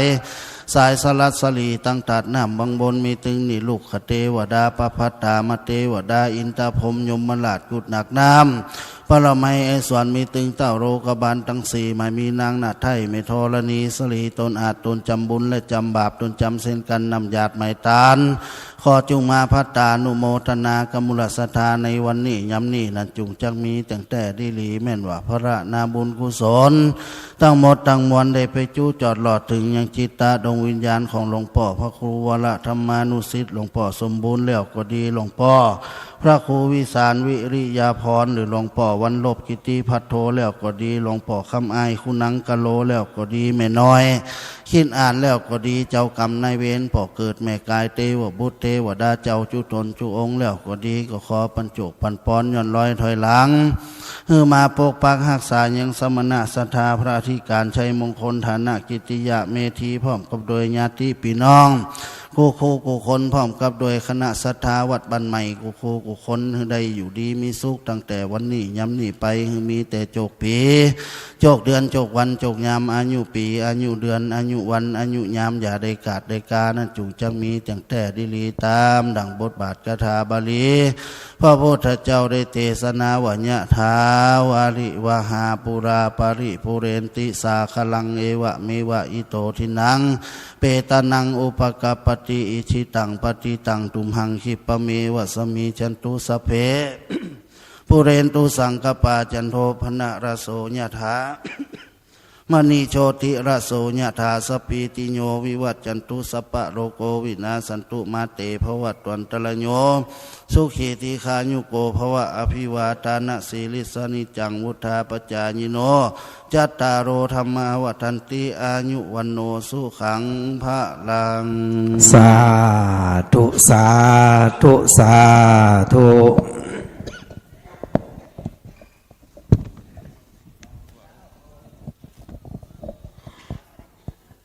หลังจากตีนกรกันจบเรียบร้อยต่อไปก็จะเป็นกันตี11นะครับมหาราชองค์พระธรรมกถึกองค์เตศครับพระอาจารย์ดานุพลบุญวังโสวัดห้วยแหนอำเภอเจห่มจังหวัดลำปางซึ่งท่านพระอาจารย์ดานุพลบุญวังโสนี่ท่านเป็นพระนักเตศชื่อดังฝีปากเอกจากอำเภอเจห่มลำปางนะครับเจ้าภาพก็มีแม่อ้วนอดเก่งปอกขันแม่แดงลาวพร้อมได้ลูกหลานกุคนนะครับนายเสงนางนัฐานางสาวคริสตันนายจัสตินสยามลาวนายอุทัยนางธานีคิดอ่านนางสาวปทุมทิพย์ตุนทิพันตีทีชวนนะครับนายเอกชัยทรัพย์ประภัยผมได้ควบครัวนายเอกวัตรทรัพย์ประภัยนายบุญดอดนางชุติมนจันพักเว้นนะครับนายราเจนเดอร์อะโลลานะครับเพื่ออุทิศไปหาปอหลวงจุ่มแม่หลวงปออดเก่งนายสุทัศน์ตุนทิปอหลวงปันแก้วไม่หลวงตาปวดจันเชื่อคำสาวปอหลวงเขียวจิตแหลมนายทาจันวิจิตปอหลวงอายไม่หลวงปีนายเสน่ห์คิดอ่านปอปันเด็กหญิงยุพินเท่าล่าเด็กหญิงอรพินติดชัยบุตรตาบุตรตีเทวุเทวดาพระภูมิเจ้าตีแม่ทางธรณีทุกสถานที่นะครับบรรพบุรุษตีหลงลับไปแล้วเจ้ากรรมนายเวรสรรพสัตว์ทั้งหลายตอนนี้ท่านพระอาจารย์ได้ขึ้นธรรมาสน์ส่งเป็นตีเรียบร้อยแล้วนะครับ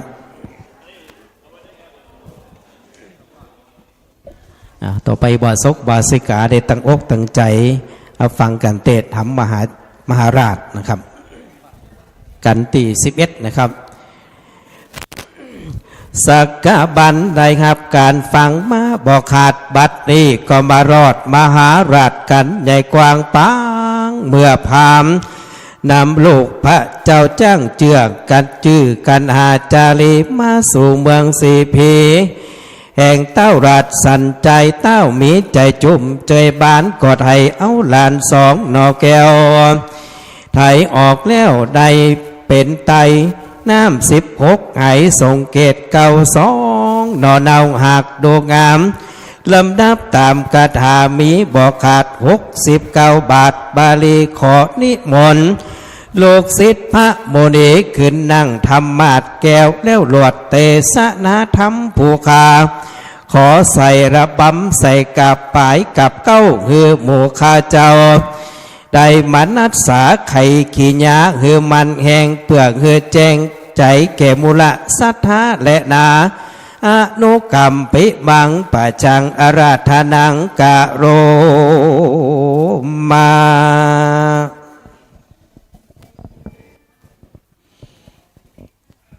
มาสักกะบานการต่างปาลีปุณนางกะสุดเสียงไปแล้ว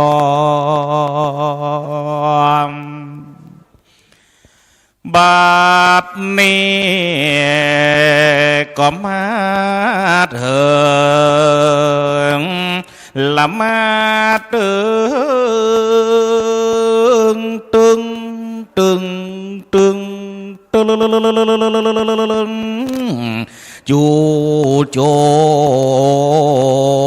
กผู้เฒ่ามาตายในธรรมมหาจัดเจ้าจือว่ากันมหาลาชกันเก้านี้แล้วเนื้อเฮาขอจวนหมวนศรัทธาเราเจ้าข้าก็ฟังไปอันตัวเฮานี้เสียงกระบปอสายฟังมาฟังไปเพราะอย่างอึ่งห้องอยู่ในห้วยขอจืนศรัทธาก้อยก้อยฟังตุยลาบำนมน้ำแดเตอโอ้ยโอ้ยโอ้ยโอ้ยโอ้ยโอ้ยบ่ได้โอ้ยอยากน้ำบ่ได้โอ้ยอยากเข้าบ่ได้โอ้ยกินเต้าบ่ได้โอ้ยกินแตงเฮาหากโอ้ยกึดยากจะได้ชาแดงทำพระเจ้าตั้งแต่เก้าวันหมู่ไปอันตัวเจ้าหัวมดสดขึ้นมานั่งบนธรรมาสพออาจารย์ก็มาอาราธนาฮือใส่ละบามปิ่นบังเปิ้นว่าอีทไหนก้อยย่างตั้งแต่หน้าหมูไปเสียงเฮากับบ่พอใช้เพราะว่าเฮาบ่ได้กินแกงฟักกาดใส่5 ขีนอนบ่ได้กินแกงบอนใส่หนังหมูแห้ง ก็อ้อยก็อ้อยแปลงใจเตรียมแทงฟังกันไปลาว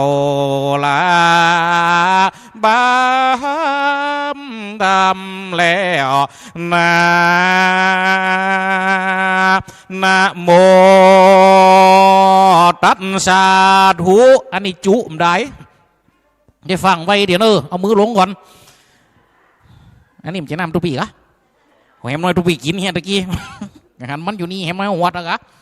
อ้าวศรัทธาบรรดาพ่อแม่พี่น้องขอให้แม่เฮียนหนังสือเก่งๆเนอะว่าโตอีก็มีกำลังใจกะตะกี้พระครูอุ้มมาตังนี่ไว้ห่างลึงเป็นใบปันก่อนกะเขากระหักกันแล้วจะนี่นะศรัทธาบรรดาพ่อแม่พี่น้องยกมือ10 นิ้วตั้งกิ้วเกษาไว้พระพุทธปฏิมาขององค์สมเด็จสัมมาสัมพุทธเจ้าลดสธรรมเจ้าพระสงฆ์องค์สังฆเจ้าท่านพระครูธีรพงศ์พิเศษเจ้าอาวาสวัดบันใหม่อารามาธิปติฉลีวัดวาศาสนาแห่งนี้ผู้เป็นเจ้าสังฆพ่อเผ่าสมมุติเตวสังฆเจ้าลาจาพอหักษาปิ่นหลองอาภคณะอำเภอแห่งเมืองวังฐานตัดตินี่พร้อมกับโดยท่านพระครูปัญญาพนารักษ์เจ้าอาวาสวัดแพะไตก็ขอน้อมไว้ครูนสายังคณะสังฆสงฆ์จุตูนจุวรองค์พร้อมสมณีเจ้าจากนั้นขอเจริญสุขเจริญสีเจริญมีเจริญไว้เจริญจิตเจริญใจเจริญไปยังศรัทธาบรรดาพ่อแม่พี่น้องพี่ป้านาอาศรัทธาทั้งหลายตึงหญิงตึงใจตึงใหญ่ตึงน้อยที่ได้มาห่วมฟังธรรมและก็ห่วมเอาสตังมาปักที่ต้นนี้เนี่ยศรัทธาบรรดาพ่อแม่พี่น้องวันนี้เอามาฟังดูเจ้าลูกเจ้าโฮมบนมาจะมาเตะทำมหาราชทำผูกนี่คนเท่าที่จือวัดตุจกมือหนึ่งตุลุงซักจะมาเตะเนาะครับเนาะคนเท่าที่วัดที่จือวัดตุจกอายุเนี่ย68 ปีแต่ได้เมียอายุ16ดูจะมาตายกับทำผูกเนี่ยนะยังถึงมาตายทำผูกนี่เดี๋ยวเขาก็รอพอเถอะในหูปีเขาหันตั้งหลังในสถานทั้งหลายจุจกไปขอกันหากับจารีนะตัวเก่ากัวตายคืนนอนบนก็ไม่ปุ่นละอ่อนไว้ตั้งลุ่มเทวบุตรเทวดาทะเลงกายลงมาปิ่นพระเวทสันดรกับพนางมาลาจะมาทีมาบีบมานวลมาบีบมานวดมากั้นมาเป่ามาหาจุดละอ่อน2 คนได้หายจากลูกไผ่ไข้เจ็บเนี่ยจุจุกจะปลาละอ่อนเนี่ยปลาไปปะใส่ไผ่ศรัทธาทั้งหลายได้กระเทียมรอฟังอัตเตอร์โอ้ยมันดึงเปลืองเหมือนแร่เนาะกระใจเร็วๆกระใจมาหอมกันหลายๆอันนี้ปึกก็จะคือเฮามดเนี่ยก้าเนาะมาเป็นหยังสีหยังได้มดขอแสดงไปสตังค์ได้ลูกขนเอาบ่ได้มันหนุ่มยุ่มเป็นหยังน่ะฝายามันอยู่บนฮัลโหลฝายามันอยู่บนอันน่ะสถาบรรดาพ่อแม่พี่น้องกระจายประเดี๋ยวนี้จะเตะทำมหาราชแล้วนะมูดิยูตั้งนอกตั้งปังดิ่มได้หอมเดี๋ยวมาหอมเนี่ยว่าเล่นได้เนอะศรัทธาบรรดาพ่อแม่พี่น้องสาธุอายุมันยืนยาวเนอะหอมมา20 บาทขอได้คืนไป20 ล้านหอม50 บาทกับ50 ล้าน100 บาทกับ100 ล้านบ่เนาะหมูดิมหอมกับเดียกับซ้อเอาคนเดียวว่าเล่นมาได้เนอะเป็นแต่เฮาก็เป็นแต่ไผ่เดิมแต่ตะกี้เฮาขึ้นมานี่ยังสีเย็นจะดีมันเดียวจะได้หัวดักจือคือนี่สีห่อนไปเนี้ยเรียกกับเฮาคนเดียวเหี่ยวลมเหี่ยวไหลเด้ศรัทธาบรรดาพ่อแม่พี่น้องบัดเดี๋ยวนี้นะทำมหาราชคนเท่าเป็นความเลี้ยงที่บรรดานะถึงคนเท่าคนหนึ่งที่จะเป็นตายเพราะความหักเพราะว่าอย่างนางอมิตดาอายุ16 ปีตะกี้นั่นศรัทธาบรรดาพ่อแม่พี่น้องใจจุกไปขอโลไปขอไผ่ขอเจ้ากันหากับจารีนี่ศรัทธาทั้งหลายนี่วันนี้เขาจะตีดคือเหมือนหัวเรายำไป อายุมันยืนยาวด้วยแม่เนอสุขภาพร่างกายแข็งแรงเนอตั้งบันใหม่เขานี่ก็มีคนฟังวิทยุอยู่กะเนาะคืนเลี้ยงปะเป้าฟ่องเนี่ยตัวเจ้านะแหมตัวตัวเจ้าชนีกาหลงอันนั้นจริงหางงามต้องไม่ฮือวะนะโอ้ไปสาธารณจารย์ครับบุตรเที่ยวกายบ้าบีบดักผ่ากะมันเอาวิทยุมากันอันนั้นชนีกาหลงนะอันนี้แหมตัวหนึ่งเขาก็จะได้ออกวิทยุได้ปะปุ๊บกับคณะศรัทธา เปิ่นโทรไปหลายคนแล้วลูกเนาะแม่เหรียญก็ตามไผหลายต่อหลายคนน่ะโทรไปหาเนี่ยศรัทธาบรรดาพ่อแม่พี่น้องก็เป็นห้องเปิ่นห้องว่าเป็นญาติที่ทำกันที่ได้มาปะที่ได้มาปุ๊บได้มาประชบหันหน้าหันตาเพราะฉะนั้นศรัทธาบรรดาพ่อแม่พี่น้องประเดี๋ยวนี้ทุกเจ้าก็จะก้อยตวนติวธรรมเทศนาอันมีชื่อว่าธรรมมหาราชเป็นธรรมเทศนาผูกที่60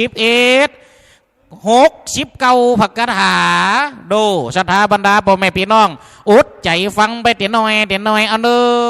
ทำกับปยาวหมอกพอให้พอดีลักษณะศรัทธาบรรดาพ่อแม่พี่น้องถึงตีแล้วเดี๋ยวนี้ไวได้นะตัวเจ้าจะขึ้นนโมแล้วนะตะกี้ไผติ่มได้ไวกระเทียมไวอ่ะเดี๋ยวเนี้ยพอเขาจะขึ้นนโมอ้าวนั่งกันครับเลี้ยวอย่างก่อนเอาอันนอพร้อมเตี้ยถ้าพร้อมก็จะเอานะเอาละพุทธังธรรมังสังฆังถ้าศรัทธาจะฟังคือเอาสตังสิกันติดพุทธังธรรมังสังฆังถ้าศรัทธาจะฟังคือเอาสตังสิกันติดกันนี้เป็นกันพิเศษกันนี้เป็นกันพิเศษเพราะมันมีตึงติดและก็มีตึงซอยโลเพราะฉะนั้นศรัทธาทั้งหลายจะติดแล้วเนาะหุยใจมันดีอ่ะ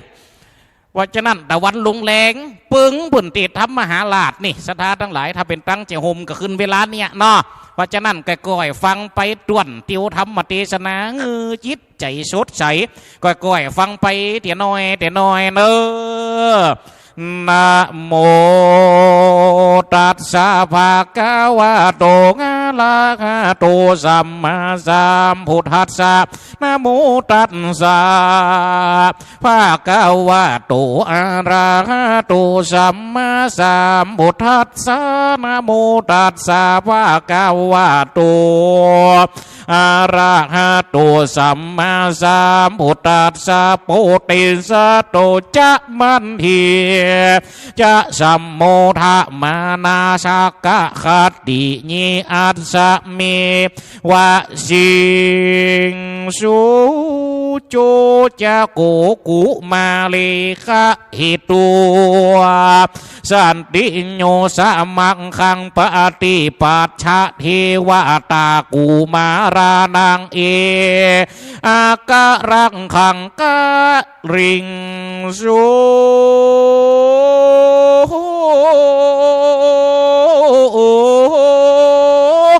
ลามดับธรรมเทศนามาส่วนว่าพระมหากษัตริย์เจ้าละสีและนางละจัลละมาทีก็มีใจพี่รมจมจืนปีตีตื่นซึ่งกันไปมาก็อยู่เกี่ยวกุศลาอินตาธีราชแต่งไว้คือแก่ตนวานนานแลจูจะกูปีจูจะกาพามมาก็เอาสองนงรามพี่น้องเข้าจากแห่งห้องผ่านาไลมาหุ่นตั้งไกละลิวโลดใด60โยดคาลานานาอันเตละวดาหังสาละบอกขาดยังสองหน่อยนาดกลุ่มมันตั้งสองมีสูลิญาปองลงตกต่ำมาเข้าสู่คำเหลี่ยมเข้าพรามก็เอาสองกูมันนอน้อยผูกกับคุมไม่นอนเหนือดินส่วนตัวมันกลัวตายแต่เนื้อมันบ่รู้ใดสะยองลูกผู้ทอนนะก็ขึ้นนอนบนต้นไม้มาไขว่ชุมกันมาวันนั้นเลนาตัดสมิงคานี่ในค่ะนั้นแล้วก็มีเทวบุตรและเทวดาตนวิเศษนี่ละมีเป็ดหน้าเหมือนดีลีจุมมาดูดดังพระราศีต้นพ่อไหวนาหล่อเข้ามาหากับเจ้าเทวธิดาตนวิเศษนี่รามินเป็ดเหมือนนางมันที่กันเข้ามาก็ปล่อยสองสาลีพี่น้องเพียคือป่นจากบ่วงกองเขี้ย ยเขาก็เอากันหนวดกันนาญาก็เอากันหนวดกันยังหัดละปะตาตั้งช่องที่เจ็บปวดมุยหือนายหายงาหายเหนื่อยทิ้งดาปูพามตีท่ารงเกสีหมวดเก่าแล้วเครื่องติบลายปากกาละหือกินละหาละลายละลากเลี้ยวก่อคือนอนเนื้ออาจศาสตร์และอาจสนาเป็นสุขาลามยิงบ่อใดของหิ่งสวดสาดีได้รอยตีคืนนั้นลุงสายผ้าปุ่งขึ้นมาเทวดาตั้งสองพี่น้องก็เข้าสู่บวงก้องเคียเก่าสองนงเยาวนอนดังเก่าดังพรามผู้เฒ่าผูกไว้เทพไทยก็นอนเทพไทยก็อนนตาราทานให้ไปวันนั้นแลนะอันว่าสองเจ้ากุมารอันเทวดาตามหาลักษาบ่ขาดบ่มีงาพญาตอันใดก็ไปตามพลัมนั้นส่วนว่าจูจะกะพามอันเทวดาบันดาลหัวใจก็จักไปเมืองกะริงกะลาดอันเอาอาวาสแห่งตุนก็ลงเข้าไปเจตุตาลานาก่อนโดยอนอนหุนต่างนั้นประมาณว่าได้15 วันในคืนนั้นพรามก็จักไปรอดเต้าไทยยอดสนใจนอนสำล้านในภาษาเกี่ยวเมืองราชบุรีพระญาณย้ำไรทีใกล้รุ่งเต้าก็มุ่งนิมิตฝันหันว่าใจผู้หนึ่งตัวดำเอาดอกบัว2 ดอกมาตั้งไว้ในพระหัตถ์และกษัตริย์เจ้าก็ทารัตทารงยังหูตั้ง2ฝุ่นละอองเกสรดวงนิดเต้าก็ทุกสลับใส่ตั้งเต้าสนใจก็จักพันละหน้าไข่ยังรูปเต้าก็มุงนิมิตสั่งมาเหมือนลูกหลานเกี่ยวกูมาสินนาชาเลนาอีวังลาจายามันพาญาตุนเกี่ยวก็รีบอาจชาญาหมูอามาดหมูปะจานาราชมุนทีจุงเล่นไพรพันไปก็กลุ่มเมาปู่พรำเทากับซองละนอนเอากูมานมาสู่สถานลุงหลวงรีบเตอก็มีวันนั้นละเลนาตีนั้นนายนักการอามาตกับหมู่พระจานาราชมุนที่ไปยับเอาปู่พรำเทากับ2 นอนเอากูมานมาสู่โรงทานตาบ่ลมมานาดสันใจจังอาสาไหลกับผาสาไหลกับพรำเทาวติติดได้รู้เหตุอัน2 กูมันจริงได้ขันจาว่าดูกะลาปูพามทันได้2 กูมันปีน้องแต่แห่งห้องได้มาเมื่อนานจูจักะพามจริงกล่าวทุนสาวาคาเดสัมมาติเตวะราชาตุมเป็นเจ้าพาญาวิสันตาราเจ้าละสีใจกวงเป็นที่ไผอ่า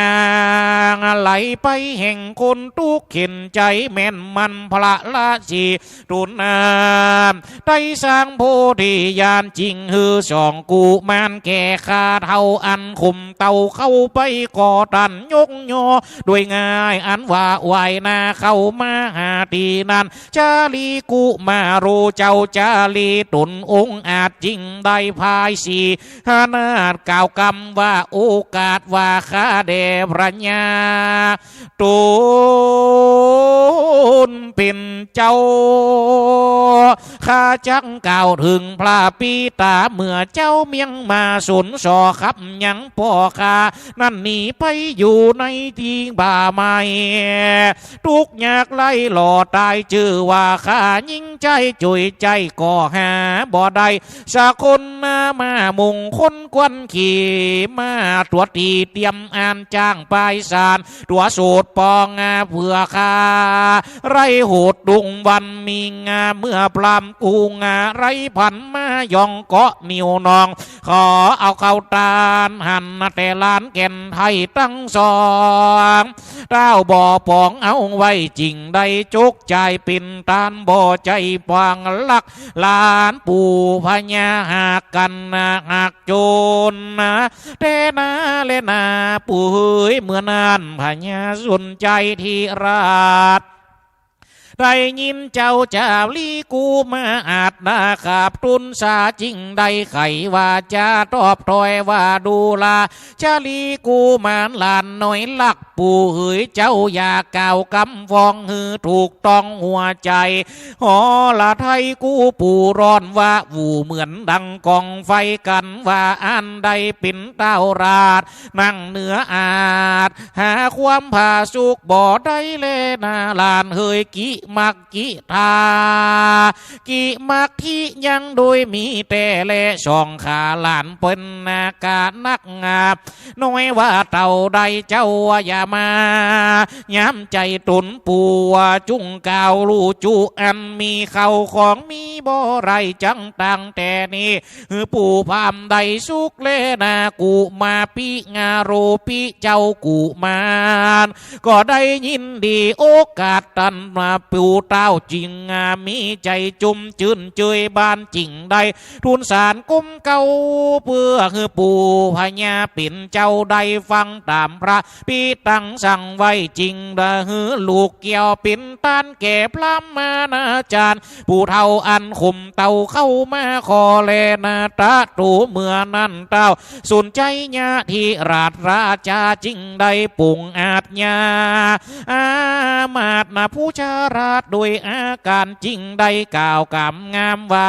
นายนักการอามาตผู้ชาลาดแต่งท่าตันจุงไปปิดจาลานาขอรางวัลผู้พามและอันลาลอยข้ายิ่งใหญ่น้อยบัวละมวนคำเด้งงามปันรอยไทยงาเอาหลานน้อยกูรีบเตือนละทีนั้นนายนักการอามาตก็ได้รีบพระราชอาญญาได้ปิดจาลานาจ้างมาตั้งหมู่คาและยิ่งใจละสิ่งละลอยปิ่นคานาไทยเอา2 ล้านออกได้ปิ่นไตรละเลนาละดีนั่นว่า2 กษัตริย์ตาผู้บานกันได้ไทยลานออกแล้วก็คือลานเกี้ยวราชาวงอับองค์ชาลุงเกตเก้าอับมามีเศษมุตตาดีงาหึงเข้าเครื่องสีตั้งติดย่อมของวิเศษละอุดมมาอ้างพิลมตัวเต่าโอดจองเจ้าชาลีก็กล่าวคำดีว่าดูราชามาที่จาลีชาลีหลานหลักปู่เฮยอันว่าพ่อแม่ช่องขายังสำลานอยู่จ้าในป่าละบ่เจ็บใครกลัวอันใดยังสะเวงหัวมันและลูกไม่ยังใดว่าพ่อฉันจะลือจารีกูมาโลเจ้าจารีกูมันก่อขันกำแดพญาตุนปูงพญาแล้วพ่อแม่แห่งข้านั้นเรายังอยู่สำลานในป่าหาพญาที่ลูกบ่ได้บ่ทุกไรปานใดและละนาละปู่เฮยละตีนันเต้าบารมว่าสันใจอธิราชได้ยินคำเจ้าจารีราชและนอกูมานอันไข่ขันเจงโจดจะแกตูดอันนาจักแกตูดอันตูนไก่กาตำปิดอันมาบานนภาชิตบ่ได้พิจารณาจริงได้กาโดยราชสันทาวาดูราชาลีขอเชิญเจ้าบัวต้องหลานนอไปนี่มุนเจ้าปอมาสะเวยเมืองฮือยนสะเลี้ยงดังเก่าสอนจับดีสีปีเหล่าสองนั้นตือส่วนว่าเจ้าจาลีกูมานยุดใหญ่ก็กล่าวกำไปข้าเดไอ้กาที่ลาดขออัน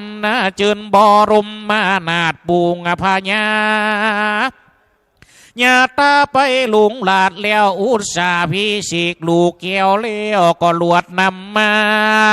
ก็จักกันเจเลนาลตาตูพาญาสนใจอะไรนี่ความญาสนใจนารินได้ยินกรรมจารีไข่ข่าวลานเต้าก็กล่าวกำกวนบ่บนสีนาตั้งมัวสีจำพวกจริงไข่ผ้าโอดองค์การโยธางาน60,000หน้าใจจื่นเจยงาบ้านสมงามเกิดมาวันยามตุนลูกเต้าว่าพญาเวทสันตาราเจ้าฮือเข้ามาปลาดับอาจดูงามเลี้ยวฮือรีบไปตามกูอย่างอย่าฮือได้ขาดดูวิลาศแก่ตานั้นเธอจูเจอกูปีส่วนจูจะกะพลำปูเท่าได้ข่าวเหล่าและอาหารมีรสชาหวานหลายยิ่งกินเสียงจูสิ่งหลายประมาณตามอาการมันกันมันอยากต้องปูพา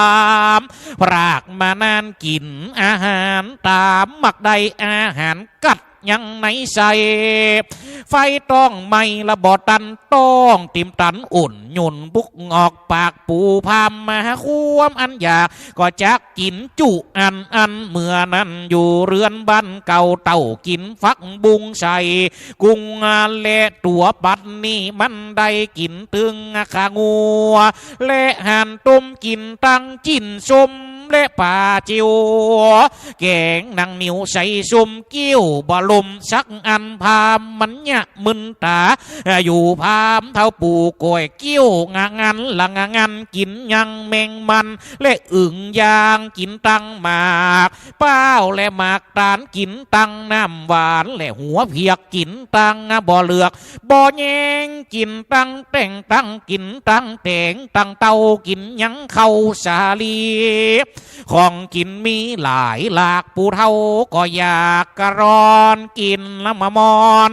มันส่องเกมกัดมาไม่งาต้องพรำตัวใหญ่เต่าให้ตานนาทันนำพามยินลำบากต้องร้องออกปากกลางคืนกิ่งฟัดฟื้นมาอยู่บนศาสตร์ทะลุทาราดเติมทะลุทาราดเถือกไปเอาไฟมาส่องหาว่าหาตั้งจ้องอยู่ระรันละลันนาหาจานก็บอกออกหวังจักถอดเบาใจกินยาปะจุในก็บอกเป้กินยาแก้กะบาลุงกินยาผงก็เสียงสามไตเอายามาลุบไลก็หวังจักได้เบาใจพามหายใจสะอืดสะเลดขึ้นหูคอปันดังมัวหมอสาเศร้าหายใจเศร้ากังกับตาบ่ลับเรื่องขึ้นตาเรียกฟื้นเมื่อบนปุงเขารักษาอยู่เผาหันพัมเท่าดังจักได้เขาตั้งหลายพลำพร้อมใจลิงน้อมเป็นอันหนึ่งอันเดียวจริงได้เตียวไปหาหมอจุแหงเพื่อจักแต่งปูพามเฮยไปหาหมอหัวฝ่ายก็ว่าคิดขวางไปหาหมอหลวงก็ว่าบ่อยู่ไปหาเท่าปูก็ว่ายายำมันยังอยู่กำบ่ได้ออกไปสู่หมอหัวงอกก็ว่าสุมมาเตอหลานไปหาหมอจ้างตาลก็ว่าตายเลี้ยวไปสู่หมอจังเกียวก็ว่าพิษกับเมียมันไปหาหมอคำปันก็ว่าไปการแขกไปหาหมอหัวเด็กก็ว่าไปการสร้างสวนมันไปสู่หมอขวัญก็ว่าปิ่นพญาตไปหมอหัวกาดก็ว่าปิ่นไอไปสู่หมอคำใบก็ว่าไปล้อมลั่วบ่มากำเตือไปสู่หมอกุราก็วันนี้ไปให้ไปหาหมอใส่ก็วันนี้ไปนาไปหาหมอโหราก็ว่าลมปุงไปหาหมอสวนหงก็ว่าหมาไหลคบจริงได้ลบขึ้นมาดังเก่าเขามาเป่งยาเหล่าประจุ ต่างตั้งฮือกินนะหมากคังแล้วก็เสียงไป3 ถุงฮือกินหมากพุงก็เสียง3 ไตต้องปูพามเต่าว่าไก่เสียงดังตะตุ่มตะตุ่มผงคนนั้นยุง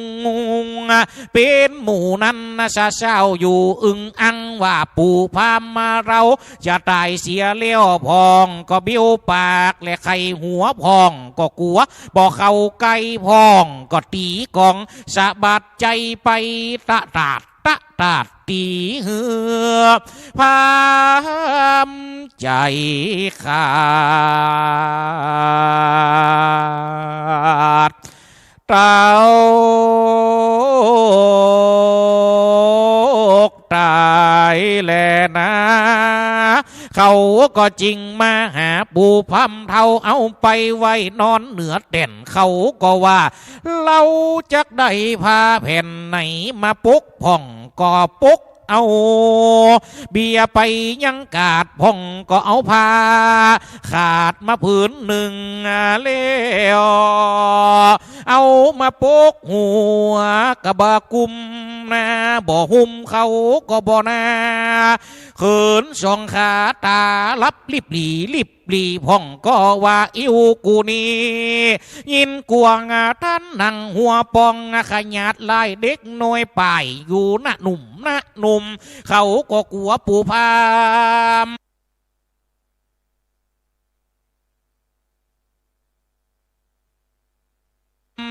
เด็กงาเท่าใดเบกกินพิษเสียงชีวิ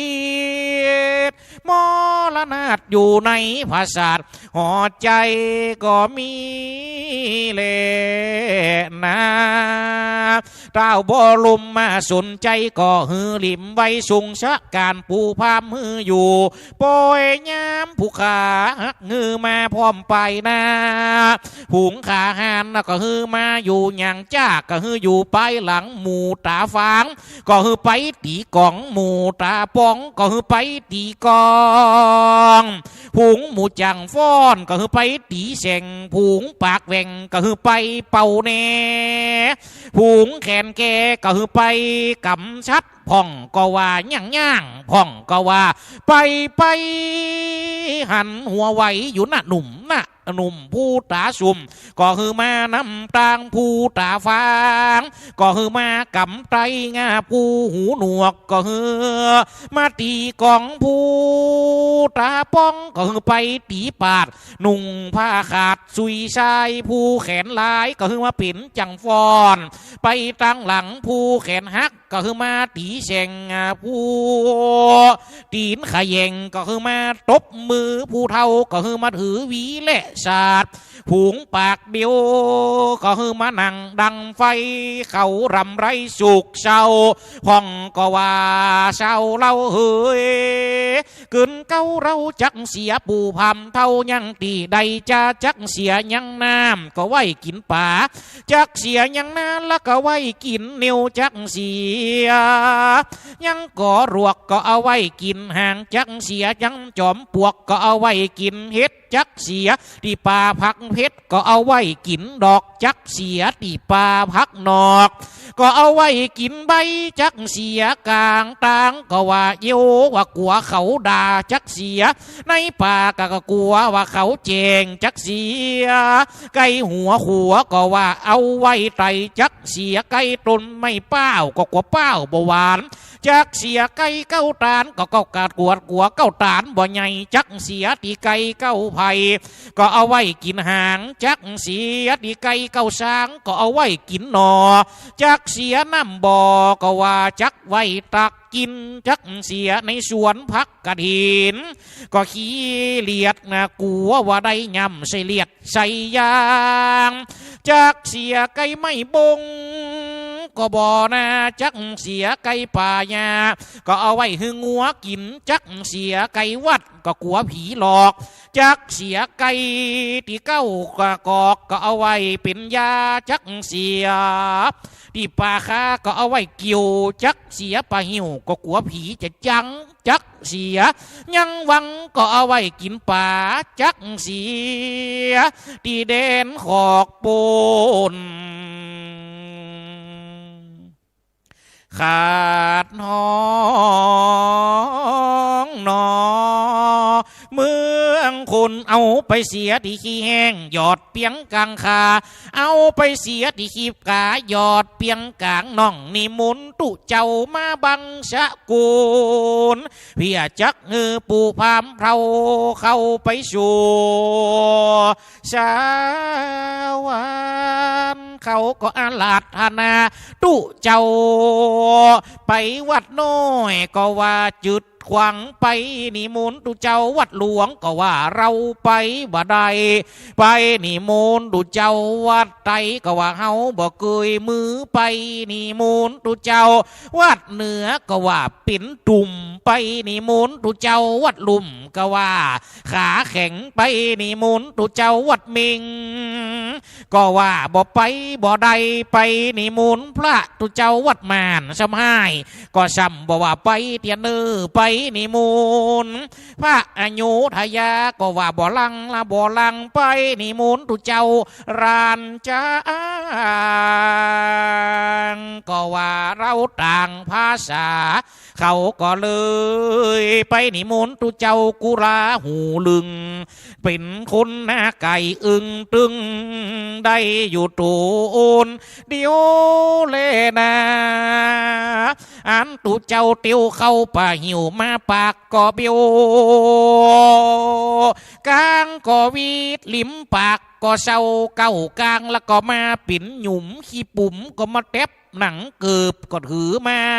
สองมือก็แง่หยูกเอามาไว้มาต่อยกองหลัวดังปกปากไหวกะหิมปากพ่อบ่หูจักกำบอกปู่พา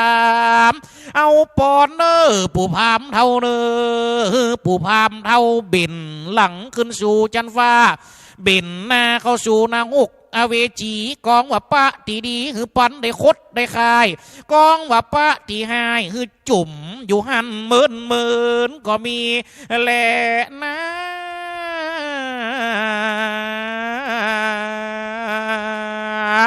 ส่งชาการปู่พามปาลาแล้วเมื่อนั้นพญาสุนใจก็ว่าคือส่งชาการปู่พามแล้วตุนเกี่ยวก็คือค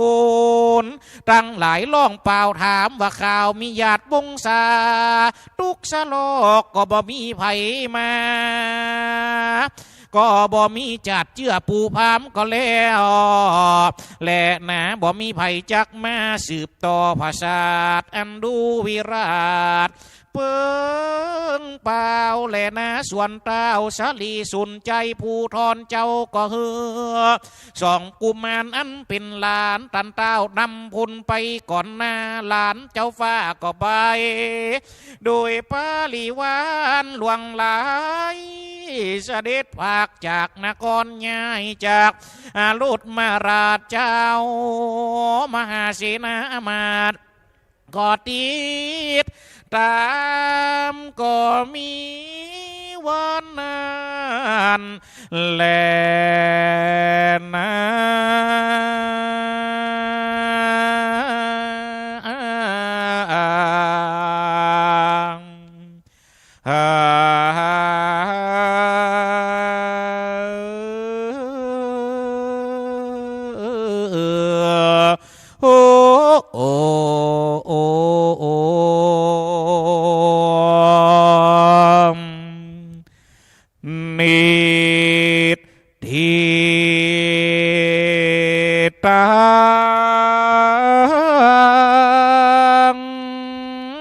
จะไปเฟียงฟังตีกองตีละครั้งเตียน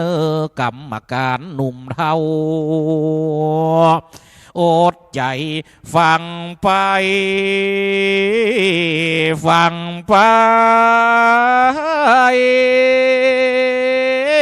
แหมสักน้อยหนึ่งเล่ามันบ่ใจหาจะปอ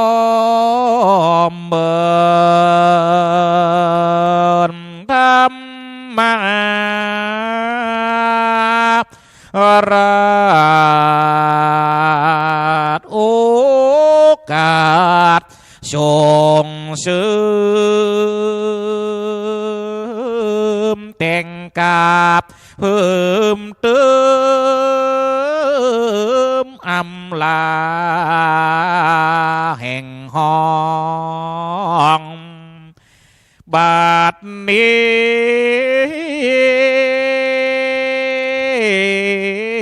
ถามมาติสนา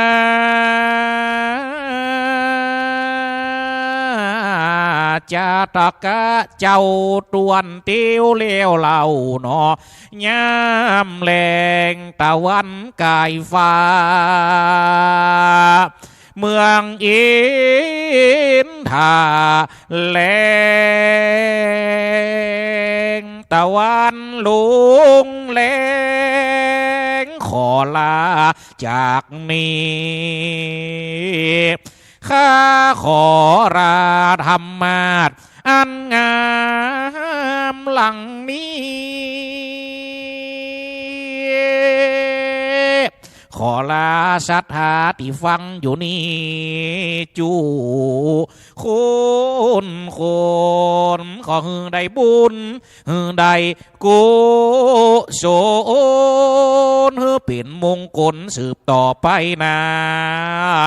มาดแม่นจักซื้อหวยก็ขอให้ถูกรางวัลที่2 3 4 5รางวัลที่1บัตตาอัตมาจะเอาไว้ถูกคนเดียวว่าเล่นได้ถูกทั้งหมดเนี่ยนาบุญช่วยกามวาสนาและเหลียวจะย่างจะเตียวขึ้นเหนียหล่องไตก็ขอให้ได้มีโจกใจญาเงินคำทางเข้าลอยเช้าว่าชาก็ขอกล่าวกำอำลาว่าสิกูดบายนิติตังขีญาสังวันนาวิสิตจาองหิตธรรมหาราชผูก11อันประดับประดาด้วยภาคาถาว่าใด69ภาคาถาก็บังคมสมเร็จเสร็จแล้วเต่านี้ก่อนแล้วดีกล้องก็เด้อสาธุสาธุสาธุครับจบไปแล้วนะครับสำหรับ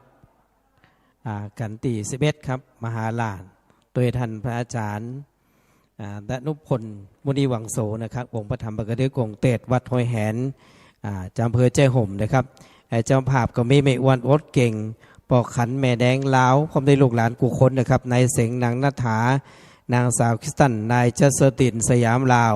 นายอุทัยนางธานีคิดอ่านนางสาวปฐุมทิพย์ตุนทิพันตีลีชวนนะครับนายเอกชัยทรัพย์ประภัยพร้อมได้ครอบครัวนายเอกวัฒน์ทรัพย์ประภัยในบุญรอดนางชุติมนจันผักแว่นนายราเจนเดอร์อโลลานะครับขอเรียนเชิญเจ้าภาพนะครับประเคนจะต้องไปจ่ายเครื่องไทยทำบูชากันเทศแต่ท่านพระอาจารย์ดนุพลมุนีวังโสนะครับกันตี11นะครับกันมหาราชนะครับเรียนเชิญเจ้าภาพเลยนะครับ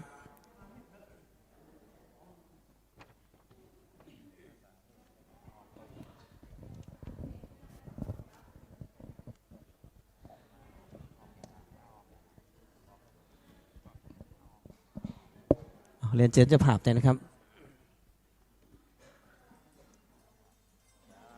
ครับแล้วก็กับนิมนต์ท่านพระอาจารย์ดนุพลมุนีวังโสนะครับในเมตตาอนุโมทนาบุญในส่วนของการเทศครับการนิมนต์ด้วยความเคารพครับ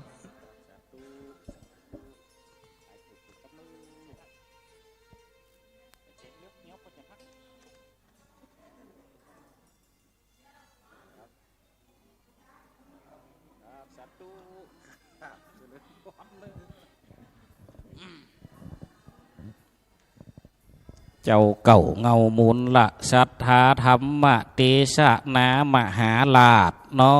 ในวันนี้ต่างฝ่ายต่างหับป้อนพำกันย่อยกหมายตานบุญตานน้ำหยาดกันทำกันเตดใดเหมือนกันกูคู่กูคนศรัทธาบรรดาเจ้าป่อนายแม่เจ้าปีนายน้องเตรียมย่อยกหมายตานหับปอนไปพล่ำกันนะ โอกาสดีเนอเจ้าภาพเจ้าเก่าเงามูลละสถาธรรมเทศนามหาราช60เก่าพระกาถายะถาวาลิวะหาปุลลาปาลิปูเรนติสาคาลังเอวะเมวะอิโตทินนังเปตานังอุปกาปติอิจิตังปาติตังตุมหังคิปะเมวาสมิจันตุสัพเพปูเรนตุสังกัปปะจันโทปันนะละโสญาถามานิโจติละโสญาถาสัพพะทานังธรรมาทานังชินาติอิตังโวโพจานาเพสากเพสะสัทธาลานาโลกิญะโลกุตตาระสุขาสัมปตินังญาวะอะระหันตาอะระหันติมากะญานังตินังนิปานะปัจจโยโหนตุสาลีสวดสาดีงาจะในวันนี้ก็เป็นวันดีสาลีสุปาใจญามังกะละอันผาเสดลำเลิศยิ่งกว่าวันแหล่ยามตั้งหลายบาทนี้ใดหมายมีสามานาสัทธาละมูลศรัทธาผู้ข้าตั้งหลายก่อใดสลุงคงควายยังกันทำกันเทศของดีวิเศษจักใส่ทารงตามที่ใด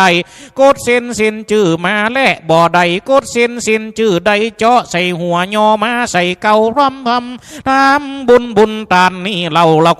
กูคนตามที่ใดกดเส้นจื่อหมายมีหมุนละสันถาแม่อ้วนอุดเก่งปอคานแม่แดงแล้วพร้อมโดยลูกหลานตานเต้าในเสียงนางนันทานางสาวคิดทันนายจันทรินเลือนายจัดดินลาวและนายอุทัยนางธานีคิดอ่านนางสาวปทุมทิพมาตุนนาทีพันตรีลีชวนละนายเอกกระชัยสัพประภัยขอบคัวนายเอกวัตรสัพประภัยนายบุญโลดนางสุติโมนจากพักงาเวนนายเจนนายราเจนเดออาโรราอุทิศหมายตันไปหาจิตวิญญาณผู้หมอลานากรรมเจียนจากปัดภาคจากมนุษย์สโลกโลกาหมัดแมนจิตวิญญาณจักอยู่ที่ไหนอยู่ไกลหรือว่าอยู่ไกลหมัดแม่นว่าอยู่ที่ไกลฟังเสียงตุเจ้าเรียกร้องหำหาได้ไม่มีพ่อหลวงจุ่มแม่หลวงพ่ออุดเก่งนายสุทัศตุนทีพ่อหลวงปั่นเกี่ยวแม่หลวงตาพ่อจันเชื่อคำมาสาวแม่หลวงเกี่ยวจิ้นแหลมยายท่าจันนาจีจิตนาพ่อหลวงอายแม่หลวงปีนายสนีคิดอ่านพ่อ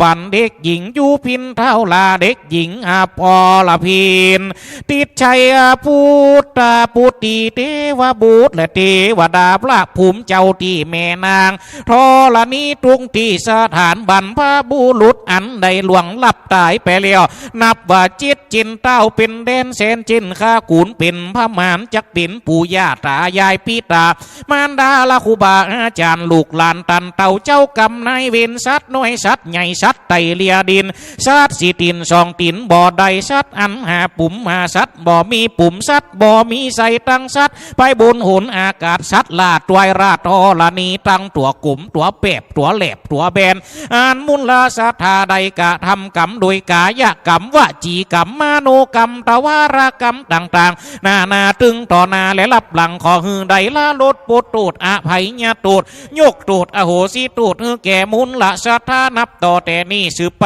เมื่อนา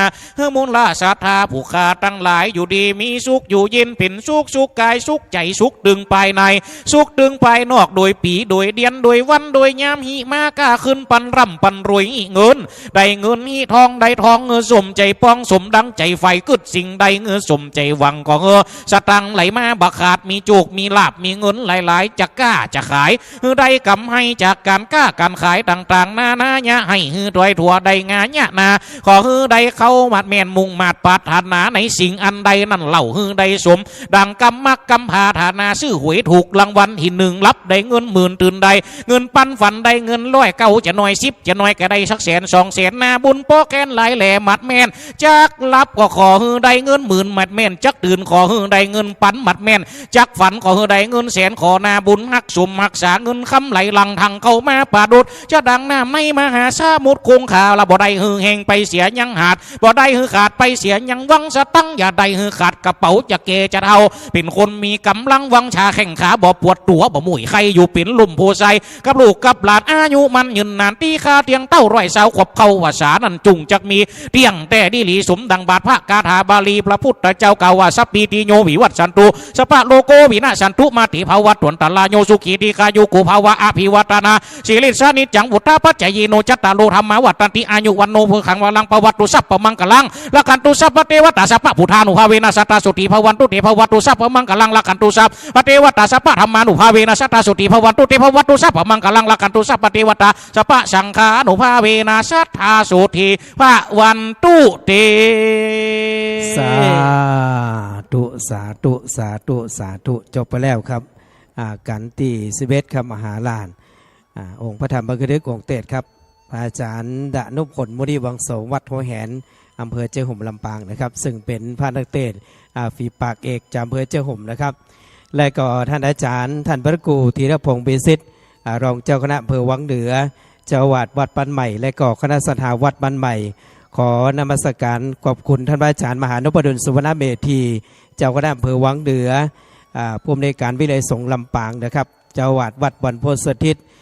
รับเป็นเจ้าภาพการเทศนะครับปีขานและปีละกาจำนวนปัจจัย 10,000 บาทนะครับขอน้อมกราบนมัสการขอบพระคุณท่านพระอาจารย์มหานพดลสุวรรณเมธีมาในโอกาสนี้เป็นอย่างสูงครับ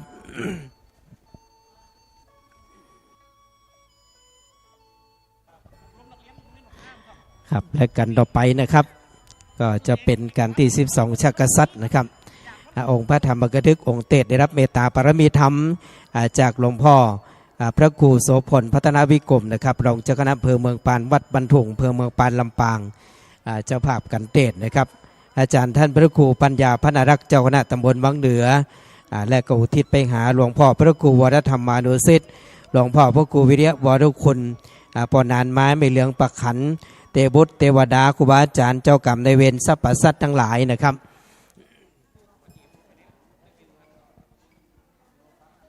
สุดท้ายอันนี้เนอ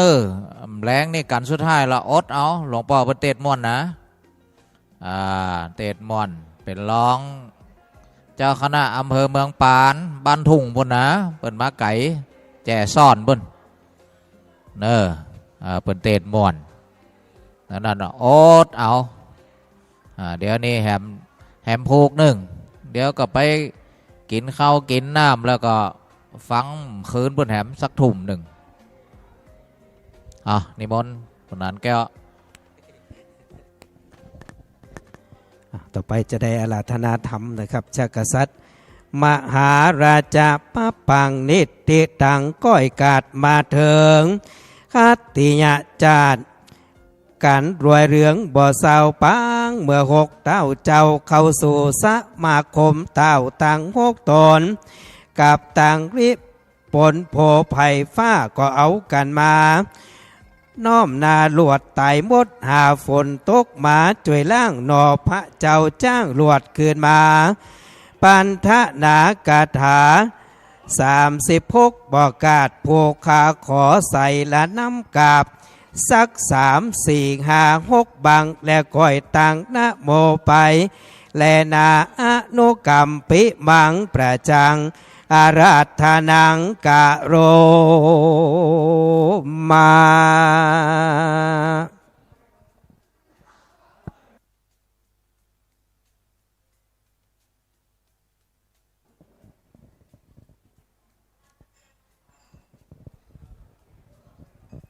10 นิ้วน้อมไก่เก้าเกษีอาหารวันตียกสากราบไหวขอน้อมในองค์พระรัตนตรัยขอไหว้สาวันตาคารวะพระเดชพระคุณหลวงพ่อท่านมหานพดลสุวรรณเมธีเจ้าคณะ อำเภอวังเหนือที่เคารพท่านพระครูธีรพงศ์พิสิทธิ์และก็ท่านมหาจุมชาติตลอดถึงพระเทรานุเถระขอเจริญพรกับคณะสัตยาพ่อแม่พี่น้องนักศีลนักบุญทั้งหลายวันนี้ก็ต้องขออนุโมทนาปุจาน้ำใจกับพ่อแม่พี่น้องที่ได้ตั้งจิตตั้งใจได้พยายามเนาะให้มีปารมีเกิดขึ้นอย่างน้อยก็ศีลปารมีตานะปารมีขันติปารมีวิริยะปารมีในวันนี้ถ้าบ่มีปารมีมุนี้ก็คงจะให้ทรัพย์เนาะก็ต้องขออนุโมทนาปุจาน้ำใจด้วยอาตมาท่านพระครูรองเจ้าคณะอำเภอวังเหนือปนิมนต์ไว้เกือบเดือนแล้วเนาะนิมนต์กำปากกันไว้นะแล้วก็ตัวว่าก็เลยนั่งดักปิ้งนี่นะท่านก็มาโทรหาอาตมาก็มาโทรหาท่านเนี่ยแต่ว่าอดบ่ได้เลยโทรเป็นว่าไปลืมเนี่ยมันผูกนะนี่วะเขาก็เลยตะกี้เนี่ยไปแผ่เปิ้ลไปแผ่แม่ท่าประมาเข้าวัดได้สักประมาณสักชั่วโมงเลยกันละมาเพ่ก็ต้องขออาจจะบ่เต็ม100%เนาะเป็นเสียงเป็นยันนะก็ต้องขอสุมาตัวนะในวันนี้ต่อไปก็จะได้เตดสักกตินี่ก็สักกะคติยะเนาะหกกษัตริย์จะได้ถูกนิมนต์เข้าเมืองละนะก็เป็นผูกสุดท้ายเกือบจะสุดท้ายละแล้วเราก็เป็นนักกรกันต่อไปเนาะต่อไปจะได้เตดทำ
กามวันตานังพาอันแผ่วบัดนี้ได้ยกมือไหวไปมือสาว่าให้แล้วนบกราบ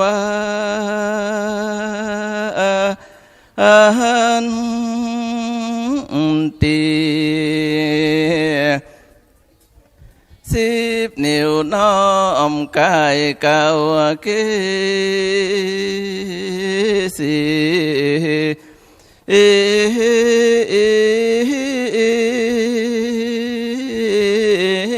ที่พิษบาทบาลีขออย่าได้เป็นกรรมบาปต้องพิษห้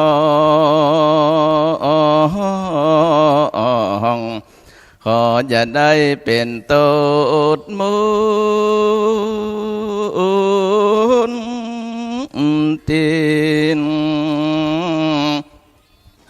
เป็นพระสงฆ์องค์สังฆานั้นก็ต้องจำเป็นหักษายังสิ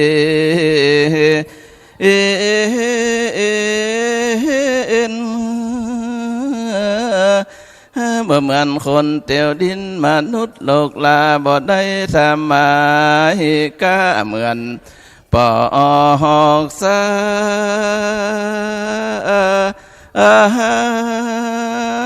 ธา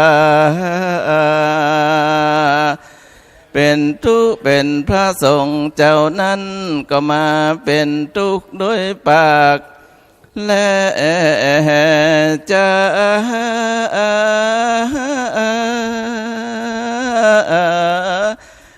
ดีบ่ดีนาก็มาปิดจินทามพระพุทธเจ้าเพราะจานั้นเล่าพระนินบางตนบ่มีความอดทนจึงอยู่ไปบ่ได้เข้าจึงสิกขาสอใสออกจากวินัยธรรมพาหันแผ่วบัดนี้ผู้ข้าได้ยกมือไหวไปมือสาไว้แล้วนบกราบว่า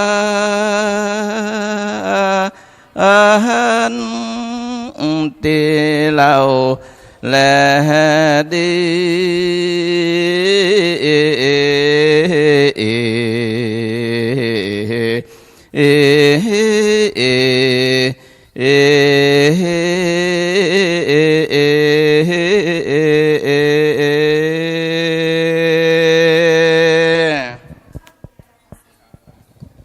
นะโมตัสสะภะคะวะโตอะระหะโตสัมมาสัมพุทธัสสะนะโมตัสสะภะคะวะโตอะระหะโตสัมมาสัมพุทธัสสะนะโมตัสสะภะคะวะโตอะระหะโตสัมมาสัมพุทธัสสะจาลิกุมารปิบุจารินทันสวัติเลขันธวารังวาสิสาเปโตจุตาสัลลาตาสหัสสานิอัคคามังคาภิมุขาเนวะทาปาเปโตตัสสะมิงตัสสะมิงปะเตสิงหาปัญญังคาทิปิตักคาทิสุอารักขังสุวิสังหังอหิงหัตถิเอตานินังสัตถุมหาโหสีสาวุลัมดับธรรมเทศนามาแต่เก้าส่วนบาเจ้าจะลิสาริยุมวาราชนำอามาตโยธาและเส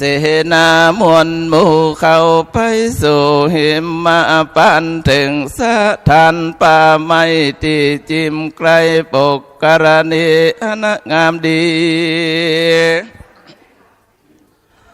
ปอแป่งมีสีแจ้งเส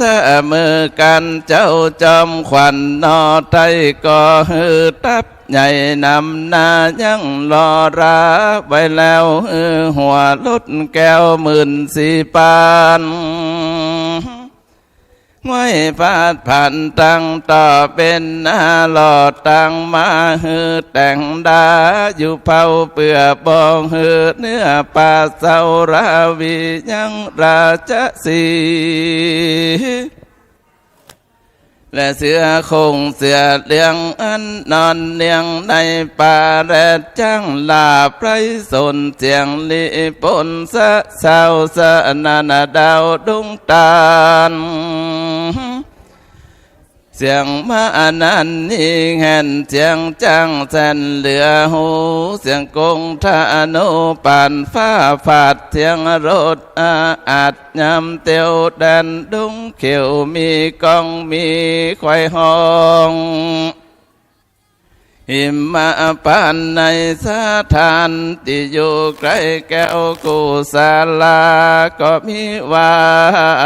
นน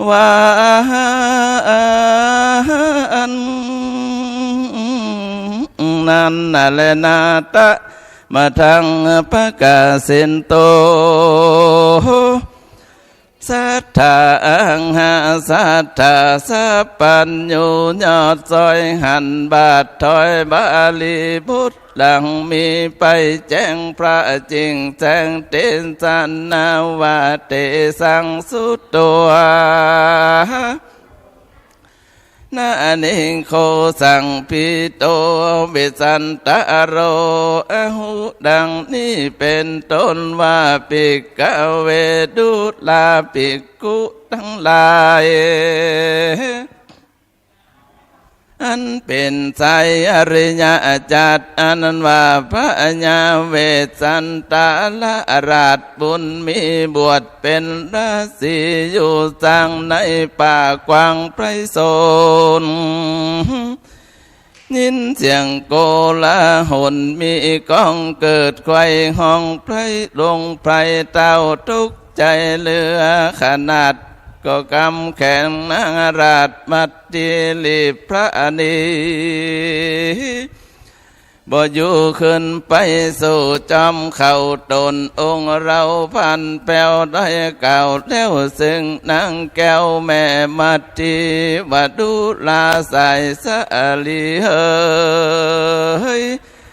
เจ้าปีนางจุงพ่อที่สุดตาจุมเสนาโหร้องเสียงมีกองดุงไพรเสียงจังใจลองแสนมาเต้นแล่นเต็มลานหมู่ลุดคานใหญ่แผ่เต็มจูแง่ดงไพรจอดตุงใจควัดแกว่งไขว้จูแห่งอาณาดังพรันปาลาบาปใบวังแวดไปจุไปยังกว่างตาไหลในป่าแล้วครับมือกว่าทุกหลุมเอาไข่กลุ่มแบดนา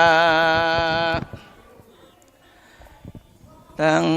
กำมอกทาดาแดงเนื้อตัวแดงบ่จังเต้นนอกจริงตายถูกหอกคุ้มจาดังสองราพี่น้องจักไตจากวงกองข้าศึกนี่แหละนา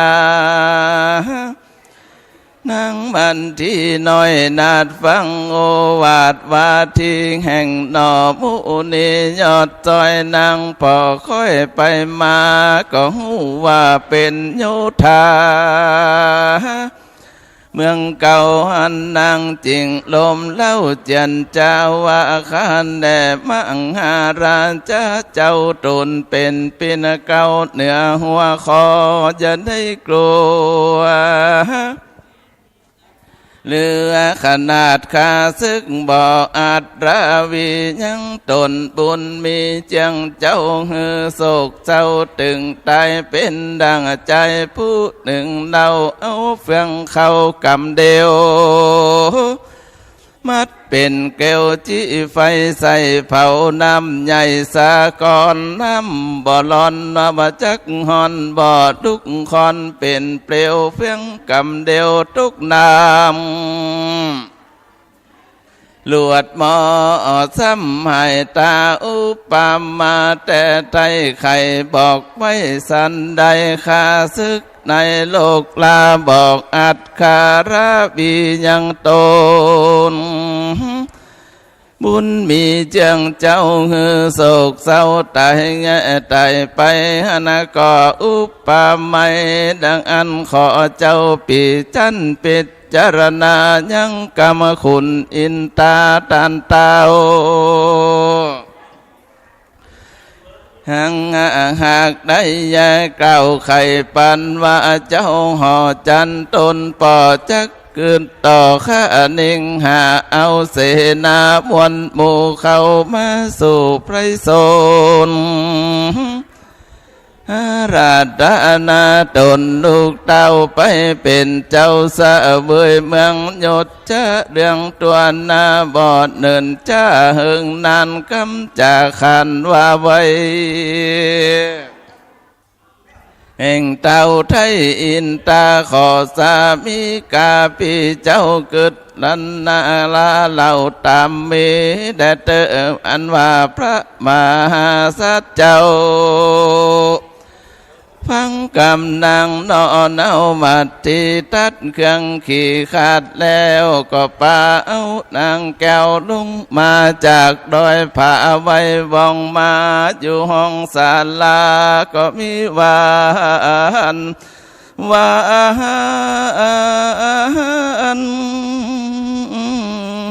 นั่นแหละนาตะมาทางประกาศสินโตสัทธาอังหาสัทธาสัพปัญโยตนเป็นครูแก่โลกหันนาพวกบาลีพุทธหลังมีไปแจ้งพระจริงแสงเตนสนาวาตโต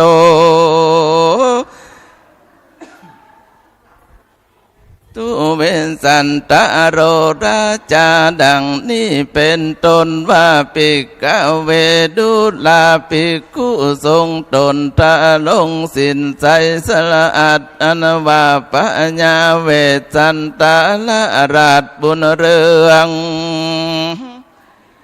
กับนางเมืองยอดแก้วลงมาแล้วจากดอยผาปันกันมานั่งอยู่ในแก้วกูอันสะลมบ่อผารมพันยันบ่อสะท่านอันใดเต่าแปลงใจมันนั่งอยู่หันก็นั่งอยู่หันก้องตังส่วนเต้าบุญขวางยศใหญ่คือเต้าไทยสนใจจริงจะใครตานต่อซึ่งนางแก้วนอพุทธสดีวัดุลาสายทะดีเตวีอาเข้าลานวาสีเต้าองค์ครันปุญญาลานมุนบูจักไปสู่ศาลาแห่งราชาบุตาบุญใหญ่พร้อมนาไข่ตีเดียวทุกเป็นเปลวอันใหญ่จักกูไม่เขาเปิงมีความเครื่องกี่บอนน้อยเตียงจองหอยตุ้ยหามาเหตุนั้นนาปีจักไปก่อนนางจุงพรตัวไปทัดนั้นหลานใจใจกำพระจุงไปตามปุญญาไปลุนควันจานและนาปัญญาสลีสนใจกล่าวแล้วก็ลงจากคอจ้างแก้วตัวงามเตี้ยวไปตามตั้งไตสักงาจากศาลาใหญ่มุดจารินไปหาสายผู้เมนลูกเต้าอันดูดาวศาลาก็มีวาน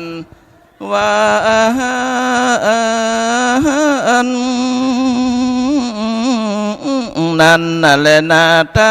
มาทางปะกาสินโตสัทธาหันสัทธาสัพปัญโยยอดซอยหันบาทถอยบาลีบุตรหลังมีไปแจ้งพระจริงแสงเตนสนาวานาวัดติตัว นาราทังพุทธาเปตัวนาเสนิโย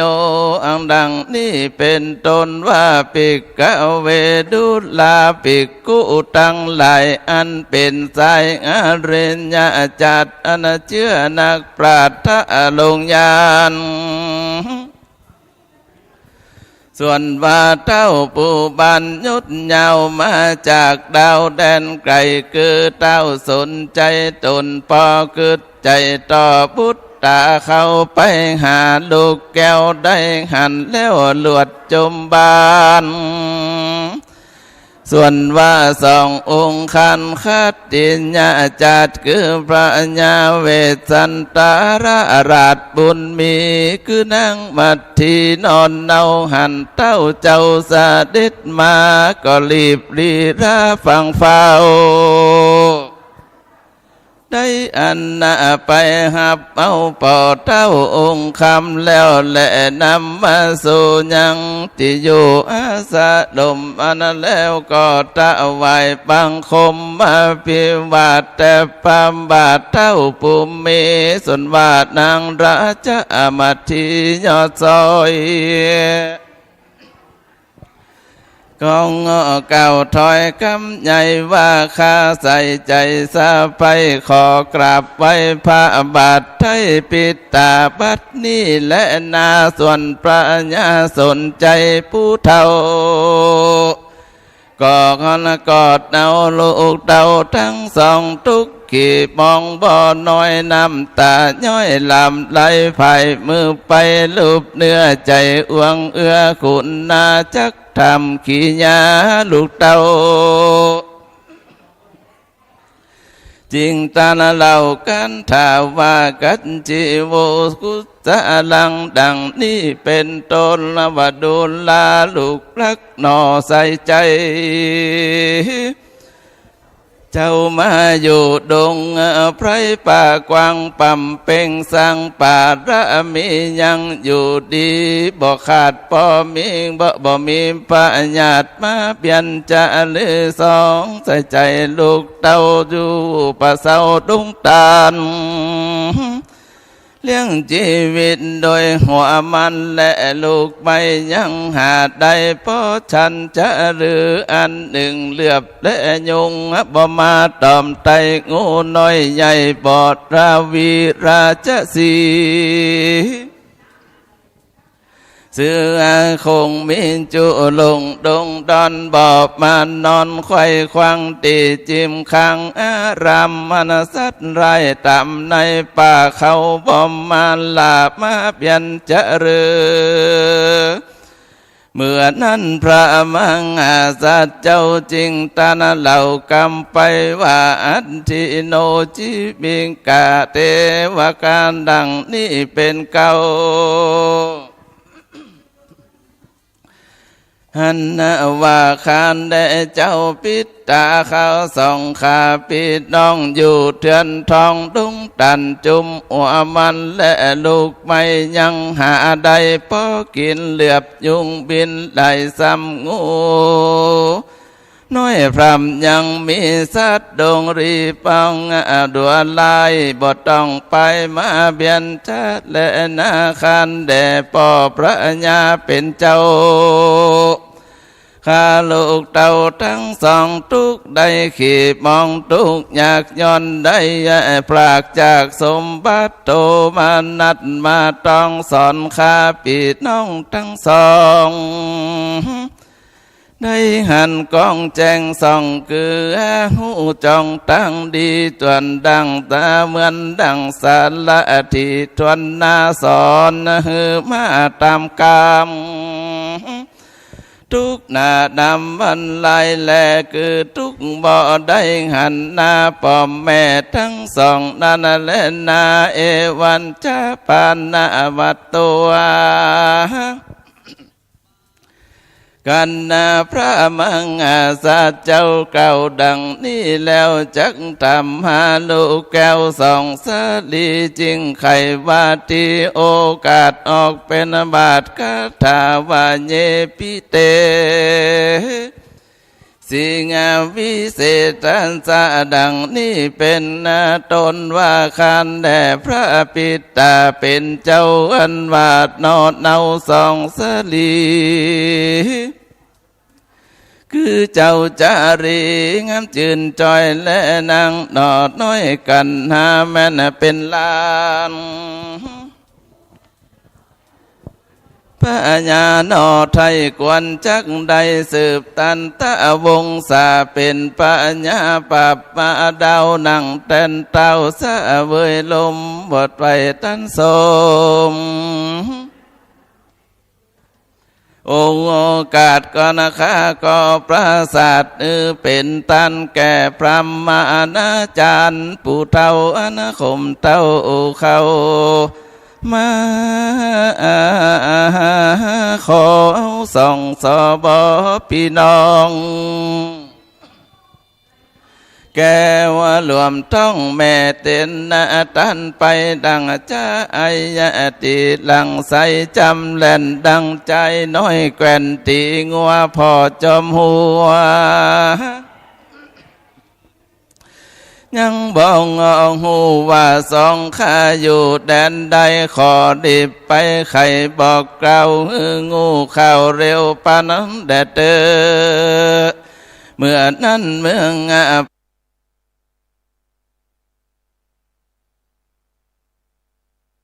ปัญญาสะลีสนใจยอดจอยจริงเก่าถอยกันถาว่าเอติกุมารานิกกิตาดังนี้เป็นนาเก่าว่าโดราเจ้าลูกลักแก่พอเป็นนาเจ้าเป็นเจ้านอกินเมืองอันว่าสองบุญเรื่องลูกว่าตาไทยปอดได้ไทยไว้เป็นนาไทยปนวิสัยปัมมาเท่าบัดนี้สองเจ้าหากโดยมาขอใส่ตาลูกปอจุงใจหมอดยินดีแด่เตอเมื่อนั้นพระมังอาสัจเจ้าตนพันแผ่วได้ฟังแล้วลวดจมบันจักธรรมหาองค์ครันตนนะปออันจริงตานาต่อกันถาว่ากันจินโนตาตะกุศสลัง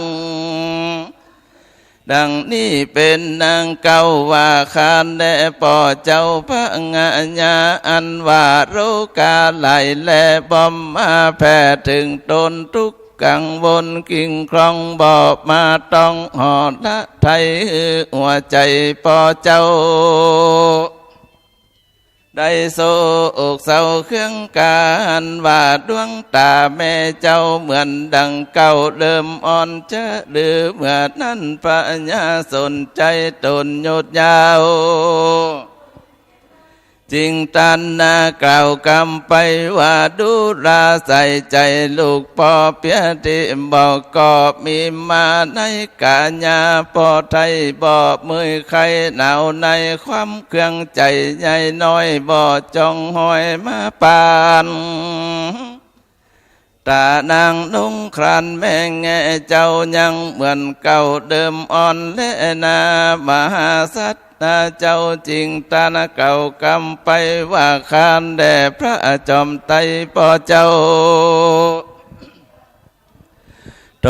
นเป็นปินนาเก้าเจียงคันนั้นว่ายัวยานรถราชจังมาอัดทองอาถมเจ้านิกรมบ้านนอกทุกดาวขอกอานาบ่มีโรกามาไกบอกฮ้อนไม่ตะโร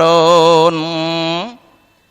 ยังมีฝนบอกขาดเข้ากล้าอาจงามดีจะหรือปัญญาสนใจตนปอจริงตานาต่อกำจาว่าดูราลูกรักสายตา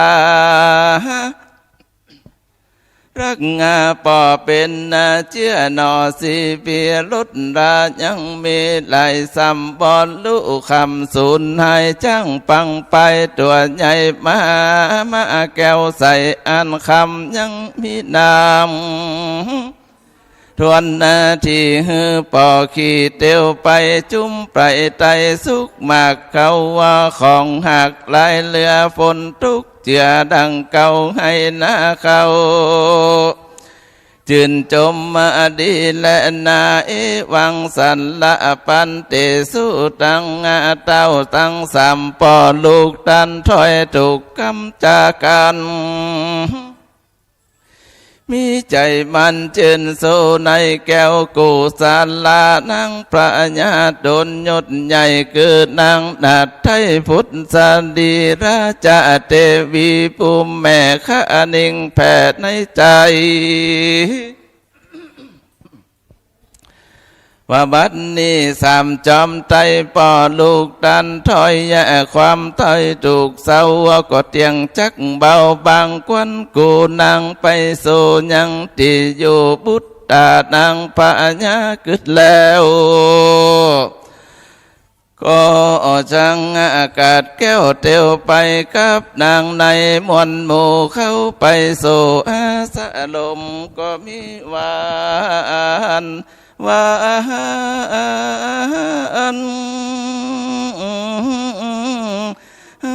นั่นแหละนาตะมาทังปะกาสินโตสัทธาอังหาสัทธาสัพปัญโยยอดซอยหันบาทถอยบาลีบุตรหลังมีไปแจ้งพระจริงแสงเทศนาวาอิเจวังมันตะยันตะนังดังนี้เป็นต้น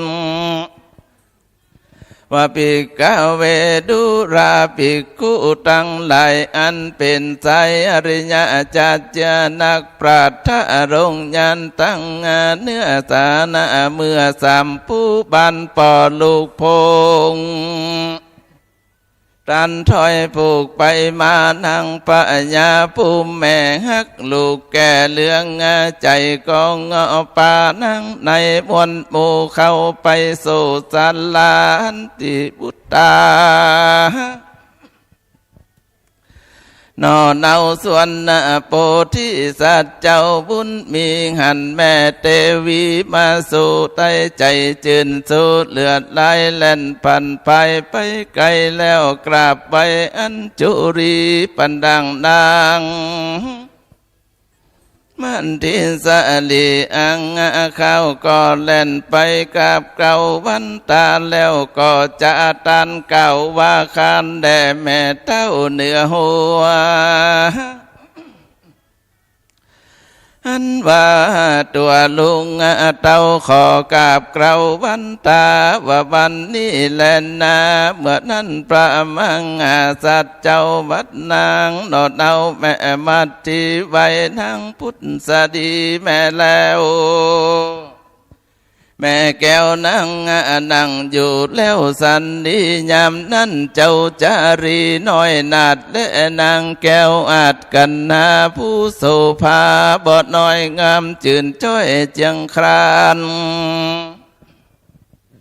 ก็ป่าปาริวันไปสู่ที่แก้วโกศาลาส่วนนางปัญญาหนอเนางามบ่อเจ้าร้านจะมาที่หันส่องสลีมาไกลก็ห้องให้ไปหาใจวิวาไหลอันแลสายตาแม่ฟังมัวนะดังแม่งัวลูกน้อยมีใจกิ่งคล้อยไหลแล่นเร็วไวไปต้องยังลูกน้อยอ่อนแห่งตนนั่นและนาส่วนสองกุมารงามแง่ก่อนได้หันแม่มาหานางก็โสมนัสสะมักเต้าก็แล่นเข้าไปจูวานว่านั่นแหละนานางมาที่สลียอดซอยงามบ่น้อยเปรียบเหมือนเจ้าสวรรค์กันได้หันลูกเต่าทุกโศกเศร้าลวงลายก็อุ้มเอาลูกใจไว้แล้ว ตูนนางแก้วลวดสะยุบเจ้าตั้งจันส่วนว่าสองจอมขวัญงามแง่หันเต้าแม่สะยุบได้สองกิ้งใจพี่น้องทุกโศกดองลายเรือก็สะยุบเต้าเนื้ออุกแม่ตอดตูนแปติงตายนั่นน่ะแหละนายามนั้นนางแม่แง่เจ้าคือนางนอดเนาหมัดที่มีเป็นนาบังเกิดมีลายแหล่ย้อนก็ออกย้อยแผ่ลายยาลำไหลแล้วเข้าไปในปากแห่งสองน้อยนาดบุญตาดันนาบคือโสภากาดก้อยกันนะจืนจ้อยในใจพี่ว่าน้ำนมบ่อไหลเข้าว่าปากสองเจ้าก็หากถึงงาตายบ่อนยานจันและนาเมื่อนั้นพระพลเทสัตเจ้าตนยศใหญ่คือเต้าไทยเวสสันดรนันลูกเมื่อมอนสะยุบเต้าว่าแล้วเต้าตนแก้วบ่อาจจักถ้าลงตนอยู่ใดกอดและน่ะเข้าไปไกลสะยุบไปส่วนเต้าสนใจที่ราชกันนากับนางนาดพุทธสันดีก็มีกาญาอินทรีอันสันใจไว้วันเววากอดและน่ะเข้าไปหาสะยุบเต้าตั้งหกเต้าเต้ากองงากันดังงานก็เต้าเหมือนนาคอนนั่นน่ะตาติไกตั้งน้อยใหญ่สะยุบไปบ่มีคนใดหลอดอยู่ใดสะยุบไต่ไข่เหมือนคอนหันนาเต็มดงดอนป่าไม้ดงไม้ใหญ่กำมังกับมาลมมาปัดใบใหญ่ป่าใหญ่ดาวป่าไม้หยาดได้ไม้ดงรังฮือเปปังกุนกันบอกว่าเว้นดันแดนใดนั่นและนายามนั่นโกราหุนเกิดกองคือแผ่นดินห้องดอยครอนนำสากรกุงฝั่งยึงเกิดกังกัดกังปุ่นกลัวโปหนังหัวเยือกเย้าเกิดควายดาวดุงนาสิเลลูปัปปตาเนือกน้อมอ้วนอ่อนก้มกวาดไกวแผ่นดินไว้ว่าวาดสายฟ้าฝาดทอลานี้ก็มีวาน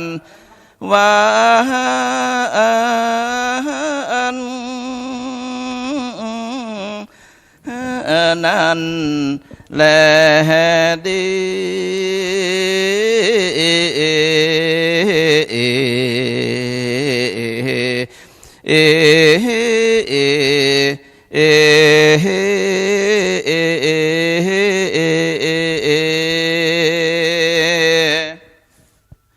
สักกติญาณินาลื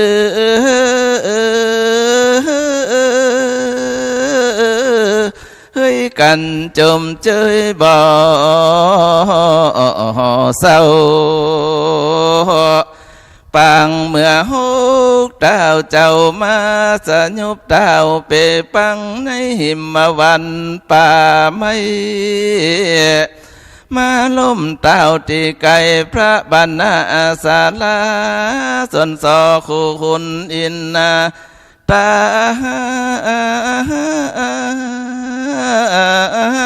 ก็มาฮ้อนตีนังเต้าก็มือหาฝนแก้วหลังลงมาในหิมวาป่าไม้มาตุกตีไกลหกตาเฮาไทย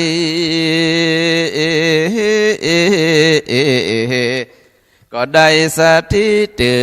นขึ้น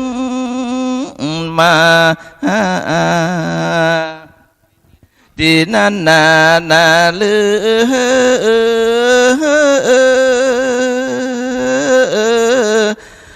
พญาสลีสนใจเลยตนปอก็มานิมนต์ดูแก้วหนอเมื่อเมืองส่วนสลีบุญเรื่องเวสันตาลาราชก็มาออกปากจันจาวาติปอพญามานิมนต์ปู่ข้าเมื่อเมืองเสวยราชเป็นเจ้าปราสาทสิพี่แม่นว่าปอพญาวดีดี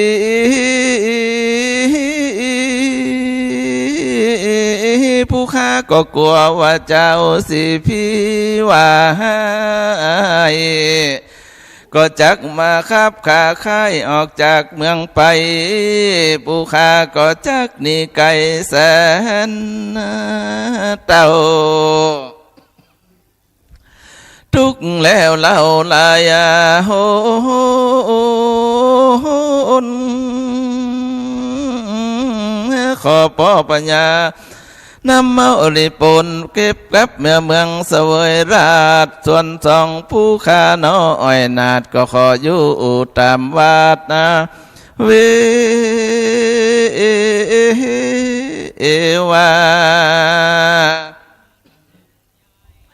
ยามนั้นนาเลื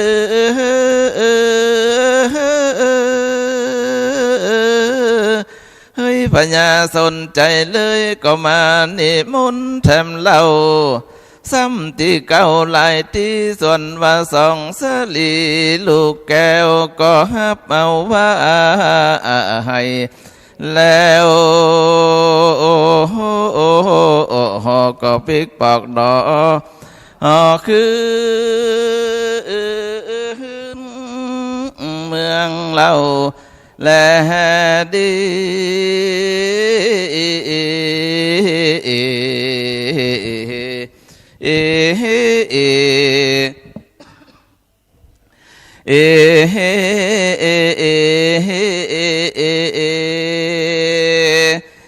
สินข้อหนึ่งนั้นปานาติงาปาฟุงสัตนานาบอดีค่าค่าจักเป็นบาปกรรมเว้นตันไปนาสินอาตินนากล่าวไว้ทรัพย์สิ่งของเงินทองใจบอดีย่องยืดตั้งมวลสัพพะพรำพร้อมครัวให้ครัวส่วนบ่สมเพิ่งกวนจะไปย่องยืดกาเมสินสามอย่าตามท่านดื้อพิษผัวเมียแปลงเปิ้นหักใจเปิ้นใจตัวอย่ามัวไปมักที่พิษกอบอันกองทำหากลงไปแล้วทำให้เป็นกรรมพิษสินพิษธรรมพระพุทธเจ้าข้อสี่มุสาจังป้ามืดเศร้าลงไหลมัวเมาพ่อเพราะมาจุเปิ้นเสียของนั่งมองสะท้อนมานักหน่วงคอนไปในหากโดนหลอกแล้วบ่จังเปิ้งไปมาตันดวงไทยหัวใจหมุนเศร้าข้อห้าสุลาจะถึงน้ำเล่าลงไหลมัวเมาพร้อมพลัดสินข้อนี้นะจังปาเสียนักซึ่งกับบอดเที่ยงไว้ครัวหากลงไปแล้วทำมือลืมตัวทะลึ่งขอบครัวชิบหายบ่น้อยมาใจว่าเฮาแต่งเอาเก่าซอยจากกำเครื่องยั่วยุ10 นิ้วพานมก้มเก่าสาธุจักขอเก่าแจ้งวานนึกรักษาไว้สิน5 ประการจักขอประทานแด่ชนตัวนาสะบันงาโยมลำไปก็ใบลูสืบมาจากผู้หูมาเล่าสู่กันฟังและนาชักกัดเตียญาปะปังนินที่ตังขีญาสังวันนา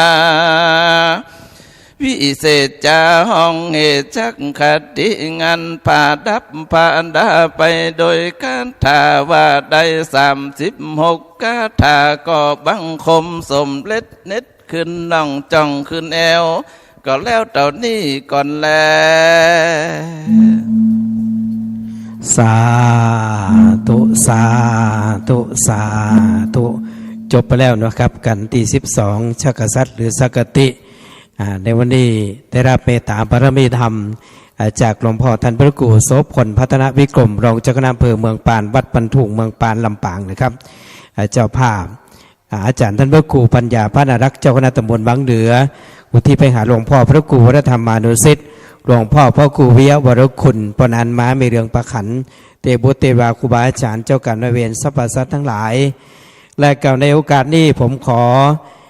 ตัวแทนของอาจารย์ท่านพระครูปัญญาพระนารักษ์เจ้าคณะตำบลบางเหนือครับขอเรียนเชิญปีนานธัญบรเจนจัดครับได้ประเคนจตุปัจจัยเครื่องไตรธรรมในองค์พระธรรมปฏิกรุงเทพนะครับ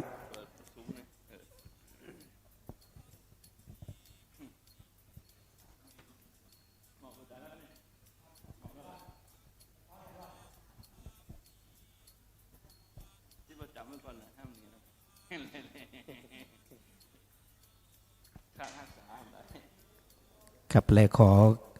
กราบนิมนต์หลวงพ่อได้เมตตาอนุโมทนาบุญในสงฆ์กันเตศครับกราบนิมนต์หลวงพ่อด้วยความเคารพครับสาธุสาธุสัพพะทานังธรรมทานังชินาติวันนี้ท่านพระครูเจ้าภาพเจ้าศรัทธากันที่12นะชาวกษัตริย์เนาะชาวกษัตริย์หรือว่าสักกตินะมันเท่าว่าเนาะเจ้าภาพในวันนี้ก็พระครูปัญญาพนารักษ์เจ้าคณะตำบลวังเหนืออุทิศให้หลวงพ่อพระครูวรธรรมมโนสิทธิ์อดีตเจ้าคณะอำเภอวังเหนือหลวงพ่อพระครูวิริยะวรคุณและนี่ก็อดีตเจ้าคณะอำเภอวังเหนือปนันมาแม่เรืองประชันเนาะประขันเทบุตรเทวดาครูบาอาจารย์ตลอดถึงเจ้ากรรมนายเวรศัตรูกูแข่งทั้งหลายสมณะศรัทธาและมูลศรัทธาทั้งหลายได้ตั้งจิตตั้งใจก็ให้เป็นบุญเป็นกุศลนะตานะปารมีศีลปารมีเมตตาปารมีวิริยะปารมีปัญญาปารมีก็ขอให้บังเกิดกับคณะศรัทธาสมณะศรัทธาและมูลศรัทธาทั้งหลายให้ได้อยู่เย็นเป็นสุขมังมุนตุนเต้าหิมาก็ขึ้นขอบุญกุศลที่ท่านทั้งหลายสมณะศรัทธาและมูลศรัทธาทั้งหลายได้ตั้งจิตตั้งใจบุญนั้นกุศลนั้นจงปันสำเร็จแล้วก็ไปถึงจุจัดรอดถึงพระเดชพระคุณหลวงพ่อพระครูวรธรรมมโนสิทธิ์หลวงพ่อพระครูวิริยะคุณพระครูวิริยะวรคุณแล้วก็ปนานมาแม่เรืองประขันแล้วก็เทวุฒิเทวดาครูบาอาจารย์เจ้ากรรมนายเวรสัจจปวัสสัตนุรปตาอนุโมทนาในส่วนบุญส่วนกุศลท่านทั้งหลายได้ต่อไปก็หยาดน้ำหรือสะแผ่บุญกุณตาลไปหายังเจ้ากรรมในเวรตีได้จดเอาลายใหม่จืดแล้วนะนี่เด้อเนอยะถาวาริวหาปูราปาริปุเรนติสาครังเอวะเมวะอิโตทินังเปตนังอุปกัปปติอิจิตังปฏิตังตุมหังคิปะเมวะสมิจจตุสเปปุเรนตุสังคปาจันโตปนรโสยะถามณิโชติละโสยะถาสัพพิติโยวิวัจจันตุสัพพะโรโกวินัสตุมาเตปวัตวันตรายโยสุขีทีคายโกภวะพิวาทนาสีลิจนิจังวุธาปจายโนจัตตาโลธรรมาวัตันติอา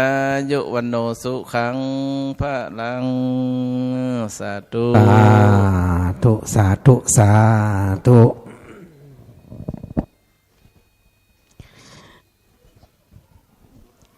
และขอแจ้งอุบาสกอุบาสิกาได้รับทราบนะครับเอาอย่ามีแหมกันหนึ่งครับกันที่5กันชูชกนะครับค่ำคืนนี้เขาจะเตะเวลา19 นาฬิกาและก็ได้กราบนิมนต์พระนักเตะชื่อดังจากจังหวัดเชียงใหม่นะครับพระครูบาติกาสมศักดิ์ปิยวันโนอารามสันติสุขอำเภอพิริมจังหวัดเชียงใหม่นะครับเดี๋ยวพักกินข้าวน้ำข้าวแล้งกันก่อนนะครับเนออุบาสกอุบาสิกาคนเฒ่าคนแก่1 ทุ่มปักกันที่นี่นะครับแล้วก็คณะเจ้าภาพกันชูชกก็